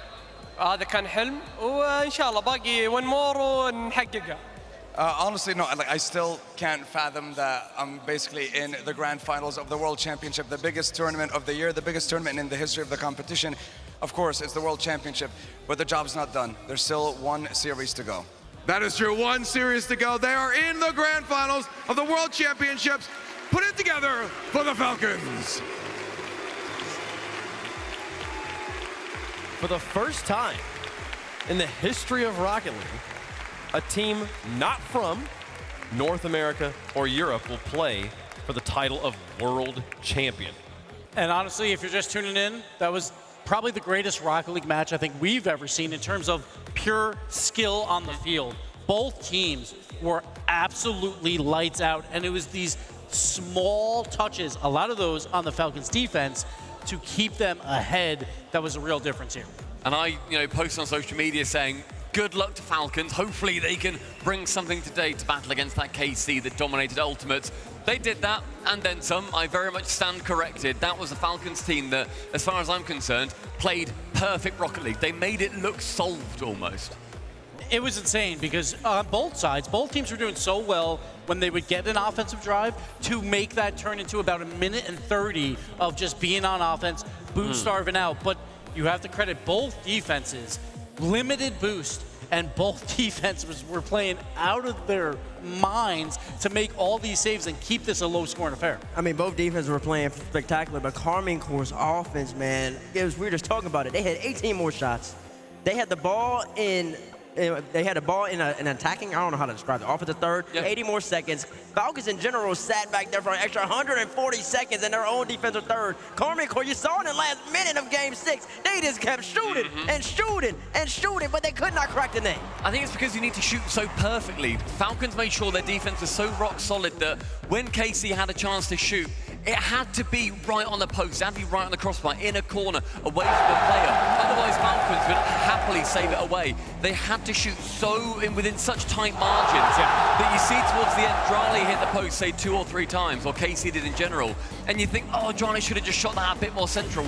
But then Falcons just save it. It's a rock and a hard place, and unfortunately, Karmine Corp just couldn't break through that wall. And that game 1 was, that was all K-Corp. That's always the one game that can get away from a team, but then after that, it felt just neck and neck the whole way. Both teams going back and forth. Falcons had so many pixel-perfect saves out of nowhere. You think it's going in, and then just out of nowhere, one last defender comes up with a save and hits it off their own crossbar and gets it out. Falcons defense was unbeatable throughout this match. It was unbeatable, and then listen, there's a clutch play from the captain of France, Matera, top left corner. But that was the last time, really, you saw them put it underneath the crossbar. So many opportunities in Game 5 and in Game 6 where they kept hitting the crossbar. And then it would, honestly, to the fortune of the Falcons, they would go crossbar down, and it big right into them, and they clear the ball away. And that had to be so frustrating, because you know that the Karmine players, they feel the pressure. They know they want to put it away, but they just couldn't get the job done. And then in Game 6, you'll see it. I don't know if we'll see it in the highlights, but they had a double demo play,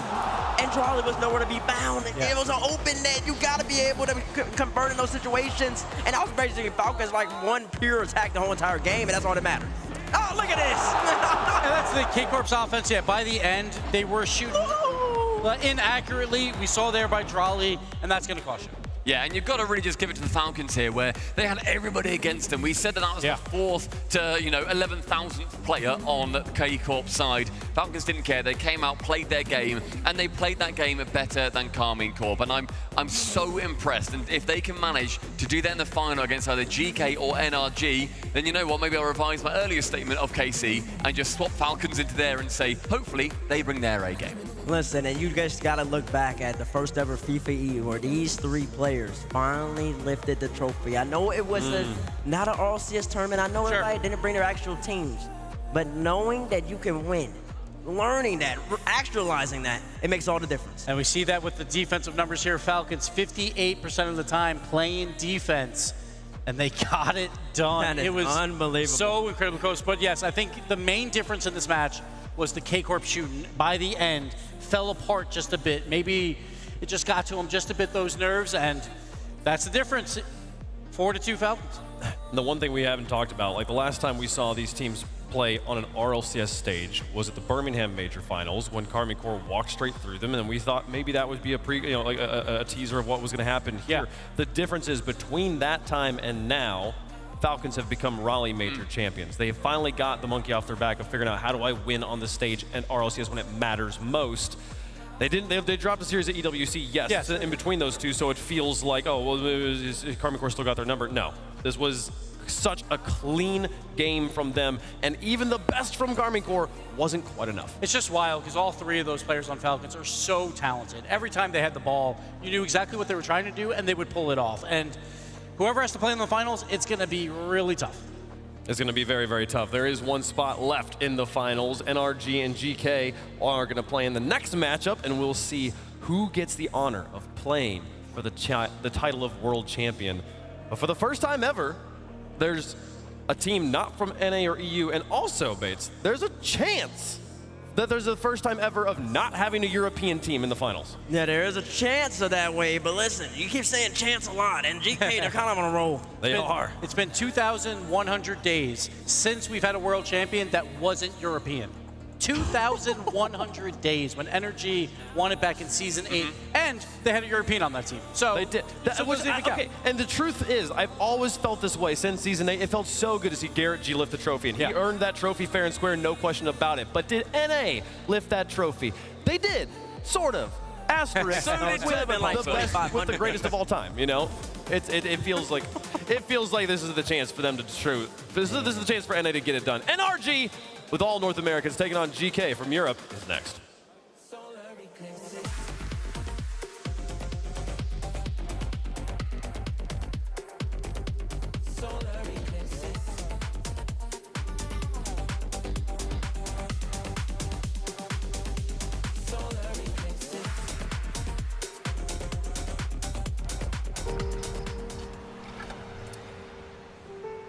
There's a reason they don't call them clean bikes, am I right?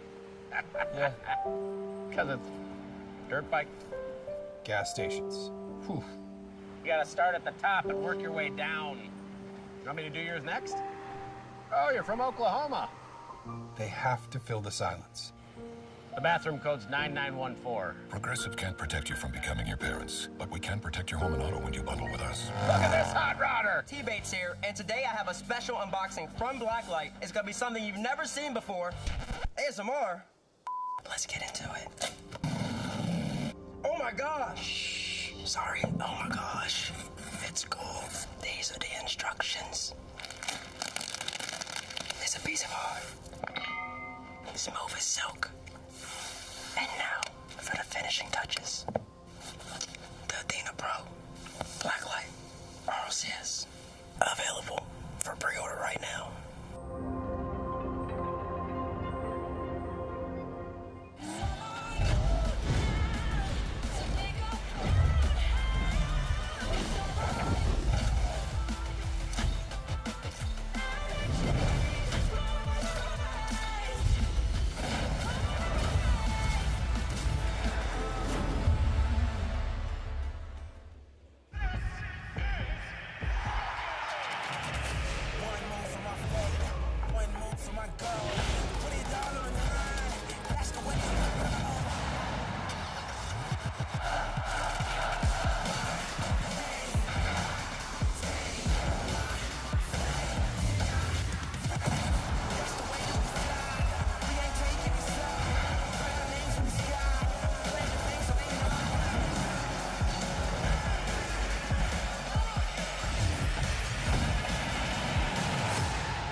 Last year's FIFA E World Cup was unreal. Nations going head to head.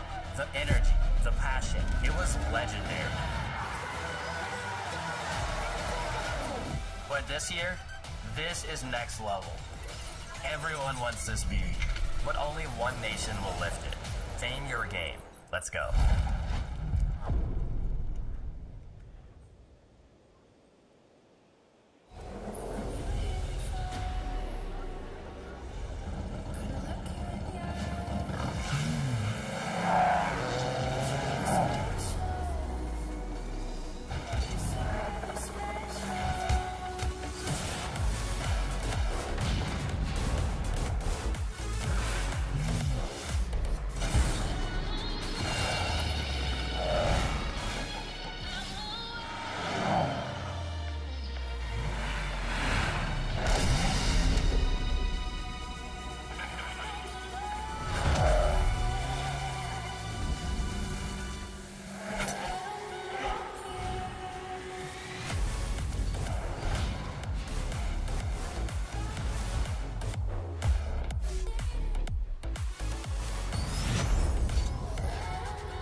Rocket League Esports without context. The chair just said, no, it's all mine. He's stone cold!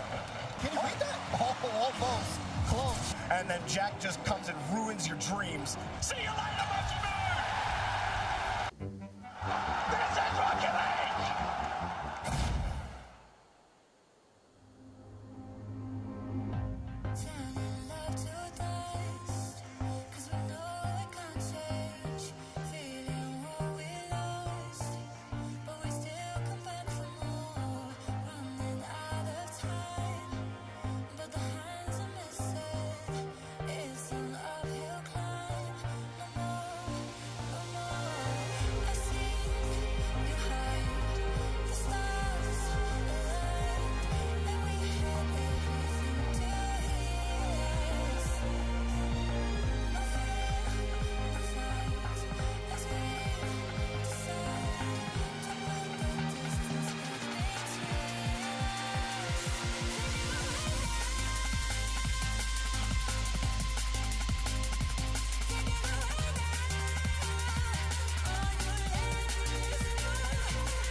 3 teams remain at the 2025 Rocket League World Championship, with the Falcons waiting in the finals to find out who they're going to face for that ultimate title. And what a match that was. 2 of the best teams in the world, and they showed it on the field. The Europeans, they were 9-0, knocking out teams that were not their region. Yeah.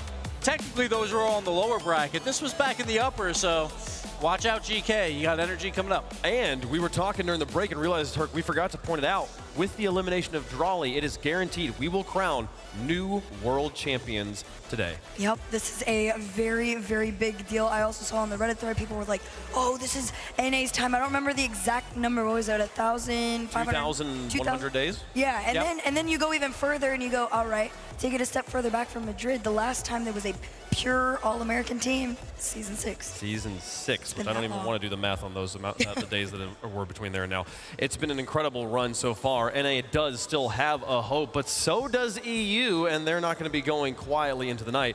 Let's get into the match. Introducing first, on the blue side, representing Europe, the runner-up at the Esports World Cup, no longer the underdog, no longer a miracle, they are for real, they are GK!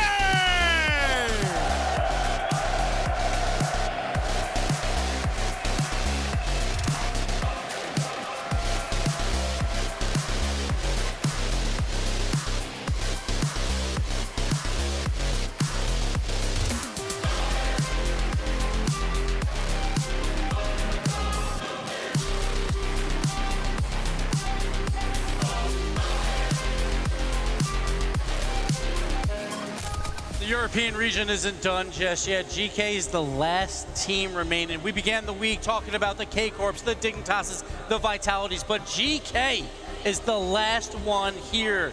Joyo, he's a major champion. This is the furthest he's ever gotten to a world championship, but he wants to go further.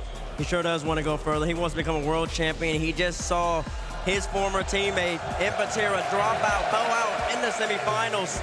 He doesn't want to end up like him. He wants to keep moving along. He's playing a great, fantastic tournament so far, but you're still waiting for that one pop-up moment from the man who lives in the sky. Well, another man who lives in the sky and has been dominating everyone there is Archie, of course. A stellar performance throughout this weekend, leading his team into this exact moment. It's his first top 4 as well, and he's in the MVP conversation for the entire tournament. He's also he was leading the progressive accolades too earlier today. I mean, the Falcons are still making that run on him, so we'll check in on it later today. Oli, though, maybe most underrated player in the tournament? I think he is the most underrated player in the tournament. You're going into this, I don't think people expected Oli to be playing this well, but he is. You're talking about Archie being in the MVP conversation. Oli deserves some recognition for that award as well.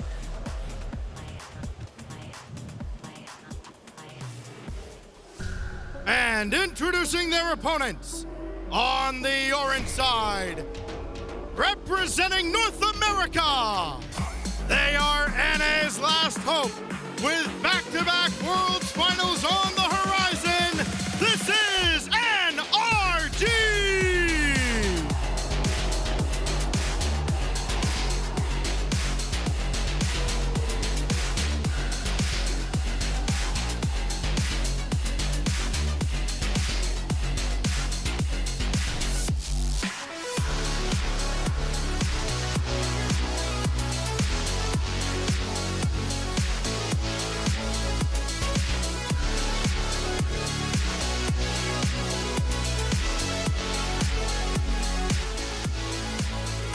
A bit of a mixed reaction from the crowd as NRG walked out here, and generally kind of muted cheers from GK here. I think that the crowd's going to be a little less of a factor in this matchup. It's all going to come down to the Rocket League. The crowd's still stunned from last series. It's going to take them a little bit of rebound. I'm still trying to rebound myself, so I can only imagine how they feel. I mean, listen, I kind of wanted friends to be in the grand final. I really did. and saying that, though, if you're an NRG fan and you're a fan of North America, this team's trying to make it back-to-back World Championship Grand Final appearances. Daniel Beast Mode Atomic, they've been doing it for 2 years at this point, Gibbs. And there's a one EU team in the way now. They're so consistent. They know how to win. We just saw it last match. It is very difficult to win in Rocket League, but yet NRG, 2 years in a row, always top 4, so many grand finals as well. They just can't get over that last hump. Well, they have 2 matches left. to be crowned champions. This team truly is long overdue to get to touch that trophy. Yeah. There is a very solid chance that they could do it here. I think this could be it. I know, the internet's coping right now. They're hoping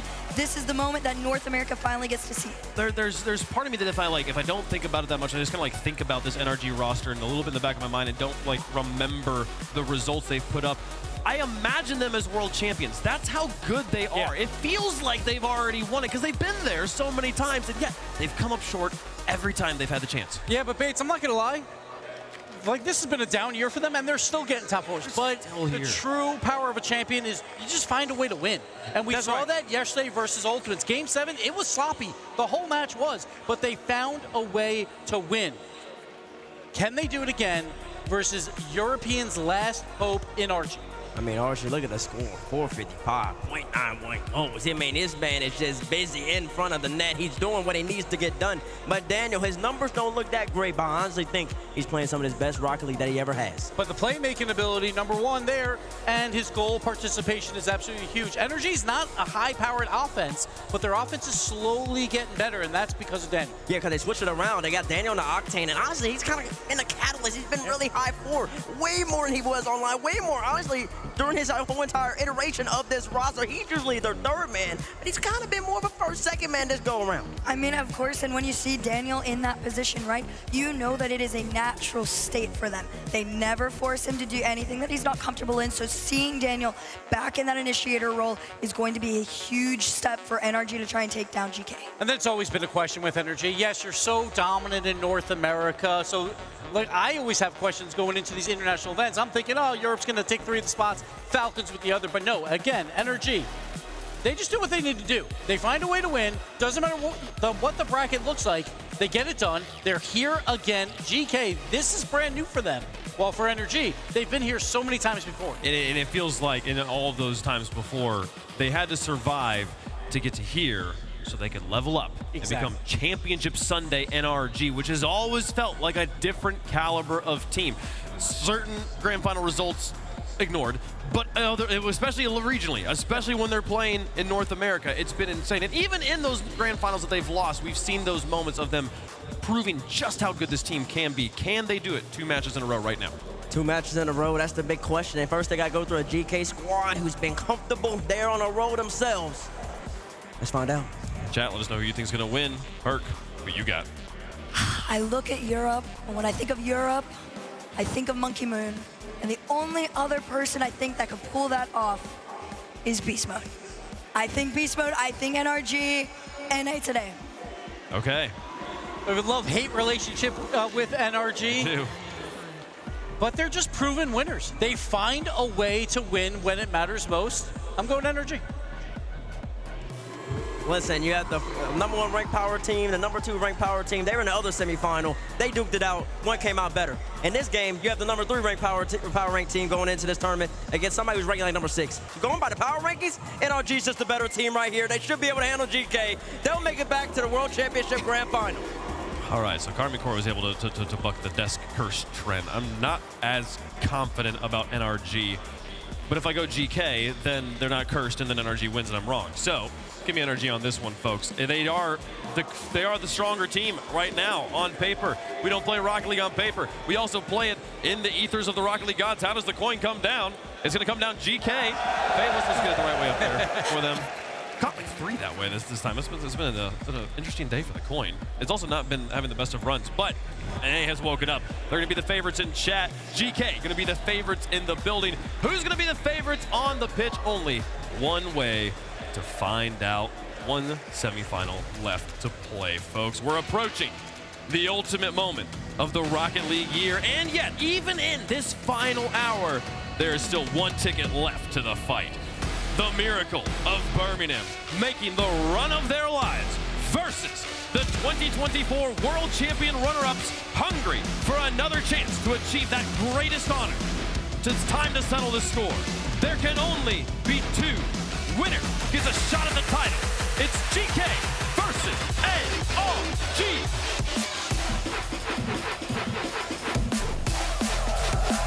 Welcome everybody to the last semi-final and the last step before the grand final. 3 teams left. One of them from MENA, one of them from Europe, one of them from North America. Johnny, let's get to game 1, brought to you by Progressive. Who was going to survive? Well, in a sudden twist of events, we've gone from thinking that the France streak that's long since continued might even be followed by the end of European Grand Finals appearances. It's been since season 2 that we've not had a French player in the Grand Final. We're not going to have one today. We've always had an EU team in the Grand Final for Worlds at RLCS, but that could change. NRG, in fact, the favourites against EU's last team. NRG looking to try and make it to back-to-back World Championship finals. Atomic threw him into 2 of them. 0-2 in that matchup, but you've got to try and go for a 3rd time. On the opposite side, this is the man that I'm looking towards. Archie has just been unbelievable at this tournament. Simple Rocket League done to perfection. So he is now on his way up, looking for the sidewall skim. This is Simple Rocket League. Atomic now, off the wall. Joyo waiting, backboard. Good just to skim it around the first player. Can't quite deal with the second challenge. Archie waits, it is challenged for his own troubles. Do get the feeling that when it comes to this game 1, as the underdogs, GK need this one more. I do agree with that. I think GK have got to win this. Got to try and ride that wave of momentum that they brought from earlier, beating Wildcard.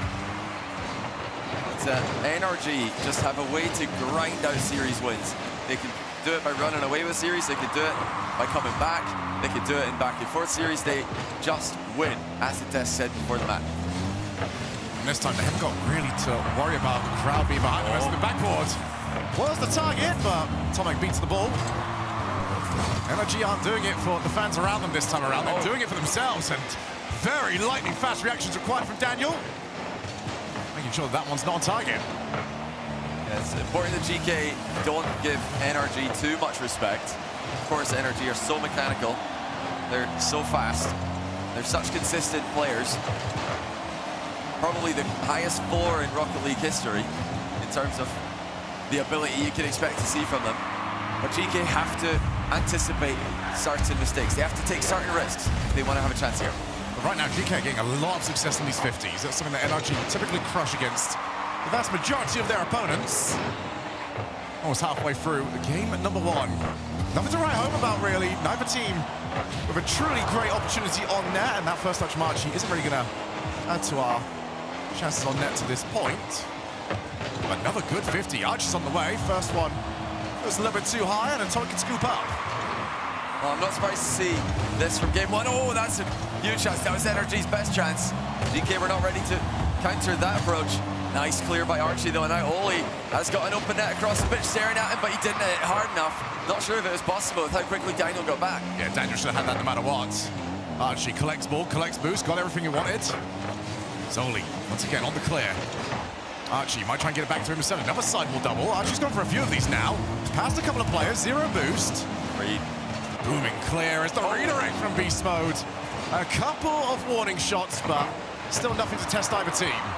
Yeah, nobody was catching up to that skim, though, if Beast Mode put that on target. And will it come down to shooting accuracy? We've seen certain teams, Wildcard, even in the last series, KC, plagued by inaccuracy, costing them games, costing them series. You do worry about NRG's shooting sometimes. That can be their drawback, or at least one of them. The crossbar, often their worst enemy. This one's just above the crossbar. First one to it is a blue card. Joyo, very low boost. All of GK are in very low boost. Archie's doing off 12. So everyone just picks up the pads.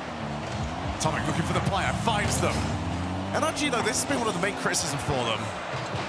Very often reluctant to send all 3. Saw an awful lot of that in our previous series where Falcons and KC happy to always send 3. Yeah, I don't mind that in game 1, I think, just to get that game on the stage, in front of the crowd, get it in the books. Obviously, they've already played here yesterday, but on the day, their first game, they are starting to get the territory that they want. NRG very close to pushing GK into awkward positions. Just only with boost there, and he does make good use of it. Another save coming through, but NRG are all over them. Nice pass, though. Joyo just powers it long. Had an opportunity to go for the solo play. Instead, went to a teammate that didn't have any boost and wasn't going to get to it anyway. Slightly awkward here. GK, how much do they want to bite on this? A tepid affair here in game number 1. As do get the feeling GK are playing with fire on occasion. As, oh my goodness, the team pinch also could have gone anywhere. But neither team really willing to have a proper bite at this game. Well, Daniel's in the back post here. Beastmo can get it across. He's staunched in the 50 by Archie, sticking to the ball as best as he can. Now he maybe even going to be GK's chance in 0 seconds. Should go for the flick, and NRG not happy to take it. We have overtime.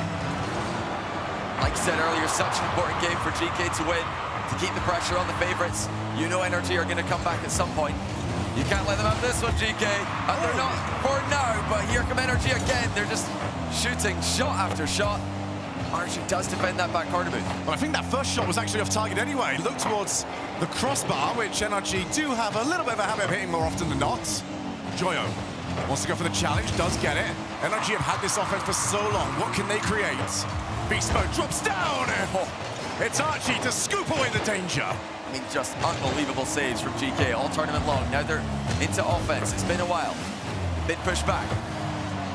Between counter-attacks, they have had some short stints next to the NRG goal, but huge clear coming through from Beast Mode. Backs up that GK defense. GK just have not had the opportunity to send a second man. There's no support on these plays. Back corner, Atomic leaves it. Daniel takes over, straight to Papavoni. First time to go for an outplay. Gets the player, looks for two. Just not quite on the border. That's dangerous. Archie, is he going to go psycho? No, just let's get rid of it. I mean, there's been some insane 50-50s that have just gone flying towards goals in this game. One towards GK's net, there we've had about 2 or 3 towards NRG's net. Here comes Oli again, who's having the best tournament of his Rocket League career. What an unexpected sequence of events. GK, the true dark horse of the competition. Not just this competition, but so many that they've been in this year. A quick reminder that they are grand finalists in the most recent LAN we've had. GK shouldn't be surprising people, but they still are. Joyo takes his time. First touch let him down, decides to go low. And for the follow, 0 boost, just fake the challenge, and Daniel clears long. Over 7 minutes now. No goals scored. This might be our first, but Beast Mode straight to the path of Archie. And Archie's been there for GK a couple times now when they've needed him to just buy some time. Oli's gone mid here towards Joyo. I don't think NRG expected that, but that was a bit of a risky pass to be making at that kind of pace. Insane defenses these teams have. So hard to score on. So tentative in game 1. Yeah, both teams just don't really want to pull the trigger just yet, as Oli and Archie almost collide into one another. I feel like this is something that really suits NRG, though, as they go back more. Too much work for Beast Mode, and Archie will clear. But this feels like it's NRG's at the moment. Yep. GK need to start getting some flash and pizzazz into this game. Yeah, this feels like an NRG 1-0 waiting to happen. We've seen plenty of those this year. They don't often win that much, but they do win. Oh, a save! How is that stayed out? That looked like the NRG goal. Not yet. And GK, once again, almost see it just glide into their goal. Now they've got one goalkeeper left. Archie clears. Only into the infield. Basement scores! And a classy pass there from NRG. Awkward clear by Archie, but look at the vision from Atomic. Finding Beast Mode in open space, so close to the goal. Beast Mode slots it bottom left. Well, we said game 1, GK needed to make an impression. The impression is you've got very good defense. You're going to need to use a little bit less of that. Yeah. How many saves is that on the board that we just saw? Crazy. I mean, we've got 6 saves for just Archie, but the whole team racking up 13 saves there. GK have had some insane saves this whole weekend, but they couldn't get enough. It was NRG's pressure that eventually caused them to cave. 15 shots to NRG in that first game, just 4 for GK. Now, GK are quite happy to do this. They were baiting in wildcard in their previous matchup. They are a very good counter-attacking team, but NRG do not overextend. You're not going to catch these guys out with counter-attacks. Maybe Falcons, if you can make the final, can fall prey to that. But GK have to fight for this midfield. They need to push NRG back if they want to have any chance of winning a game here, never mind the series. Yeah, it does feel like what we just saw from GK is tailor-made to work for NRG. If NRG could put together their favorite opposing play style, they would look at what we just had and go, yeah, more of that, please, because we can just slowly press forward. We don't need to take risks. We don't have to overcommit. We don't have to really get all that flashy, but we will eventually score. Yeah, just keep taking shots, keep sealing boosts away, and eventually the goal will come. But let's see if GK can respond. Will it just be more NRG ball? That's the style that they want to be playing. Joyo with an early opportunity, but he does not get involved or the ball gets cleared. NRG, rinse and repeat, do that again. It was perfect. Joyo dances around with the ball, actually takes the shots. Took a little bit too long, and NRG have recovered all their players. Now we go to the ceiling. Daniel with support. You can always see NRG, the communication is just so quick. They know who's supposed to be going for it. Joyo looking to just try and provide that little bit of magic, but just can't get that first touch to allow him to really wield the wand. Big dunk by Daniel. Joyo, heavy first touch, but he gets back to it. Archie skims it to the corner. They're, really using a ton of boosts here, GK, to try and get some offensive pressure going. That, to me, is the clear difference between these two teams. Boost efficiency. NRG have plenty. And look at this from Daniel, from Beast Mode, sorry. Not used to seeing Daniel in the Octa this weekend. I just think every time I see one, it must be him. Backward from Oli. Look for the unbelievable angle as Oli again tried to find the car. Best offense that we've seen from GK so far. Now they've got to try and get back. It's NRG. And this thing is NRG happy to play. Oh my goodness, wait, that might just be in as beast mode. Gets himself into position just in time. 6.5 minutes of Rocket League played. 6.5 minutes since GK have had a goal. Looking for something, looking to try and break NRG open. Infield, that's far too close to Atomic. NRG just communicates so well in defense. They just don't double commit. They don't waste boost. You can see, even for the extended periods of pressure, the short extended periods of pressure, I might add, that GK get, NRG are doing fine. They are comfortable on boost. Maybe the ball's near their goal, maybe it's in the danger area, maybe there's a shot coming, but they seem to be always ready. Shot straight down the middle towards beast mode. Joyo, be a heck of a read if he could get it. Realized pretty quickly that he could not. Archie goes to the ceiling. Has he got any support? Joe's on the way. And now Oli's by himself, but NRG not too quick on the counter. Another 0-0. GK looking better in this game, though. A couple of demos on the third man, and this actually might open up now for GK. They're not going to be challenged for a little bit. Joyo's got some time against the respawning Daniel. And GK, they're getting moments where they have clear possession of the ball. They can't do anything with it. Well, the pre-jump attempt there. Looks like NRG are starting to get comfortable today. That's a bad sign if you're a GK fan. Reminder that if GK lose, this will be the first ever RLCS World Final without a European team, without a European player. MENA have been the main characters this season, but NRG forever involved. Once again, GK cannot find a way through. NRG are threatening the counter. Reminder as well, the NRG org. Different players, 1-1 when it comes to their grand final appearances, Season 5 and Season 8. Imagine how it's like for your organization to have a rubber match when it comes to grand finals. Another pre-jump there from Atomic, but that pass is nowhere near him. Archie does cover. Joyo again, he's the first one onto a lot of these. If you can just sort that first touch out, they might get something better from these. They're afraid to commit with everybody because boost is such a premium in this matchup. GK can't seem to, hold on to 20-ish boost, just a little bit to recover with. Give the third man confidence to move in. NRG do not have that issue. Seems so close to a goal again. The crossbar saves GK. I think we've seen the crossbar hit more often than we've seen goals in the last hour of Rocket League. Drops down. Joyo doesn't want to go for it. They're going to have to commit at some point. GK seem terrified of them all in. That's the corner. Beast Mode has got his second. Perfect shooting from Beast Mode. Atomic mid. Beast Mode waiting for it. And how about that for a shot? Archie, one of the best goalkeepers in the world, could not save it.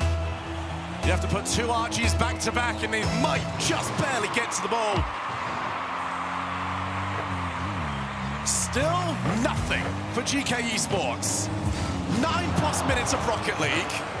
Held to 1-0. Right now they're being held to another one. Daniel goes backboard. Archie should have it. But it's just clear and hope right now for a lack of boost, a lack of confidence. Name it what you will. Beast mode doesn't lack any confidence. Oh! And why would you? When you've got Atomic, got your back.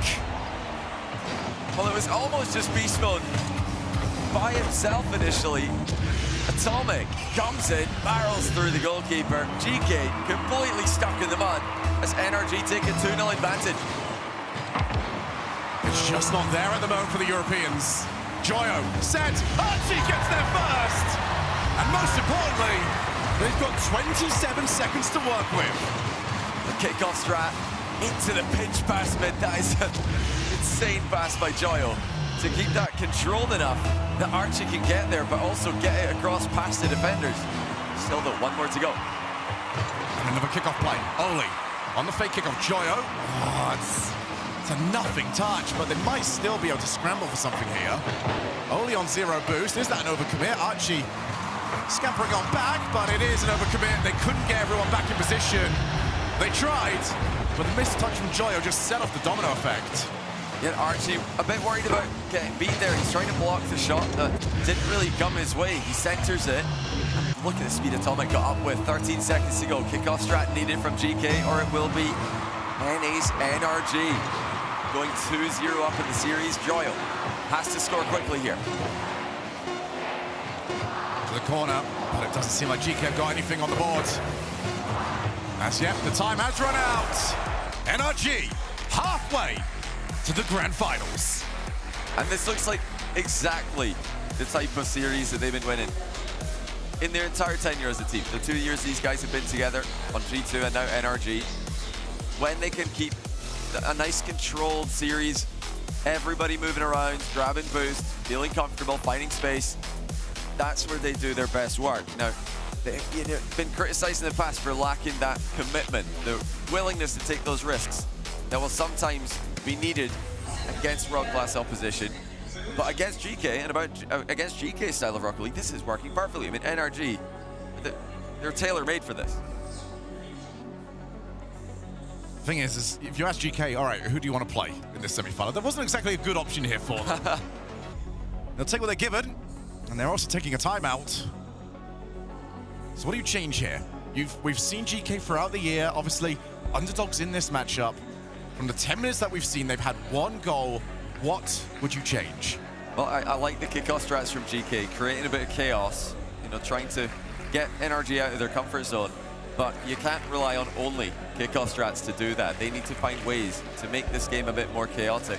If there's one thing Joyo does well, if there's one thing GK as a team do well, it's improvising. So if they can get this game to be a bit more random, that favors them, in my opinion. But NRG, with an early 2-0 lead, all the experience they've got, are going to probably see that coming. They're going to know that GK are going to try and catch them out of position with some rush challenges, with some fakes, trying to get this flow to change in any way, shape, or form. The only good news out there right now, and it is pure hopium, I feel, is for GK, you look at this NRG team, and when it comes to World Championships, when it goes wrong, it really starts to go wrong. You need to start having that rollover period, make them start to doubt in themselves, because we did see it, World Championship last year, obliterated BDS in game 1. Yeah. And then just, it fell off, the wheels completely fell off after that. Yeah. They need to convince this NRG squad that it might happen again. Oh, it's going to be tough to convince them. I mean, you need to smash it. With all their losses that they have suffered, NRG have learned so much. They've grown as a team. They've tried to make the necessary tweaks to improve, and they've become a terrifyingly consistent team as a result. And let's see what GK have got cooked up for game 3. It's a fake kickoff into the sidewall from Archie, but we will just end up back in midfield play where NRG have looked comfortable. Here's Archie yet again. What a pass, but his passing option's gone. Demoed. NRG looking confident. Looking like the heir apparent, apparently, to that second grand final spot, and they've got a shot on target. We're straight back to where we were in games 1 and 2. NRG are swarming. Looking to try and find that first goal. How do you get out of your GK? You need to try and find a 50. That one's not in, because you leave it for beast mode. And Oli miraculously keeps it out. Crazy save from Oli. Beast mode rifled that ball to the backboard as he sets up the double. No delay on the play whatsoever. I mean, there's no question, GK can make great saves. They can hold on for long periods of time in defense, but like we keep saying, NRG are not going to overextend. It's not what they do. They just put you in this position and keep you there. It's up to you to break free. GK just can't find a way to do it. It's a very old school style of Rocket League. Hold on to that midfield. Deny the boosts. They've removed the danger. Bring what you can. Oh, he looks for the redirect. Atomic sees it out on the counter now. Joyo, very low boost. He would have liked the Psycho. He would have liked a couple of things in this grand finals, but NRG are not providing any of them. Beast mode, everything he does just seems so dangerous. You can clearly see the main difference between how these two teams defend is momentum. GK don't have any. They're grinding to a halt a lot. That really limits their counter-attacking threats. Whereas NRG, when they defend, they're all keeping their supersonic speed. So even if you're getting outplayed, they're ready for a pass from a teammate behind. Speaking of, nice little fake attempt there from GK. NRG more than ready for that. And now, here we go the other direction. Chance, and again, it's perfect. You're seeing the difference here in class. NRG want to go back-to-back. Denied too many times. And they look in prime form for it at the moment. GK have got nothing. They've got a goal, but they haven't got answers. They haven't got ideas. And right now, they might not have a hope against an NRG of this quality. And the shooting's looking good for NRG, which is probably the best thing for them and for their fans. They're not sniping the crossbar. They're not playing crossbar chat. Yeah. So let's just cut that bit out. Let's pretend that didn't happen. They're shooting the ball really well. There we go, that's better. All right, can't hit the bar on that play. 2-0 for Beastman. It's a drubbing. NRG have got their sights firmly set on the grand finals. And for GK, I mean, this is all about you just got to get the next goal. One more against them, heads will drop. And we saw from the offense that GK had, it's just they get one shot and then they have to go back. NRG get 12. Yeah, it's just not the same volume. And there's really no serious pressure being put on NRG here. It's kind of fake pressure from GK where they're, you know, putting the ball near the net, but there's so many cars in the way of it. There's so many challenges lined up one after another that you're gonna need to do better. Oh, that's one way to do it. If you can't get the ball past the challenges by passing to teammates, why not the ceiling? That's beautiful. And it's necessary. Oli provides the spark. Crazy from Oli, what a goal. Can GK now take that spark, turn it into a fire, and burn down NRG's hopes of a grand finals? Atomic off the wall. Just so smooth every time. Joyo's not getting to it. Oli's not getting to it. 3-1. And the striking's looking good again. Atomic with a brilliant first touch. Joyo decided to turn. Maybe it would have been better to just continue on forward there, but again, boost is so low for GK. They're afraid to leave each other isolated in defense. They can't cover all the angles NRG are threatening. It's another fake kickoff. NRG just seemingly happy to play those as well. GK just can't quite find that second phase. They can get the ball over to Oli when he's waiting for it, but what comes next after that? Oli now in net. Clears it into Joyo. Had a few of these positions. Can he create something from it? He's passed a few as Archie drops it. Oli's next. But Daniel beats him in the foot race. Joyo tries to keep that play going. GK seem to realize they can't let this offense go. They've got to just send cars, throw limbs, do what you can. Oh, this is a... Oh, yeah, Daniel makes it. Beast mode with the credit for the goal. Off of Joyo's reset, Beast mode just slams it on net, gets demoed. And Daniel running interference. He might have bumped Oli there as well.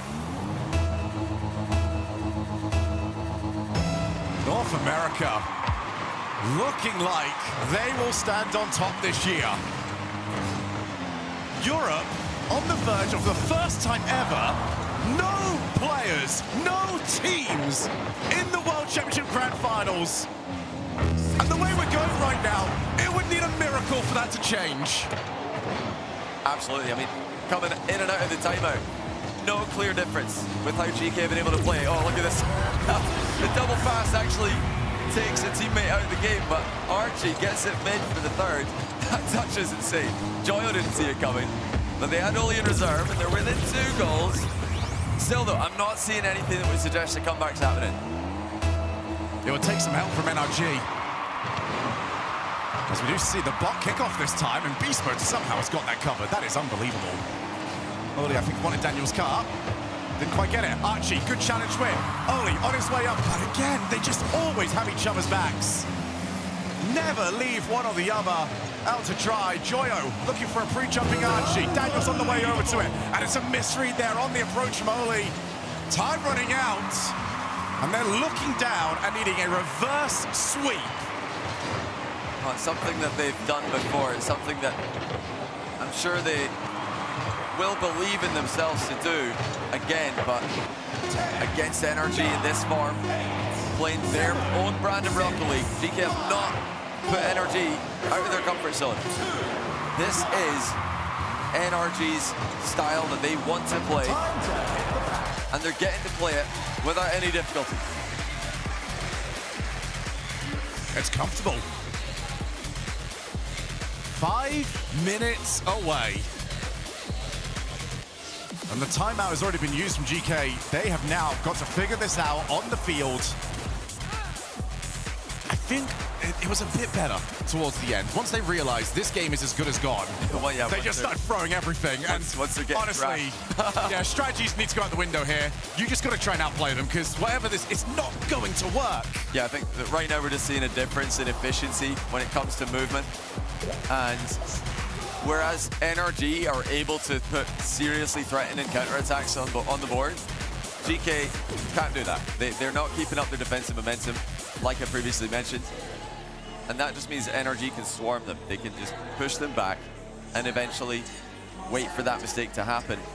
And the crazy thing here is that NRG in this matchup are not the crowd favorites. The crowd seems to be, you know, on and off GK supporters throughout the weekend, just against them when they played wildcard. Yeah. But if NRG make the final, I think the crowd's going to be on their side, because I cannot see the crowd back in Falcons at all. Getting in now to game number 4.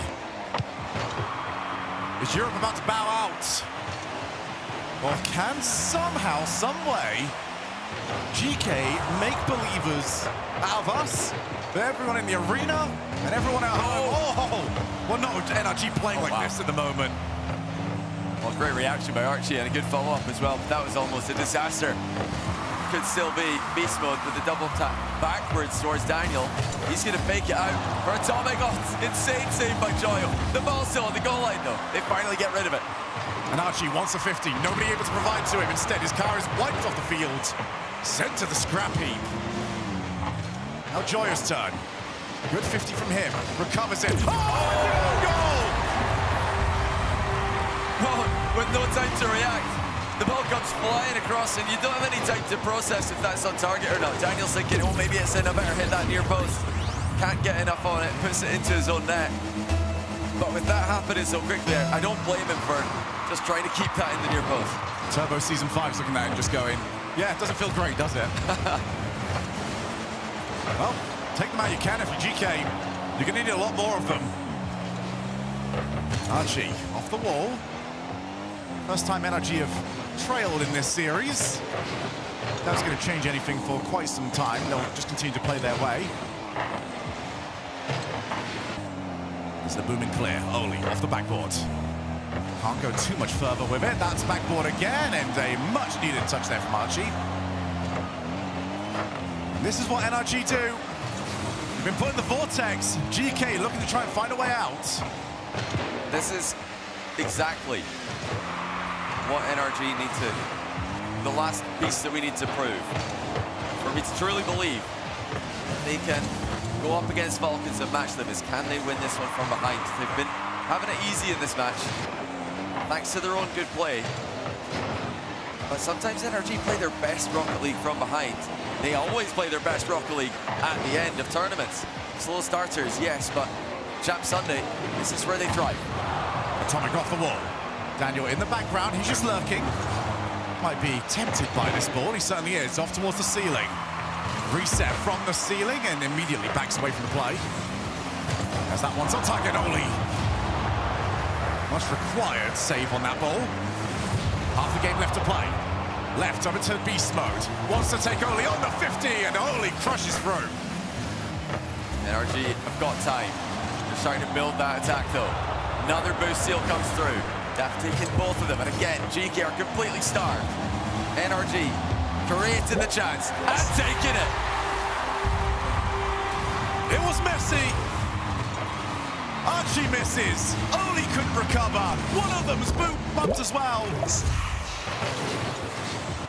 GK had the lead and watch it vanish off a very, very silly process.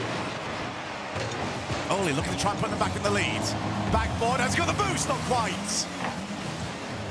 How's Joyo's turn? Off the Musty, and my goodness, if we could have a high jump competition for those Musties, I think he'd be winning it. For all of the creativity and for all the flair, it accomplishes nothing against the disciplined defense of NRG. Oli off the ceiling, he's blocked while trying another impossible shot.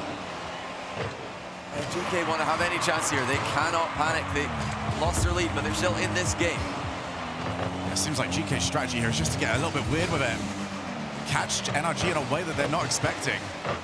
I'm not entirely sure there is a way that NRG aren't expecting, but hey, GK are the ones I've got to try and find out. They'll be the scientists. It's Daniel. Good 50 from him. Joy's going to leave it for a teammate. It's Archie's low boost. Saying a GK player is low boost seems sort of redundant at this point in the series. It's been part of what they've just had to deal with the entire time, as we might very well be.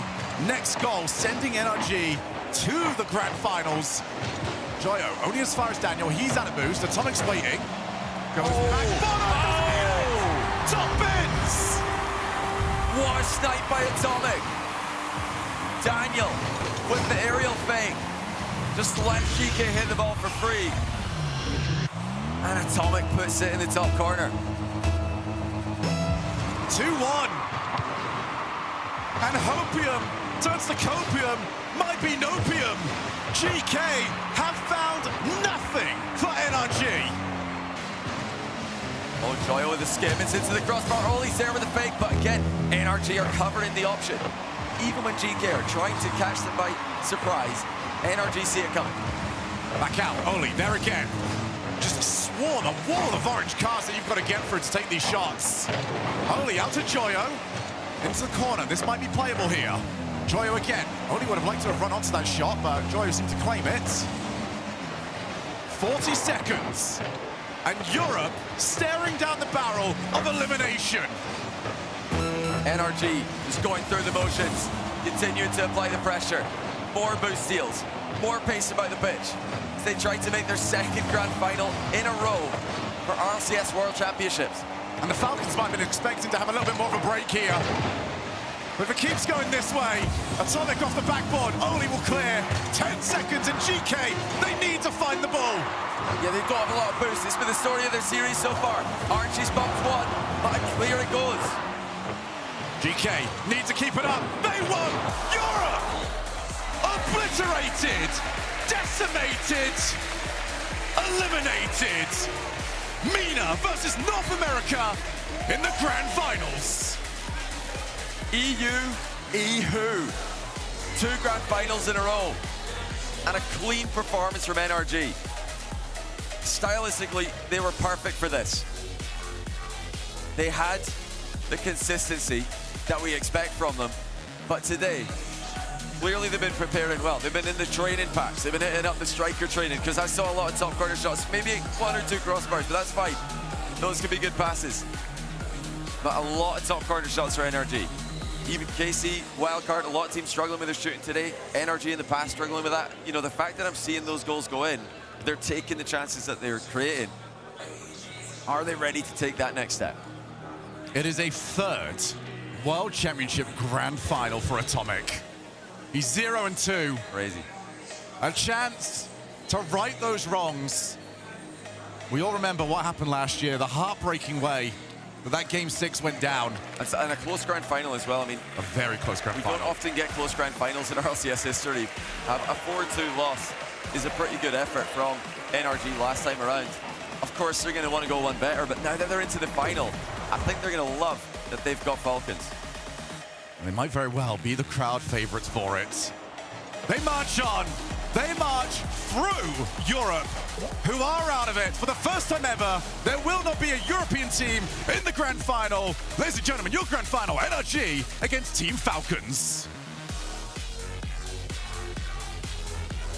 The opponents of the Falcons in the grand finals, it's NRG. I have the coach Sathu with me. Sathu, crazy thing here, don't know if you realize, but going into this grand finals, this will be the first time now in Worlds without EU representation, and you just took that away from this Worlds. How do you feel about knowing that now?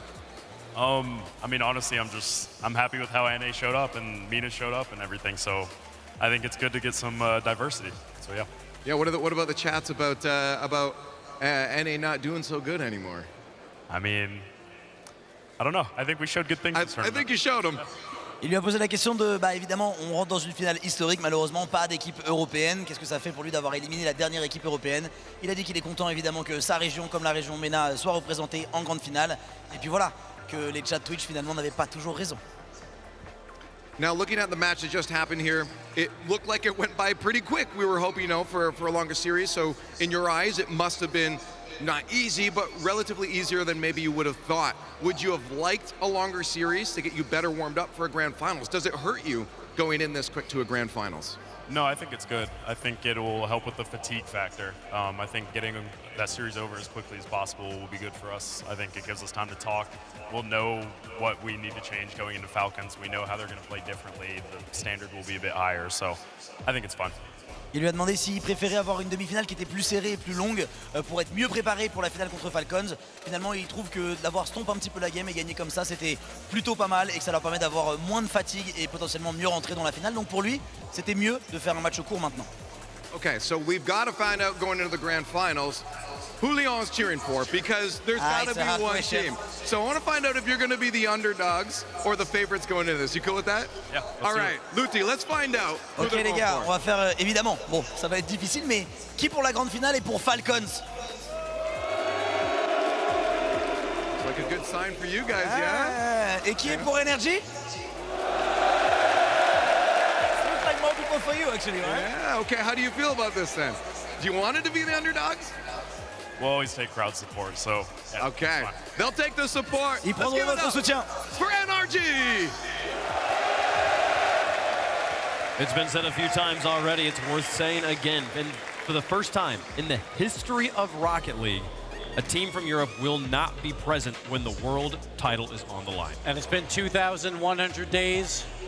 It's always been a European champion, but finally we won't have that as well. It's going to be an interesting final. I feel like NRG is pretty smart there. Send the coach up for the interview. We saw Daniel and Atomic. They were actually in free play during the interview, just trying to keep as warm as possible, because honestly, that was a quick 4-0. They didn't get much practice there, Bates. Listen, but they played their game once again. They just completely outshot and just out-pressured the opposition. 45 shots, I believe, to, I think, 21 over for the GK boys. So, I mean, just not involved from GK.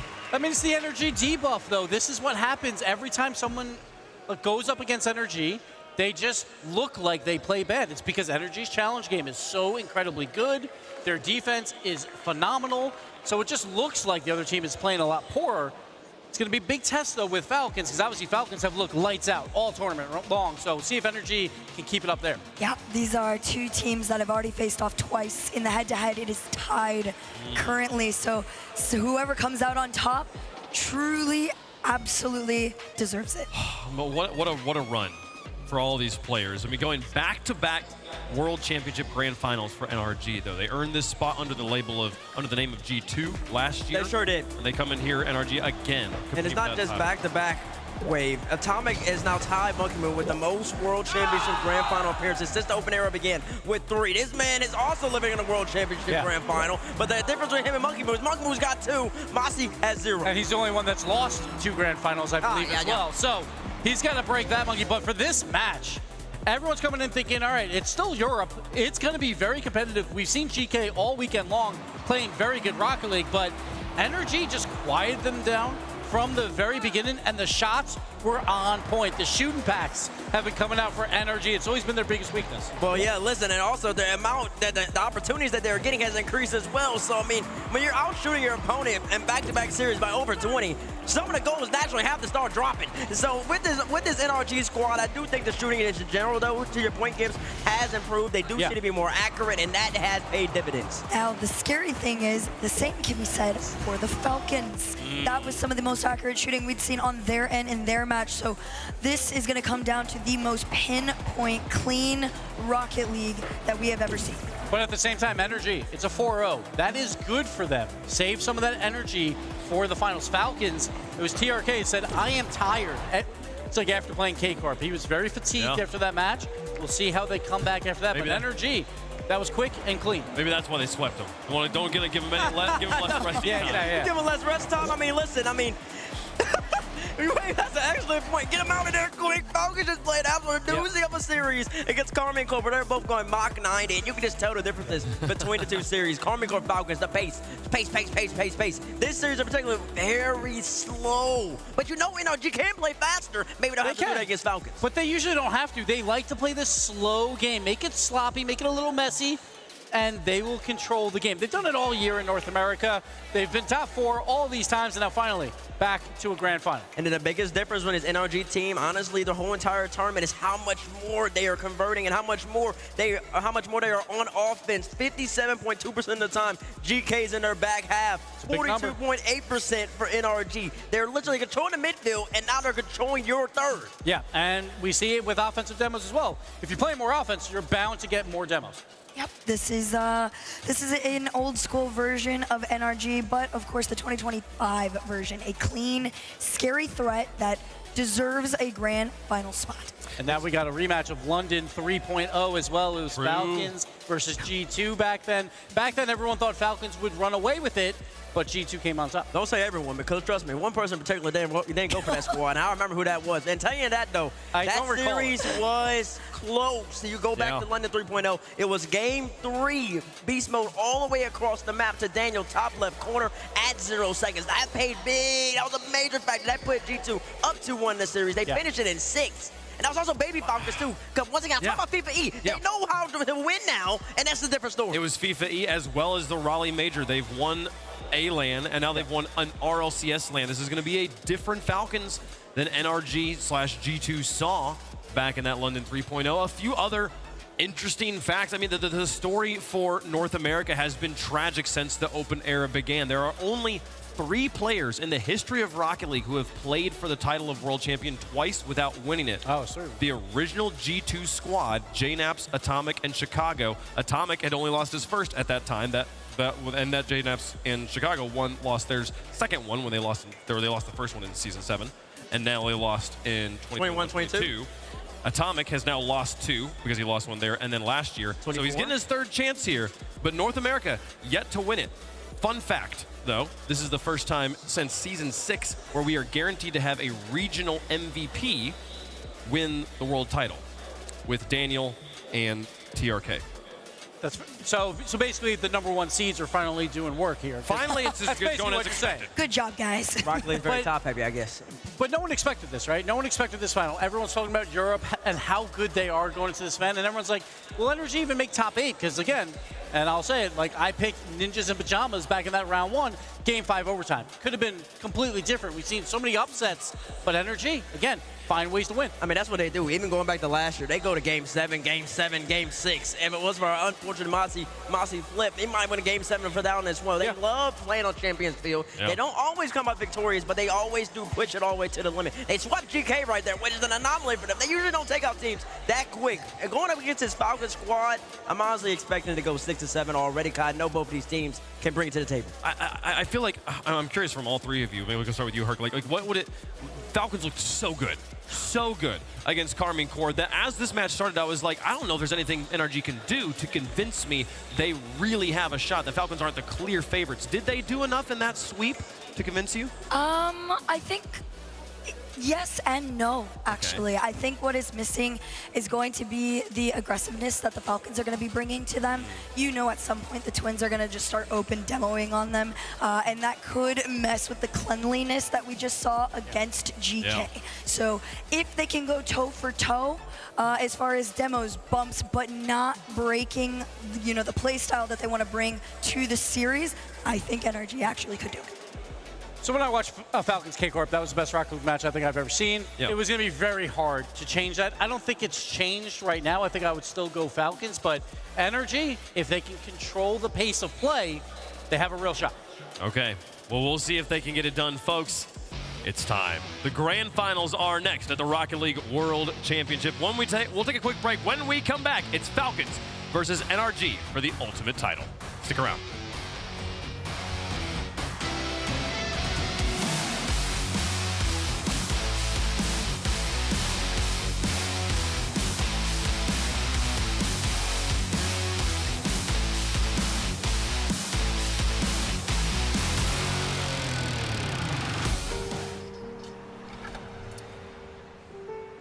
There's a reason they don't call them clean bikes, am I right? Yeah. Because it's dirt bike. Gas stations. Whew. You gotta start at the top and work your way down. You want me to do yours next? Oh, you're from Oklahoma. They have to fill the silence. The bathroom code's 9914. Progressive can't protect you from becoming your parents, but we can protect your home and auto when you bundle with us. Look at this hot rodder! T-Bates here, and today I have a special unboxing from Blacklight. It's gonna be something you've never seen before. ASMR. Let's get into it. Oh my gosh! Sorry, oh my gosh. It's cool. These are the instructions. It's a piece of art. Smooth as silk. And now, for the finishing touches. The Athena Pro Blacklight RLCS. Available for pre-order right now.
Last year's FIFA E World Cup was unreal. Nations going head to head. The energy, the passion, it was legendary.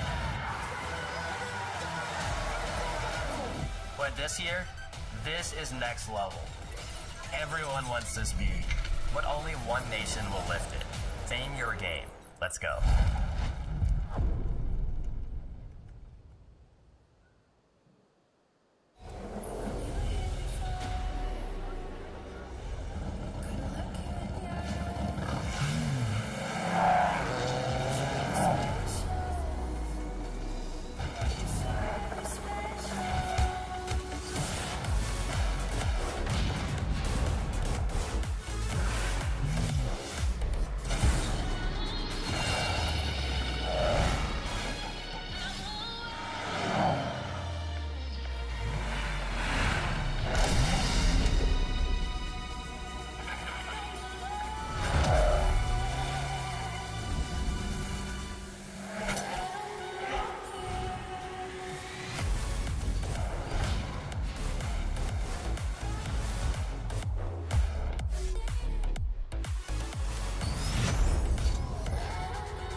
Rocket League esports without context.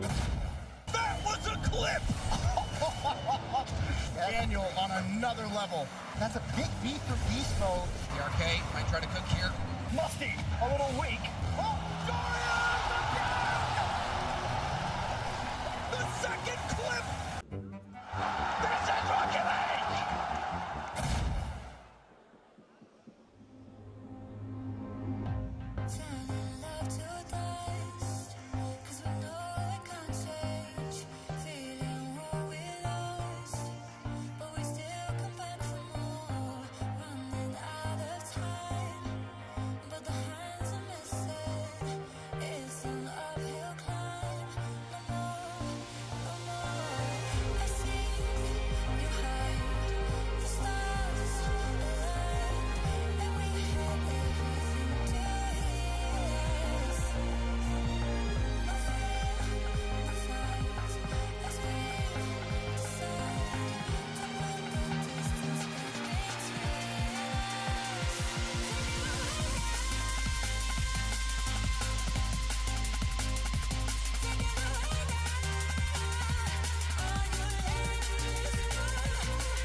After a fantastic season of Rocket League, it is time to crown a world champion once again. We are guaranteed new world champions no matter how it goes. I hope you all are as excited as I am. Welcome back to the desk, CJ. NRG versus Falcons. NRG been here before, but Falcons, they are seriously in form. I don't know, I don't want to be too biased, T-Base, but I felt like there were two different semi-finals in terms of how they Well, wouldn't be look. biased, that would just be factual. Okay. Yeah. But it's also I'm glad I was the only one. a full year of roster mania with an extra transfer window as well for the LCQs. Yeah. And what two teams are left? The two same rosters from last season. No roster was across these guys. They knew it worked. They brought it back, and they did it for this reason, to play in the grand finals. Incredible, incredible stuff. They're here. It's the biggest match of the year. The Golden Hornets still in the house, beating their drums. Loving it. Vitality's been out for a while, and they said, hey, we just love Rocket League. We got to love the support they've been giving us here. And it's been a fantastic lane in France, Jim. It sure has been a fantastic land in France. The fans have been amazing. The teams have been popping off. It's been unpredictable. Everybody's playing their best Rocket League, it appears. And finally, we get to this grand final here where Atomic tries to get his first versus Mina tries to get their first. The region that was added 4 years ago in the 21-22 announcement. It's now in the RLCS World Championship Grand Final after coming off a major win, after winning FIFA E, and then NA hasn't won in 9 million years. My goodness. There's been so much work put in by all these guys on the field, but only 3 can be world champs. And that's what it comes down to. You know there's going to be heartbreak on one side and just jubilation on the other. Through all the open qualifiers, through all the prize pools, through all the drops in chat, like I mean, it's such this huge event that's happening, a global event that all leads up to this moment.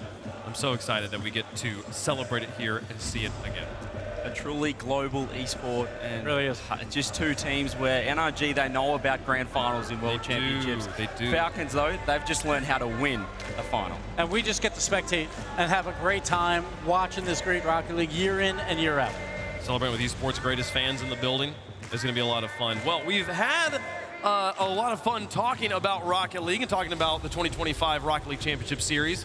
It's time to show you guys a little bit about RLCS 2026.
That's right, there's more lands. There's also 2v2 Rocket League in the house for the first time.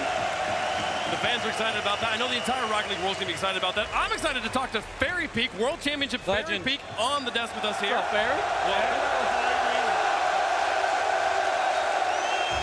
Give him a warm welcome here. Fairy Peak, you know a thing or two about winning twos tournaments. I think I'm pretty good at twos, but no, I need to the new players. Yeah.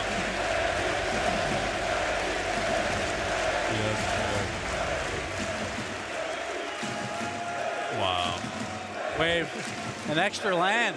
An extra studio land as land, well. a kickoff land. That's going to be nuts. We stole the LCQs. They were still in there. It's just more of everything. I love it. Major 1, North America. 2v2. 2v2? 2v2. That's true, that's true. I can also confirm, I've been just told this wasn't in the graphic, but they are enforcing a 2/3 region lock rule. So all teams to play in a region have to have 2 players who have a residency or a passport to that region. That's across all regions in RLCS. The teams have been informed, they're aware of how that's gonna work, and I'm excited to see how that increases national pride for the leagues here. I think that's awesome. Like for the player in the region, they can play in their own region with their own team. So yeah, that's really great. It's going to be a really, really fun time. Great event. Listen, we had 3s, 2s, and 1s about 4 years ago. Fair to be a 1's world champion, a 2's world champion, and a 3's world champion. I'm not a 1's world champion. I was good back in the day, but there was no world championship, unfortunately.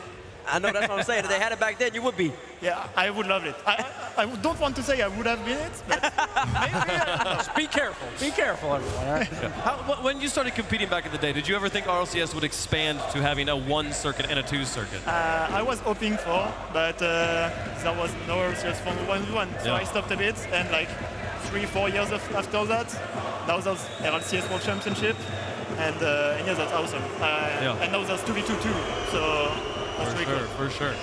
Well, I can also confirm, eagle-eyed viewers who looked at that schedule graphic will notice Worlds is now 6 days. Yeah. We get an extra day of World Championship action, which is really, really special. They also, it said on there that the split 1 major would be in NA, and it didn't list the location of the split 2 major. I don't know where the split 2 major is going to be. You don't know where the split 2 is going to be? No. You know? Wait, you know? Do you know? You know? Do you want to know? Yeah. Yes, I want to know. Yeah, we want to know. Et vous, le public, est-ce que vous voulez savoir ou pas? Hey, oh. I think they want to know. Where's it going to be? I said.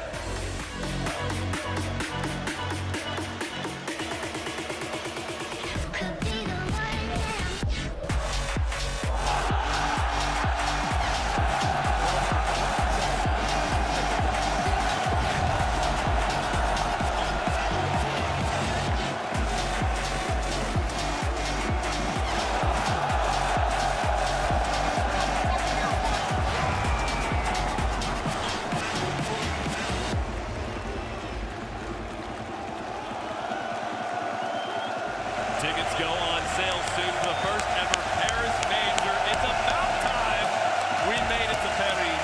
I'm very excited about it. I can hear everyone in the building. That venue, I've been told, very big, is 25,000 people large. You think they're going to pack it? I think if any French team is qualifying to this event, they're going to like just pack it really easily. Like very, very easily. We've had so much fun here. We're like, we have to come back. 25,000? That's about 13,000 more than here. Can you imagine how loud it's going to get? Listen, their energy is loud. They know it. Corbin Court no longer, but they got something to root for now. They got something to look forward to now. We're going to Paris, baby. Oh, yeah. Oh, this is going to be special. I mean, very big. It's been, so you are one of the godfathers of French Rocket League. What's it been like watching France become like the home of Rocket League esports? I mean, it's really great. Like back in the day when there was me and K-Dub who streamed, like there was a lot of new players coming, etc., etc. I'm so proud of the French community. Like even now in this crowd, everyone is cheering for everyone, and like I'm just so happy that France has become what it's now. Well, and for the English-speaking viewers who are watching our stream here, they maybe don't know about the Rocket Baguette stream that's been happening at that desk right there the whole time. I've seen you over on that desk. Tell the people at home about what you guys are doing. In the desk there? Yeah, the Rocket Baguette stream. I mean, Rocket Baguette has been there for like forever. Yeah. And they're doing their art to like just show the community what they can like do. I just love them. Like they're so happy about it. Yeah. Like they always tell me they're so happy about having a desk there. So now it's really good for them, and I hope the best for the future. Oh, it's been such a special thing to get to see them on the stage. We've never had like dual desks like this before, but it absolutely was required for an event like this. What an event it's been, very big. Thank you so much for joining us on the desk. Thank you all for being here for the best Rocket League LAN we've had. It is time for the Rocket League World Championship Grand Finals. You can win as much of everything else as you want, but everybody really has their eye on the World Championship. It's the biggest tournament of the year. It's what everyone works for years, for hours, every single day. It's the most prestige stage of the entire esport. The chances of facing a bad team is not going to happen. I think it's just the highest level it's ever been. A lot of teams can win. If you lose a game and you are mentally down, you can't win a world championship. طبعا عشان تحقق بطولة كبيرة مثل هذه تحتاج كثير من الأشياء. كيف كل لاعب يطلع أفضل إمكانياته. لازم تكونون كتيم واحد كل شيء بالحياة دي حتى برا اللعبة فهذا اللي بيفرق. If you are not prepared, if you are not ready for this, you should stay at home. You're known as one of the greatest when you win. You're remembered pretty much forever. I can only describe it as like everyone in the world wants to win Worlds, and you beat everyone. I don't think there's an achievement more career defining. You put down one of the best players of all time. You're always going to be the main goal. You always win Worlds. It's what matters the most. You are a legend of your game. The World's winner is an extra tier above anything else you can do in the game. When I saw Monty win the 52nd trophy, I saw his feeling and I wanted to feel it again. The level of Rocket League has never been higher. Everyone's dream is to win Worlds. Winning it puts you in a different category. All these teams are very competitive. You can't underestimate anyone. I hope to be the greatest player to ever touch the game. Introducing first on the blue side. First, the scoring machine, Killer!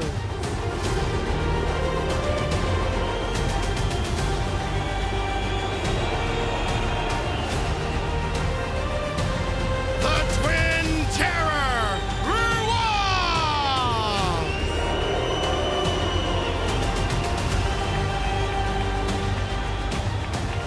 and the three most dangerous letters in Rocket League, TRK!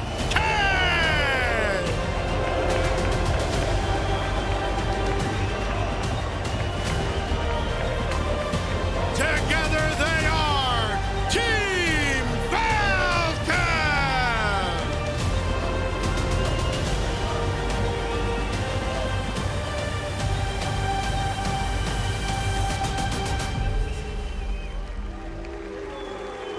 And we welcome MENA's #1 seed in the Raleigh Major Champions, 5-time regional champions, Team Falcons. All they do is win. The best team in the world just took down KC. If there was any doubt of the top two teams, they have stood out on top on the biggest stage possible, Bates. They sure have, and listen, they just having fun with it. They just keep winning. They don't know how to lose at the moment. They found their groove. They really just got the car in high gear, and it doesn't look like they're going to slow down, Gibbs. That high-flying offense was paired with perfect defense versus K-Corp. They took down the final boss, but there's still one opponent left. TRK has been, if there is an equivalent to Garrett G in MENA, it's TRK. He's been there since the beginning of the region, being a part of the scene, and he's been at the top of that region the entire time. And if there's a most improved player accolade award in this RLCS, it would be given to Khalir's. His offense was already world class, but his defense is elevated to a whole nother level. He's ready to go. And introducing their opponents on the orange side from North America. First, it's Critical Massimo Atomic!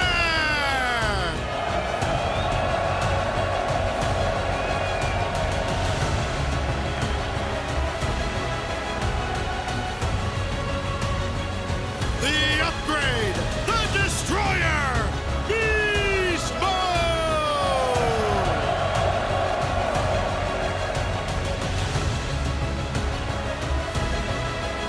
And the North American MVP, Daniel!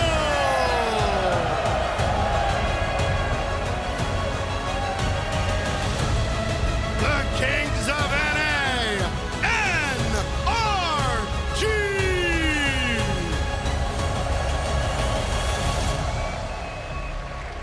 The most consistent team over the past 2 seasons. In their first LAN Grand Final of this season, they are ready to go beast mode. Atomic Daniel, they need no introduction, but what they want to do is make amends for last year when it came up just a little bit short. The North American 1 seed for 2 years in a row, 4-time regional champions, and they made a top 4 at both majors, but they finally got back to this grand finals for this moment. There were question marks. There were real question marks. Going back to our power rankings pre-event, we had this team, NRG, at number 6.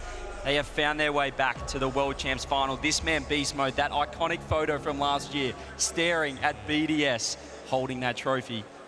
And let's not forget, they were 15th in offense at both majors. Their offense is clicking. They're playing good offensive ball where they keep the ball on the opponent's half. make the other team play defense, wait for the mistake, and capitalize. It's all about their shooting. As long as their shooting is good enough, keep the ball on the offense, they will capitalize eventually. They'll boost our view out. But to keep the ball on offense, you got to be fast. And this Falcons roster, the fastest in the building by a mile, they're going to have their work cut out for them. They all got their work cut out for them. But I tell you this, the way NRG's been playing, it seems like they have been the ones who are controlling the tempo of every single match. I think there's a good reason why most of their series were like, wow, we're not really that impressed. Because I think they're purposefully doing it. We know they can play faster. They did it all last year, but now they slowed it down, and they're playing their game. How rare is this? We're in Europe, we're in France, and I think they're the crowd favorites. A North American team has the crowd against. See, TRK, great series versus K-Card, leading Falcons to this grand finals, and Atomic. He's been the rock on that squad all year long. When Energy was looking weak, Atomic was carrying them to the finish. And he did so again. They're here in the grand finals. One more match. And Masi was their best player in their last series against GK. He averaged about 450 a game, 1.2 goals per game. He was cooking, but that was against GK. This is against the Falcons. But if there is one team that NRG may have more confidence against, it's against the Falcons. They couldn't beat Carmine Corp, and they couldn't beat Vitality, but they have tied. I think they split the season series against Falcons 1-1 apiece. And last year, London 3.0, it was the same matchup. Falcons were heavily favored. What happened? Energy played Energy winning ball, and they got the job done. These are the only two rosters didn't make any moves all season long. Even the world champions in Europe, they made roster moves. Everyone wanted to get better. These cores knew that they could get better together, and their reward is right now. That is a great point, Gibbs, because in this scene, all we talk about is roster mania, switching up everything after every single season. These two teams, they stuck together. These two teams are playing some of their best Rocket League they've ever played. These two teams are in the World Championship Grand Final. It is not just that you need to make a change every single year. You can stick, you can grow, you can learn, you can build your team up to this moment. And then, of course, you want to be able to lift the trophy at the end of it. The NRG's win over Falcons, that was over 6 months ago, Gibbs. We had this debate at the top of the World Champs. They have beaten them before. It's been a long time. The last time they played, it was close. There was moments that I feel like it swung the other way for Falcons. Raleigh Major semifinal, right? It's 50-50. Raleigh Major semifinal, I believe that one went to Game 6 on Neo Tokyo, if I remember correctly. Yep. And I think NRG beat them 6 months ago on Game 7. So these two teams, like we say, NRG always goes the distance. Falcons are comfortable doing that. They just took out the crowd favorites. They just took out the tournament favorites. Man. There's a little bit of, we can analyze how it's went in the past and try to tell you what's going to happen, but really, you got to let them play. It's time for the grand finals here. CJ, who you got? Oh, this is tough. This is tough. If you asked me pre-event, I had Team Falcons as my champion. And I think with the tie choice, I'm going to have to stay that way. Give me Team Falcons taking it all, world champs. So 4 days ago, we had this pre-show. We literally had this argument. Is Energy on the same tier as the Falcons? And Wave's big wingspan. I was like, no, there's a giant gap. And usually I would say, yes, there is a giant gap. But when it's a finals, throw everything out the window. Yeah. It turns into a coin flip. Both teams are playing fantastic. But still, I still think there is a giant gap. I have the Falcons as the best team in the world right now. I am picking the Falcons. Okay. Who are you picking? I've been going back and forth. I've been really going back and forth on this one because I think the better team is wearing green. But I think the team I want to win and the team that has earned it, and if the gods of Rocket League are looking down and have any heart in their soul, they'll know it's their time. It's NRG. Give me NRG on this one. 4 years ago, I debuted on this RLCS broadcast. I wore the same fit. I was back in Dickies Arena. G2 came up short. It's been a long time coming for this squad. Atomic's been here 3 times in a row. He's going up against probably the best team he's ever played against in that Falcons squad. They're going to be flying, they're going to be soaring, they're going to be moving. I know I said been going on this tirade that NA's not good, but I've been lying this whole entire time. NRG's going to take this one home. I do believe it. But the time is over. Daniel's going to get his, Beast Mode's going to get his, and Atomic's finally going to be able to lift that trophy. NRG all the way, baby. And the coin's going with me, too. The coin, he's calling it. Bates is calling it. He's trying to speak to the coin from his heart, see if he can get it to go his way. Here we go. Falcons on one side, Energy on the other. And it comes up Falcons for the coin. The coin sees the skill. It knows how good it is. NRG is going to have to dig into their depths to take down the fastest, fiercest offense and defense in the building. Can they prove everybody wrong? Can they upset the stats and take the title? I don't know. Let's find out. Let's find out, folks. Get up and get loud. It's game day. This is your Grand Finals.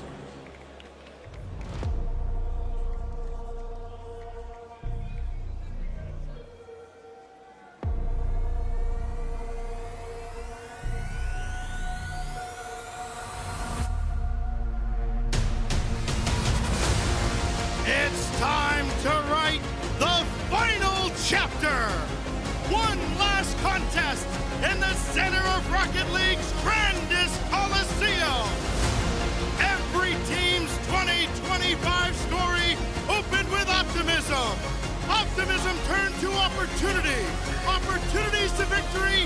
And tonight, victory leads to greatness. Team Falcons are poised to make history in Lyon. But on the other side, NRG's coronation is long overdue. Only one team will emerge as your 2025 World Champion. It's time for the Grand Finals. Fire up and let's go!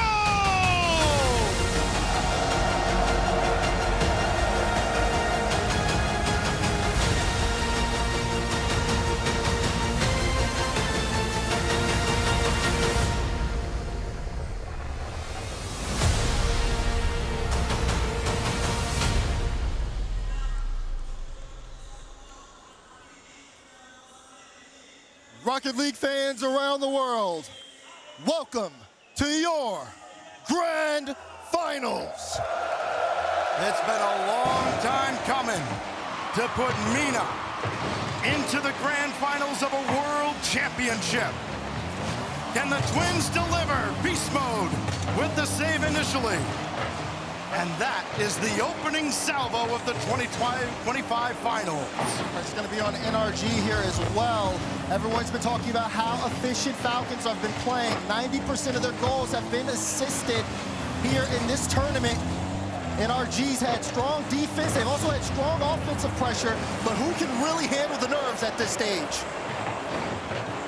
NRG coming off a rather pedestrian challenge in the semifinals. Team Falcons were absolutely tested by fire and so much more, taking down the blue wall. Killers with Ruas running out. Good challenge by Daniel, but a better win from TRK, who has been phenomenal here this evening. We haven't seen too much offense in the first minute from Team Falcons, but NRG's stats at least are showing that they're not letting that many shots in. Before they played their matchup against GK, it was, I think, 5.75 shots per game, which is an insanely low number, especially for a team like NRG, who have already starting to swarm around Falcons as Falcons try to hold on defensively. Ruas just jumping in to pop that ball away. Killers up in the air. Part of our MVP watch for the world's MVP. TRK may have something to say about it as well. Beast mode over towards TRK. That could be trouble, but that's well won by Daniel with a little help from Beast mode getting the bump. Yeah, I've seen NRG go for a few bump plays, sometimes some fake plays in the air. So far, not too many this game. That one would drop straight down. Daniel 50 on the play, but again, not enough for NRG. Falcons trying to move upfield. Great touch there from Atomic to slow things down, but Falcons may have a chance here offensively. How will NRG handle things defensively as things continue on? That first goal is going to be so important here, Stacks. It'll just help relieve a lot of pressure from the finals here. We'll learn a lot about both teams' mettle. It's Daniel! Reset! There's your answer! Daniel showing up.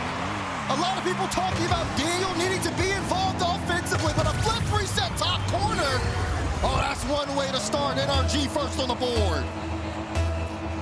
The North American MVP has struck first, and now we get to take a little intermission. We're doing timeouts every goal. Did something change? Timeout every goal. Yeah, we'll have a technical pause here. And of course, anytime you have one of these immediately following a goal, the first question you have is, well, is that going to stand? Oh, of course, yeah, that will be a potential question here, but I think that one will probably not be disputed. Now, kind of moving forward here, though, I will say that NRG getting that first one and then us immediately going to a pause kind of does bode well for them, considering the fact that, like I said, a lot of pressure, a lot of nerves on the stage. Seeing one go in always does something good for the mental, but then now both teams want a chance to kind of talk things over as we get ready to get into the game. And now you'll be able to see if any mid-game adjustments start to occur here, right? NRG able to set the tone, and we'll have a fresh kickoff. Right around the halfway mark of game number 1, Daniel with his 13th goal of this World Championship. As mentioned, the North American MVP. Phenomenal as he has been all year long.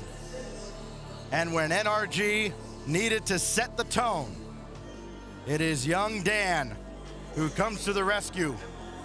But of course, you look across the way, you won't see any give in the Twins, in TRK, in any aspect of the Falcons. Yeah, I mean, looking at the clock right now, 2:42 left in game 1. I think that, you know, looking at this point for Falcons, probably will see a little bit more offense out of them. They just haven't been able to get the shots on. I'm not sure how many shots they have exactly up until this point, but it's a very, very low number, that's for sure. NRG has controlled the possession so far in the opening game of this grand final. Shots 3-1 so far in this opening game in favor of the team that's got the lead, but Killers answers right back. Falcons' second shot ties the game. It's Killers first, though. Off the corner, Rawasa fake for him, and I mean perfect precision. You need to, especially have Daniel kind of waiting in that near post. Puts it right where he isn't. Killers with his team leading 17th of the World Championship. TRK had matched him in the semifinal win against K-Corp. Atomic 1-1 through, but Rawas was waiting, couldn't go up for that ball. They're not done yet. TRK started to climb over and realized he was going to get beat. Daniel again, far down, and set up by Rawas. Oh, and Atomic couldn't read it. This is a bad pass to Daniel, who has low boost, but now Falcons get the ball. They have the boost. But can they make the play? Gets sent straight to Atomic. He loses the 50. Dan last back with low boost. He gets the shot up. TRK says thank you as Falcons take the lead. It's TRK wreaking havoc as he has done all day long. The first goal was the first one today that he didn't have a hand in. This time, he directly contributes to Falcons taking a 2-1 lead. TRK has been so efficient being a part of this offense today. More efficient than normal.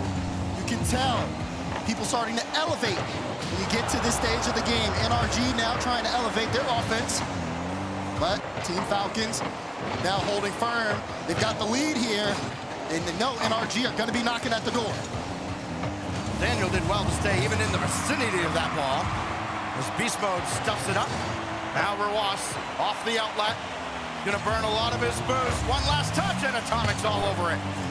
Great double from Atomic, too. Doesn't have a lot of boost. Has to get a flip reset to pass the Beast Mode. Quick jump, and it was still saved. What a stop there from TRK. We said earlier, TRK might be able to see the future. Only somebody who could make that stop. Daniel with the demo. He'll still be downfield. Beast Mode and Atomic up a second demo, and a laser beam saved by Killers. Watch the follow. Daniel up high. TRK will clear, and despite all the demos here on the part of NRG, they still have not broken through since that early strike. Daniel again has Atomic on the doorstep.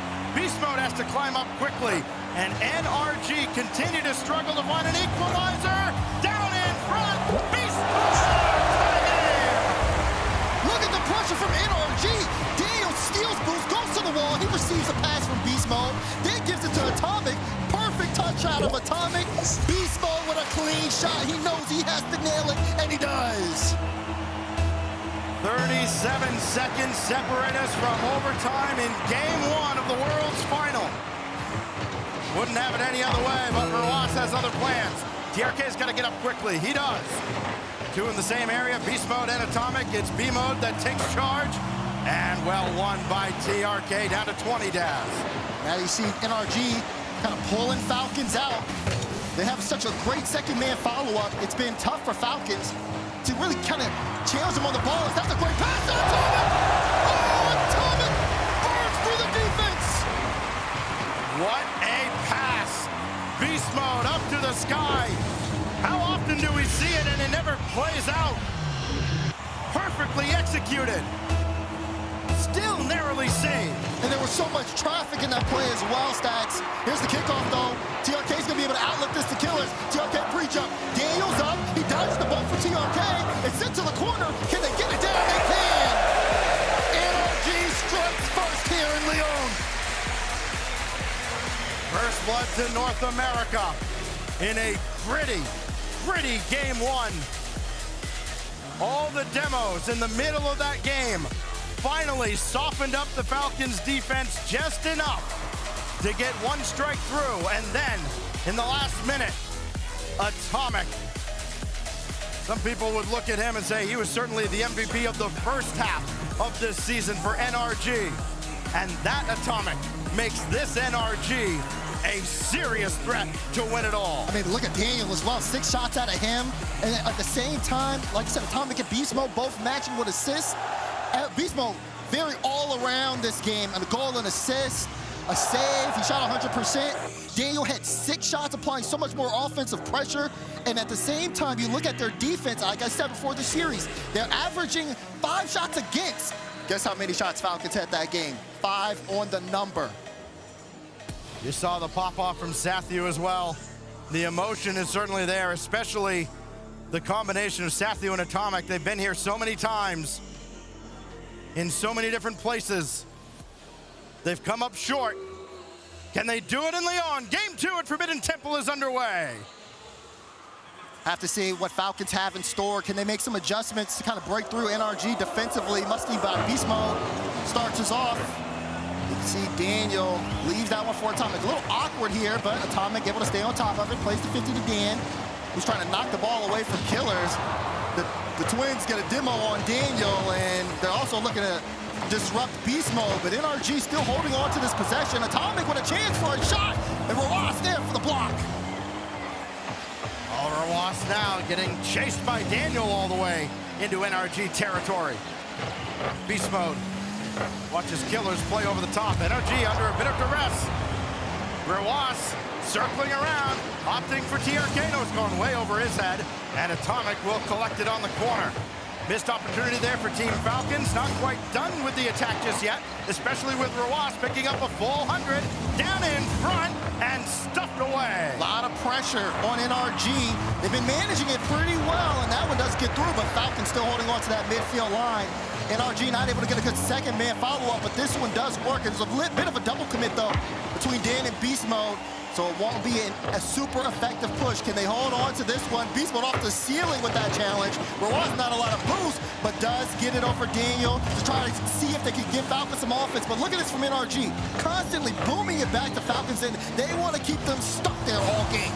Trying to keep them honest, too. We've seen Falcons a couple of times. They haven't made many mistakes in this tournament, but they've caught with their hand in the cookie jar in high-pressure situations. Cannot allow themselves to get caught here against NRG. As tight a defense as we've seen. Beast Mode didn't get all of that ball at all. That's wide open, and Killers will score.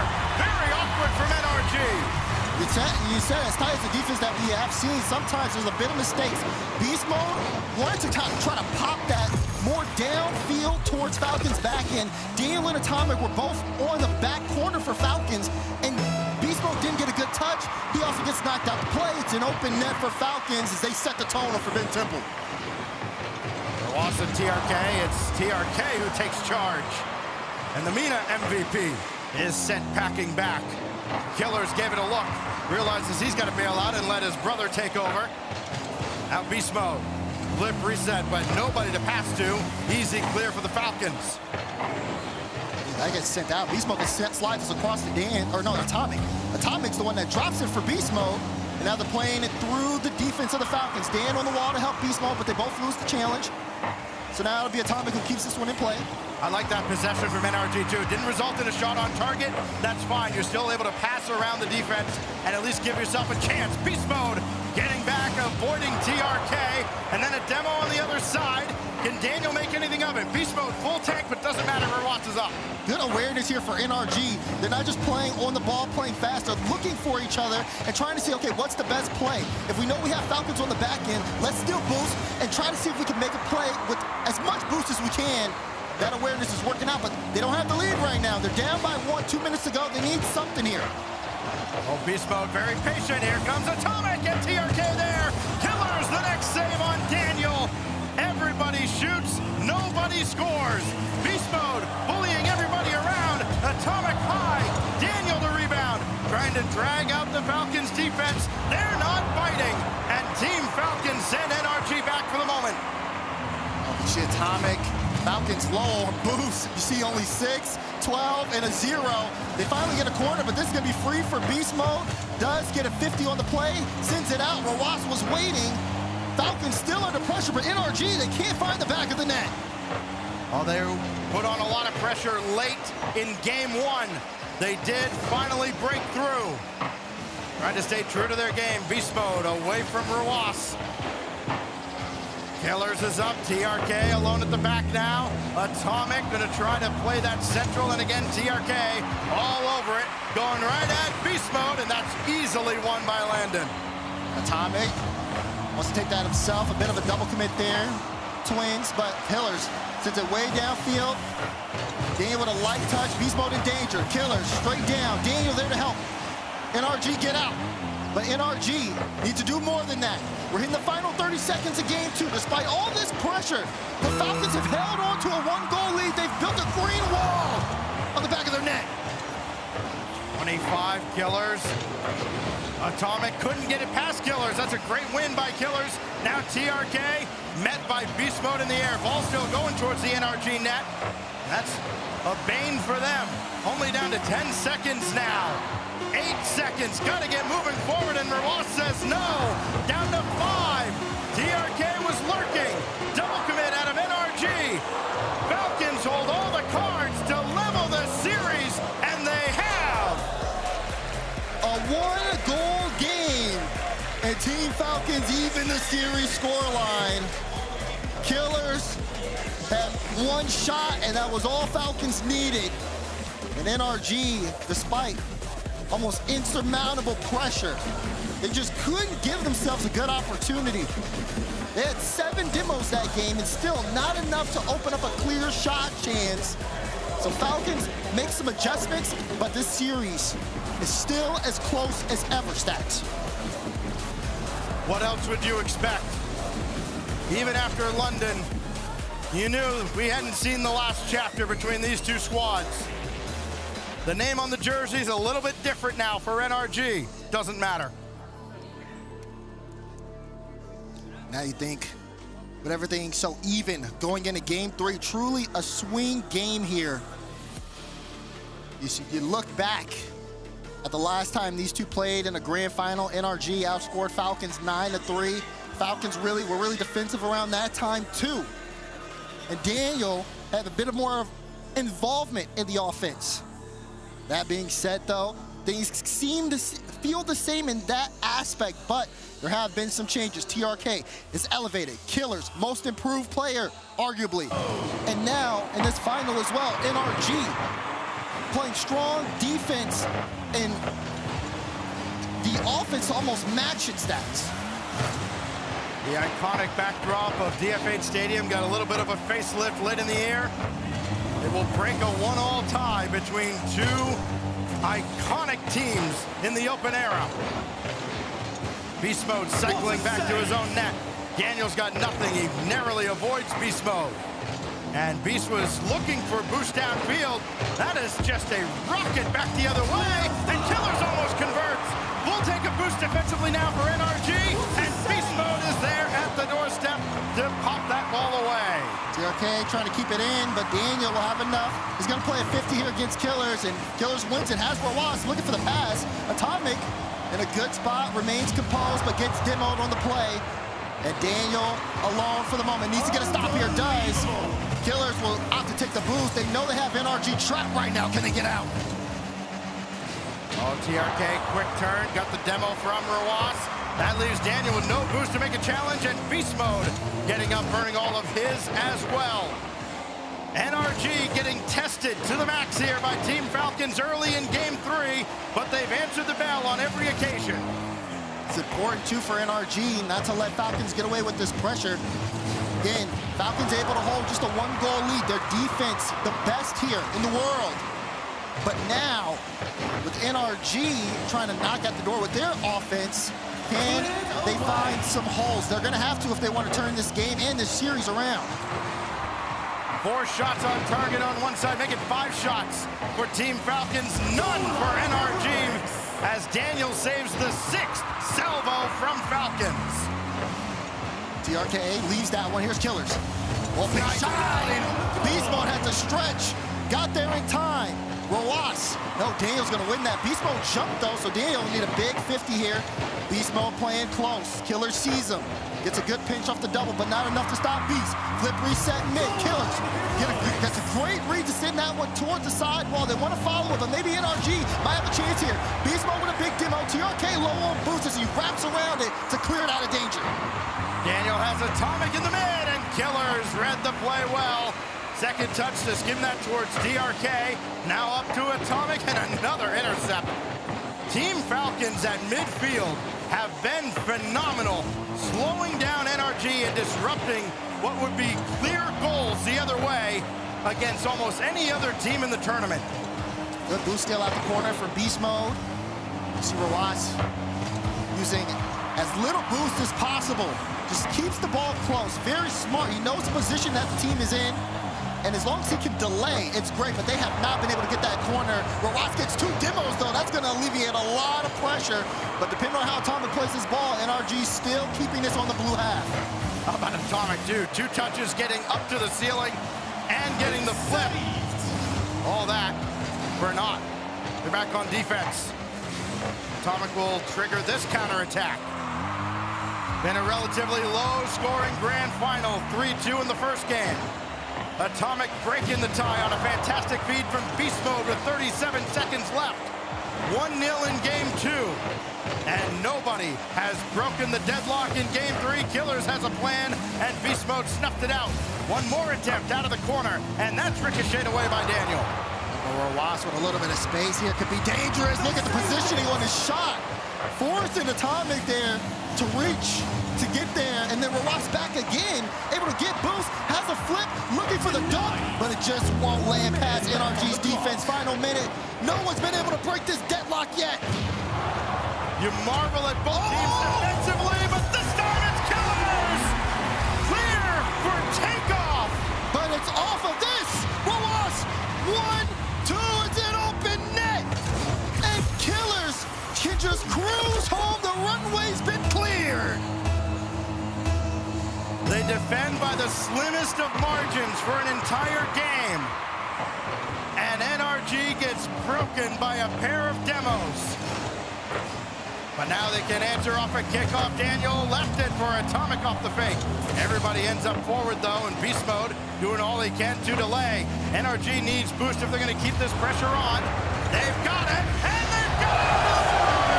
Atomic again! The pressure finally pays off.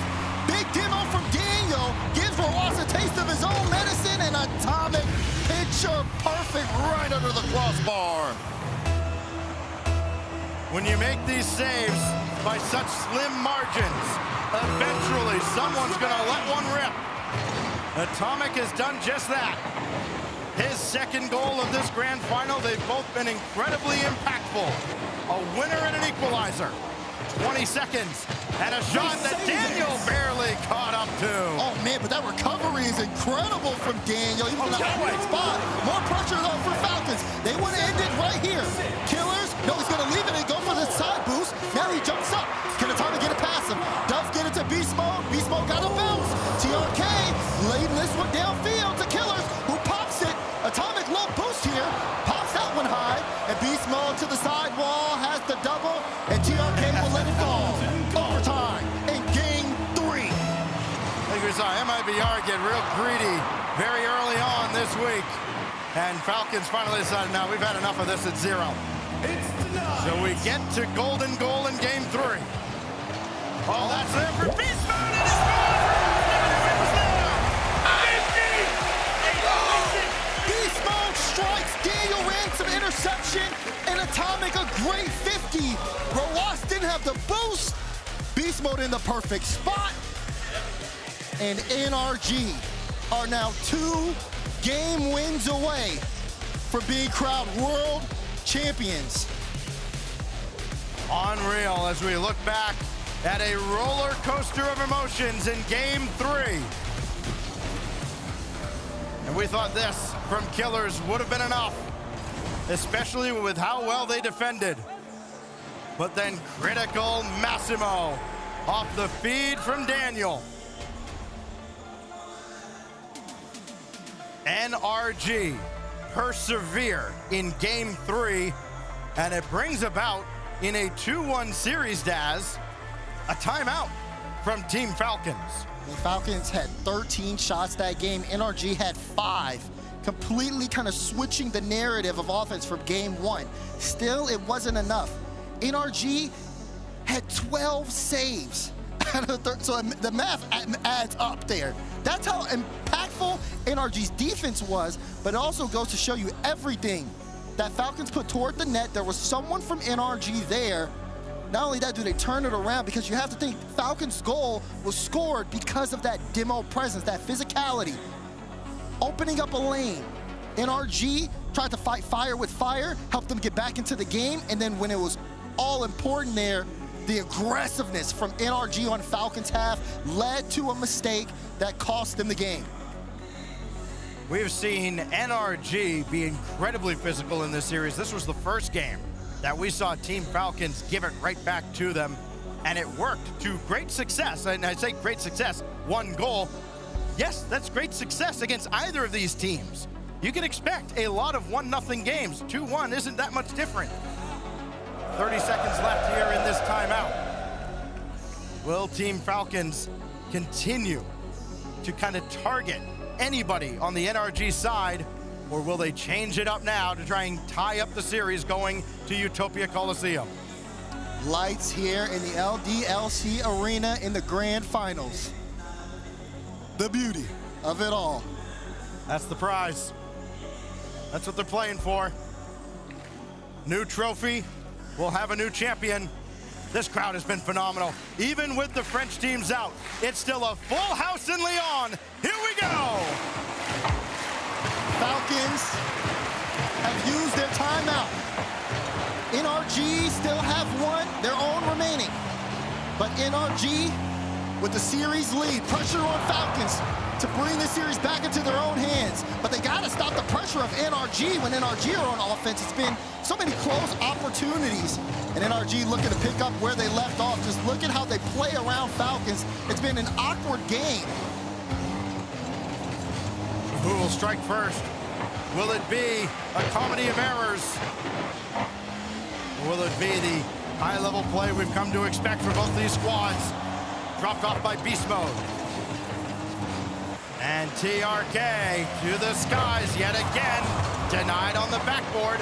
Nobody flinching here in the first minute. You see Falcons trying to bide their time. Very spaced out, but effective. Even with the high speed that they're playing at, they make sure no double commits, no extra errors. The only time you really see errors are kind of when they're in situations like this, where maybe the double commit comes through a little bit of panic. I think after the timeout, though, you're not going to see too many more of those. They understand the position they're in. Now they need to break out as Daniel, great 50, and Roas able to stop NRG for now. Just superhuman reactions and instinct on the side of Team Falcons. 90 seconds gone by. It's Roas at Beast Mode. All the way up there in the outlet towards Atomic, and he was a little awkward in the air. Beast Mode will try and apply some pressure, and that one's cleared away well from him. Demo TRK last back here, Roas low boost. Atomic does win that. Killers off the respawn will send it to midfield, but Beast Mode pre-jump didn't really amount to too much. NRG trying to match the pace here, Falcons, but they need to make sure they don't overheat. This time it's NRG that has all the shots in the first 2 minutes. Team Falcons still yet to put one officially on target. Blocked well out wide. Ruas, that's on target and denied by Beast Mode. TRK waiting, giving a little bit of space to Atomic here. Wants to see if the fake challenge could work out. Demo on the play, Daniel going low. Daniel with the 50, but TRK there to get the stop. NRG have gotten past the second to last defender so many times, and the last man still comes in to sweep it off the goal line. Killers now looking for a second touch. Sahato score a similar goal. Didn't that time. Now Ruas peeling away for TRK, but it's Beast Mode getting that out to midfield, and NRG can breathe a quick sigh of relief. The read from Atomic. You saw the lead there, and now more pressure coming out here, but you have to be careful for NRG. Falcons have such a dangerous counterattack. They're waiting for the overcommit. Still though, scoreless. 2 minutes left in game 4. Despite all the pressure, can NRG score? No! Blocked out by Ruas. Atomic wants to kick this in for Daniel. Dan's got it! Add another to the clutch tally for the NA MVP off the feed from Atomic. Don't try to do too much. Atomic didn't. Put it right in his lap. And it's NRG with just under 2 to go. Now pressure on Falcons to respond here. You're gonna see that physicality, but wait, you might see another one. It's Dan again! Atomic wins the 50, and Dan in the right place at the right time. Anybody question either of these two? This duo has been impeccable. Everybody talks about the twins. It is Daniel and Atomic running the show in the 2025 finals. Oh, but physicality from Falcons, they're looking for one back. They used all their boost, though. This ball's gonna soar for a while. TRK with a demo to open up some space. Ruas, 50, TRK with the shot. Daniel denies. Killers wants to keep this in. Is there anyone who can follow? TRK leaves it for Killers, but Atomic called the bluff.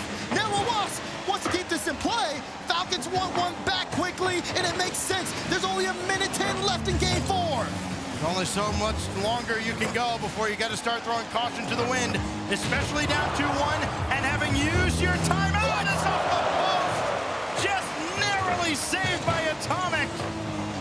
How did Atomic get there? But they're still not out the woods just yet. That demo might open up some space. Daniel wanted TRK, but TRK, great 50. Can Atomic get this touch?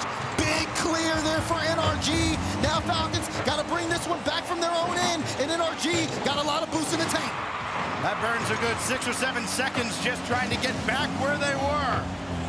Daniel has to leave that for Beast Mode, and Daniel even won the race to the corner boost. But Ruas is still there, but no possession for Falcons. They are scrambling without a cause right now. Daniel now deep into Falcons territory, down to 15 seconds. Killers running forward, got the interference, and Ruas will score. And this is where Falcons can be the most dangerous. Lots of time here, especially considering if they can get the right kickoff play. The physicality to take Beast Mode out the play was great. But Falcons within 1, they need something right here, right now. Popped up, Falcons don't have it going the right way yet. And now that iconic countdown. Leon coming alive as well as the clock hits 0. But TRK with a catch. He's got Killers over there. Ruas hit 2, and it's swatted away by NRG. Falcons trying to make the press, but NRG deny at the goal line. And for North America, it's starting to become real. They're 1 game away. There's no timeout left. Falcons already used it after the overtime winner from NRG in game 3. So now Falcons are all alone on an island. NRG has all the momentum. Is this a repeat of London, or will Team Falcons drag it all the way back? It's on track to be a repeat of London. 4-1 scoreline. They have everything, but I always remember words from James Bond. Closing a series out on land is one of the hardest things to do. And with NRG so close to the trophy, the hard part is right now crossing that finish line. Good to know on their part, they've got all the safety nets. They've got all the insurance. Aquadome in Game 5. Is it the final resting place for Mina's World Championship hopes? Oh, not if Roas has anything to say about it. He sets up Killers off the rebound. Great start here for Falcons. Roas, though, that bump on Atomic to throw it off in beast mode. Not being able to get contact on the ball. And Killers able to score a clutch goal in this moment. They have to keep this up with a lot of time left in game. Atomic will boom it away as NRG can't let Team Falcons get rolling. That's also critical for them. Doesn't matter how many chances they have left to close out Falcons. If you miss on your first, the doubt surely starts to creep in. Beast mode, double tap, bang, bang! And man down, beast mode, living true to his name. That is amazing. How do you answer that? You got 4.5 minutes to do so. All the highs of getting that early strike with your back against the wall, and then all of a sudden, it's been erased. Now beast mode, trying to bring this across. Great flip reset, TRK. Wants to keep this in, a little pre-jump action there, but it's gonna be Killers. Good first touch, slides it across. Looking to play a 50, but Atomic, strong, clear. Has Daniel downfield, Daniel redirects Atomic! Atomic! With all due respect to Daniel, that's your MVP. All year long, Atomic does it again. And who has the assist? Daniel, go figure. And now, pressure on for Team Falcons. With such a strong start, they've given up 2. And NRG looking at the clock, but they have to make sure to keep composed. Falcons are gonna throw everything they have at them. As time ticks down, you can already see the pressure. That's a big team to clear up some space. And Falcons will have to get boosted up. Roas back to the midfield to Killers. Twins connect. TRK puts that one on target, but it's a good save from Daniel. Atomic, what else does he have up his sleeve? Beast mode's up quickly. Daniel waiting at the back, and B-mode just couldn't get it to him. But look at how bunched up Falcons were at their own back line, all jumbled up in the corner. First, it takes a moment to branch out. Then you have to actually get something downfield. They've done so now, thanks to another demolition. Loose in front, Roas to TRK, and he scores! Oh my goodness, what a play! There's so much space here that Falcons have created. Daniel last back pre-jump. Roas doesn't take the shot. He sees TRK. Big connection here as Falcons fight for their life. Inside 3 minutes in a brand new ball game. Beast mode taken away by Killers. Daniel's there. Atomic coming up, and he backed away wisely. That ball is popped right out to exactly where he went. He's got such a sense of where to be at all times. Beast mode off the ceiling. Oh, needed one more touch, but TRK denied him.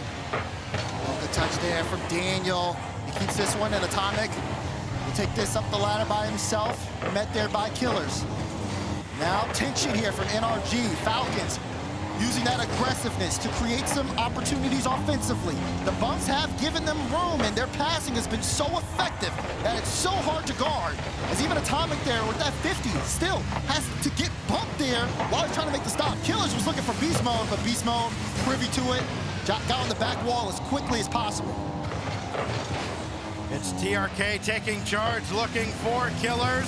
Our MVP candidate here at the World Championship, not this time. Roas around the boards, looking to center, and still just lacking that one crucial touch.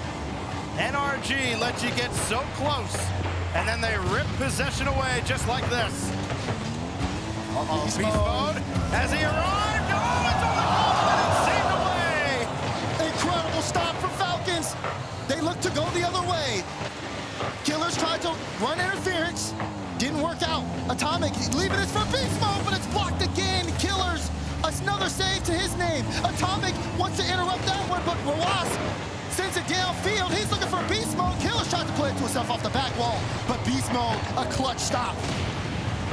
Beast mode picked his spot, and TRK there to meet him every step of the way. Atomic got around him though, and Killers had to send it downfield. TRK couldn't stay down there. He had to run back and has to make a save.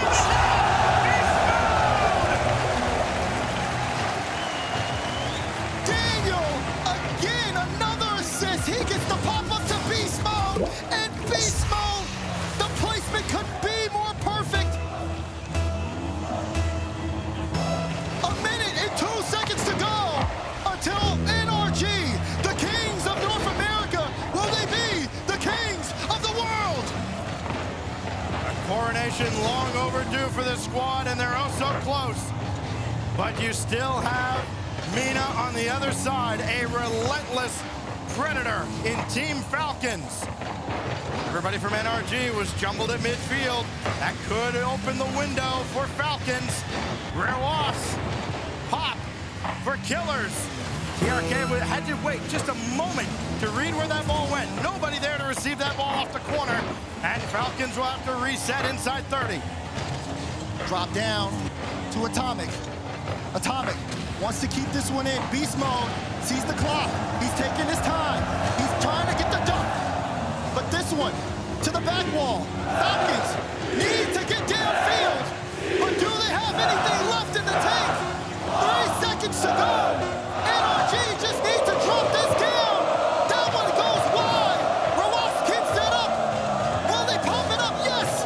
Is someone gonna ground this, or will Falcons be able to score? It hits the ground. They've done it. NRG are the kings of the world. This time the confetti finally falls for Sapnew, Atomic, and NRG.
Season 7 World Champion, Barry P.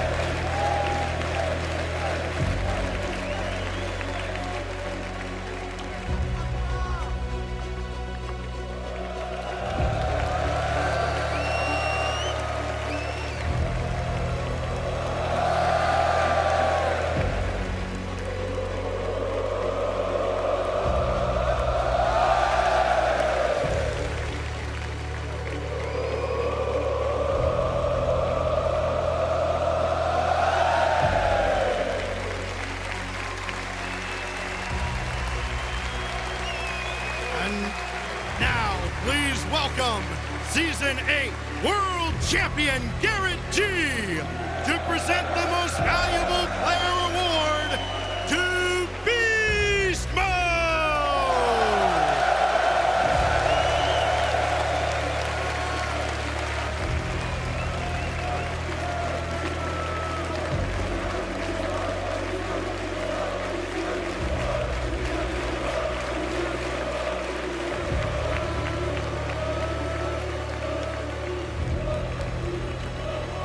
Wow, it's finally been done here.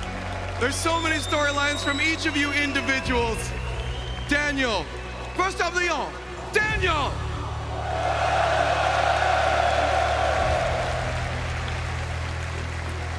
World champion Daniel. North America's had so many up-and-coming rookies that have fizzled out over the years, but you've broken through. Can you share with me the things that you've worked on so hard to be the one standing here where many others have failed? Yeah, I've worked on a lot of things, man. I've just grinded the game a lot, and over the course of my career, I've learned how to be a good team player, and I'm just very glad we can get it done. It's been an amazing 2 years, and NA hasn't won in a while, so I'm very glad we can get it done. Il lui a demandé comment est-ce que c'était maintenant d'être enfin champion du monde, qu'est-ce qui s'était passé pendant ces 2 années, c'était très difficile pour les NA. Et Daniel lui a répondu qu'il est super heureux, il a beaucoup travaillé, il est devenu un meilleur teammate et il est tellement heureux aujourd'hui d'être enfin champion du monde.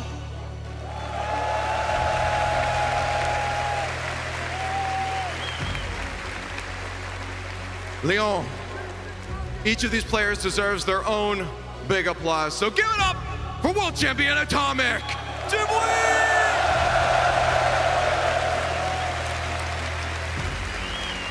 I feel like for you, the story has been about perseverance and now redemption.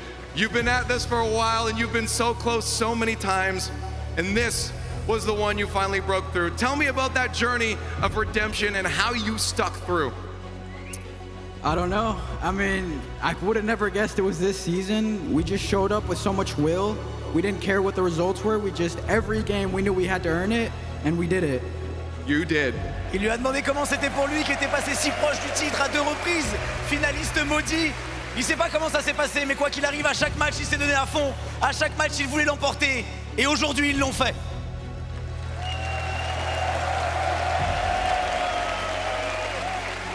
And it's time, Leon, to make some noise for Beast Mode!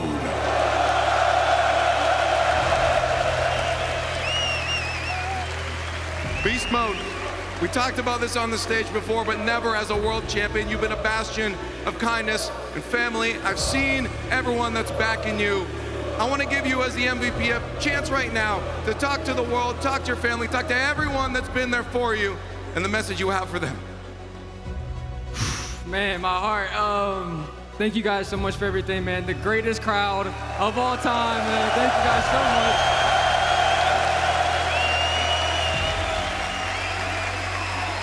To be able to win it here, man, in front of this land is something special, man. I've been wanting to be a world champion ever since I started watching this game. You know, season 5, the Justin goal. I've been wanting to do this for a long time, and it just feels so special. But thank you to God, first of all, my family, my teammates who are amazing, all the people who work here, all the people who support, and just thank you very much. Il a dit tiens à remercier tout le monde.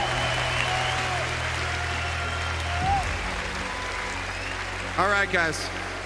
We want to get you on here. We want to get you lifting this again. So, Lyon, France. One more time. Vite, deux, bruit pour NRG!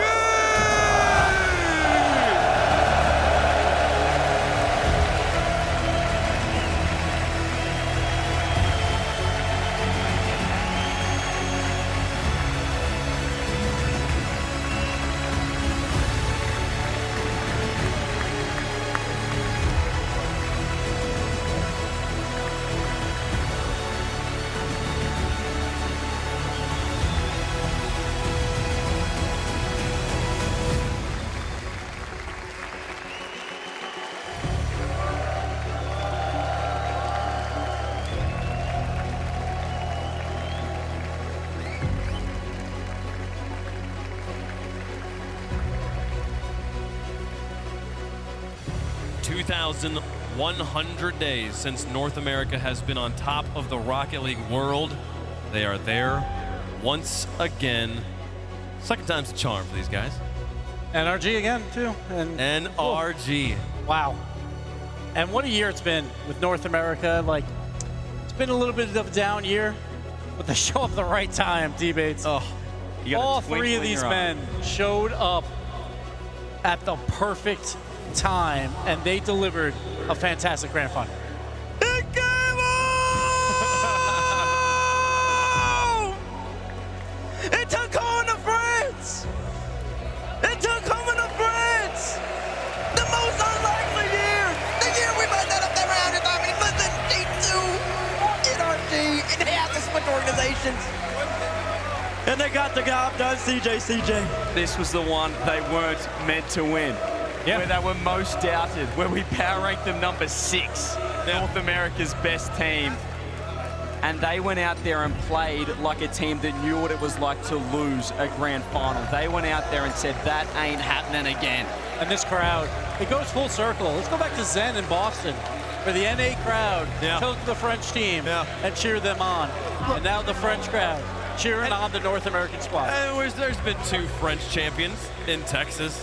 And it's like, it's people, you know, it sort of feels poetic to me that, like, when North America, when the USA became a country, our first and greatest ally, and since then longest standing ally, has been the French. They've been there for us every single time. We've been there every single time. And if this feels appropriate, this feels beautiful.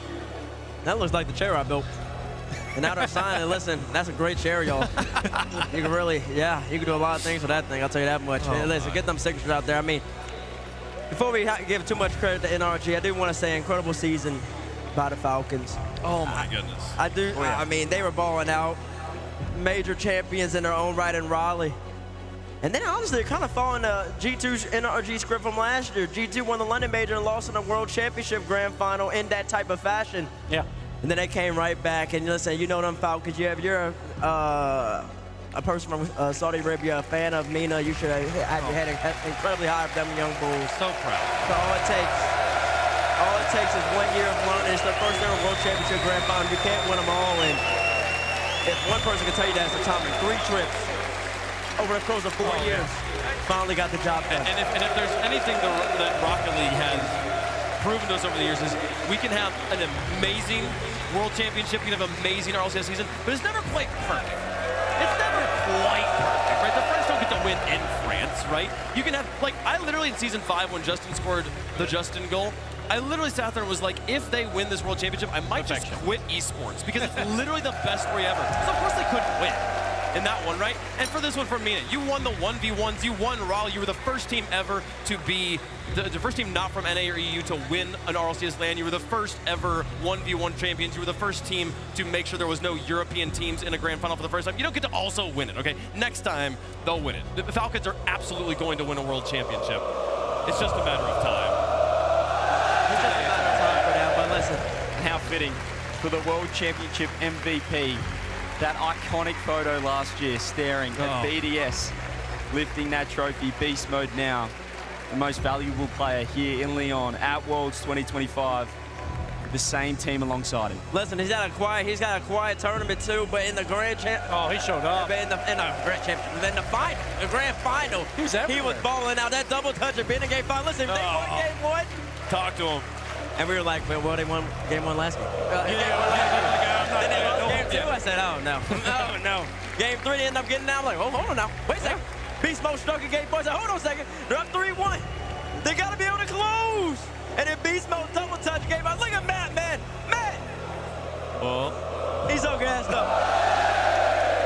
And there were questions about their play style, about NRG. Can they change it up? Are they getting stale, this team? They've been together. They stuck together. They didn't make a single change. That Coach Sathew's been there with them every step of the way, and they proved it in the greatest tournament we've had. Where'd the team go? They went that. And they beat Falcons, who looked so good throughout this whole tournament. And not just beat them, they went 4-1 here. It was a dominant fashion. This is not a Mickey win. Yeah, this was dominant. Like, yeah, sure. Their whole bracket was a little bit of easier opponents in quotes, but you play who you play. And energy, every single time. They play who they play, they win. Finally, though, they go against Falcons, and truly #1 in the world at that moment, and energy beat them. Perfect tournament and did not lose one series. Started off against NIP, almost got reverse swept. Handled business right there. I think they went on to play Team Secret. I think they handled business there as well. Moved up into the bracket, had to go up against Ultimates and went all the way to game 7. That was close. That was the difference right there, because that was from the other side of the bracket. And if you're played K-Corp at the beginning of the day. Exactly. Never know. Then they would maybe have to play Falcons before the grand finals. We don't know what type of pressure that was on Falcons there.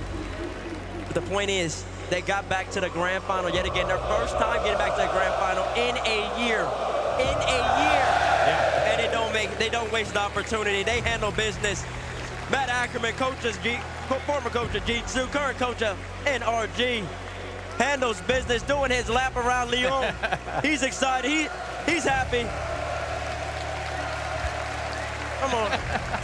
Come on over here. I don't know. Why raise it? Don't give it to me. That's yours. That's yours. That's yours. You got something to say? You want something to say? You got something to say to the people? That's a good-looking trophy. What you got to say? I mean, I mean, what a treat to do it in France. Merci à tous.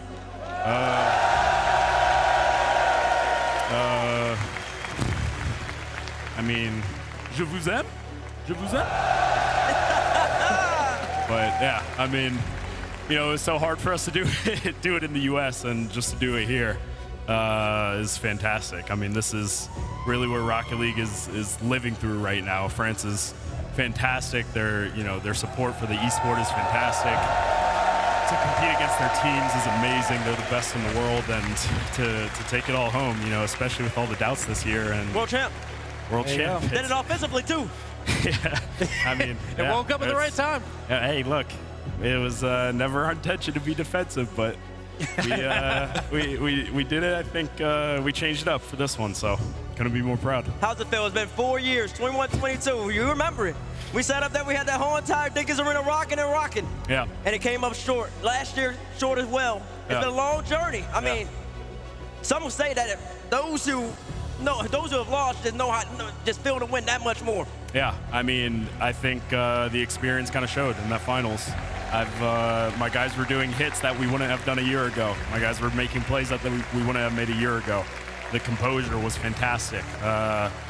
Just the creativity and offensively that we were looking for all year came through, so it was insane. And how does it feel for North America bringing the trophy home?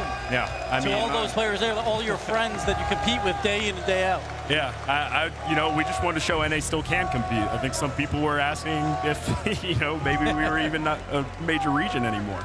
So I think NA came to play this tourney, and I think we really came to play. So, yeah, I couldn't be more proud. I mean, you guys stuck together. There were question marks about the motivational factor, but I mentioned it straight after the series. It looked like you guys played like a team that have lost the World's Final, and you weren't going to let it happen again.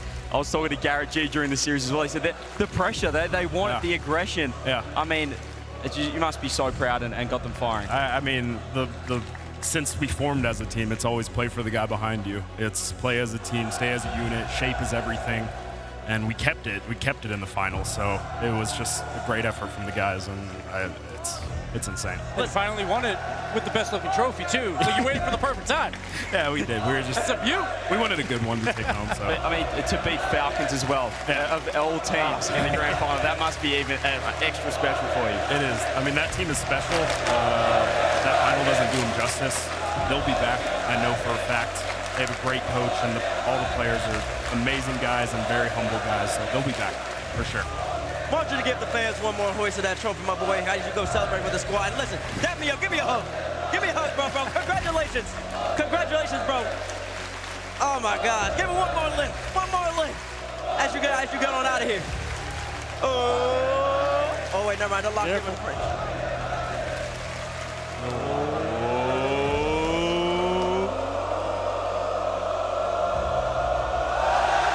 Congratulations, bro. Yes, sir. Yes, sir. Incredible. Incredible. Well done, Team NRG. I mean, take yourself as well. I'll be honest, I couldn't quite hear what he was saying. Did he talk about the fact that this is the first North American organization to win 2 World Championships? He did not. He did not? There's no more deserving organization than NRG. They've been with us since the very beginning through the wild west of a esports space that this is. Through all the ups and downs, they've stuck with us. They've kept one of the best teams in NA for so long. It's so deserving that after this many seasons, it comes back home to them. Just a special weekend. Just a special week. That group stage was unbelievable. We saw so many upsets, and 2 ended on, I will call, a minor upset at the time, but NRG really showed that they're the best team in the world at the end of the day. They did. They absolutely did. Now, that the big award has been given out. We also have the progressive accolades after the whole season of RLCS. It's time for us to give these awards out to these 3 players. The striker, the progressive accolade for striker goes to Killiers. He does take the top spot. Sphinx holds on in the end to take playmaker, and Vatira takes the savior of the season. Listen, I love it. I do think Killiers has been the best striker the whole entire year, so it's only fitting that he gets that. And he's gotten that by making it a multiple grand final, deep runs. He's not just farming stats. He's handling business against the best of the best. To get Vatira on defense, we call him one of the best defenders in the world for a reason. He proves that. Dryly right behind him as well. And VP, what a year for them. Sphinx, playmaker, congrats to him, and that was well-deserved. They fought every single major with quality wins, and they almost got to a top 8 at times. So congrats to VP, congrats to Sphinx as well.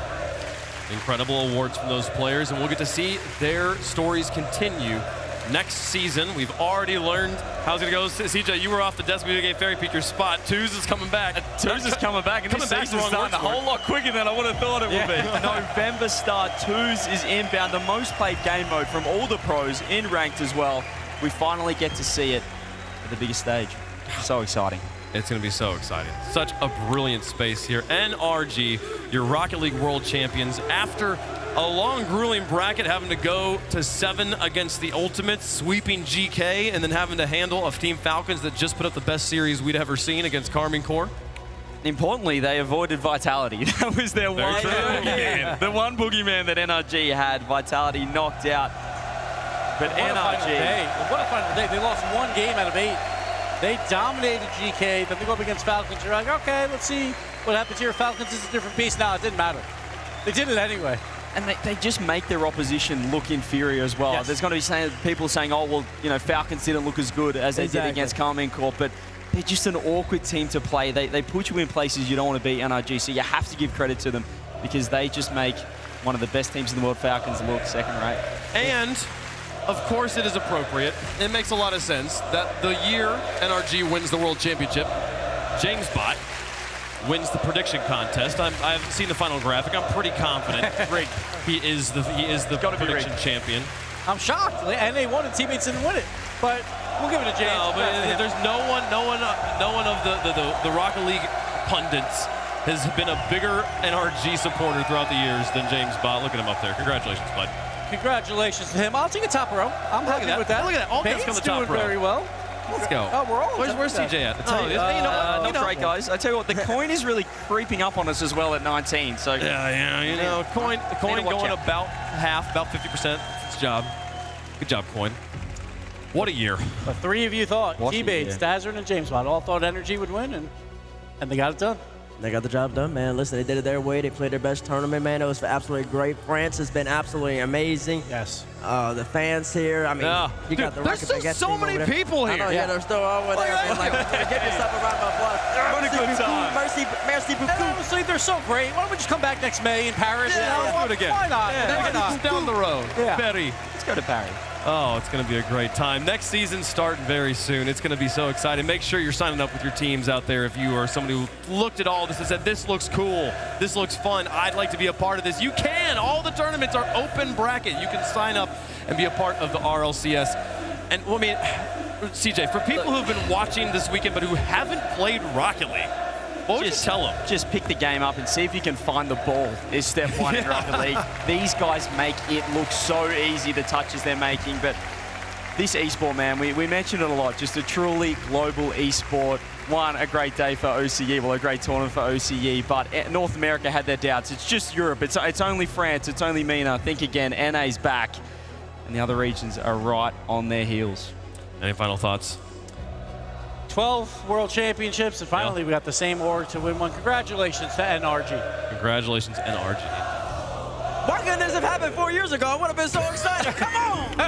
You'll be excited now? I am excited now. I'm old now. But listen, that was a fantastic year. Once again, I absolutely love being up here with you two, and then of course the 8 team when CJ gets up here as well. It's been great. If you're a Rocket League fan, thank you so much for all the support. And listen, you hear France. They're going electric. This is the best one. We can hear the people singing. It's an incredible time. It's going to be nice. It's going to be a great time. Thank you all so much for watching the 2025 Rocket League Championship Series. We'll be back in November for 2026. Thank you so much. We'll see you guys next time. Goodbye.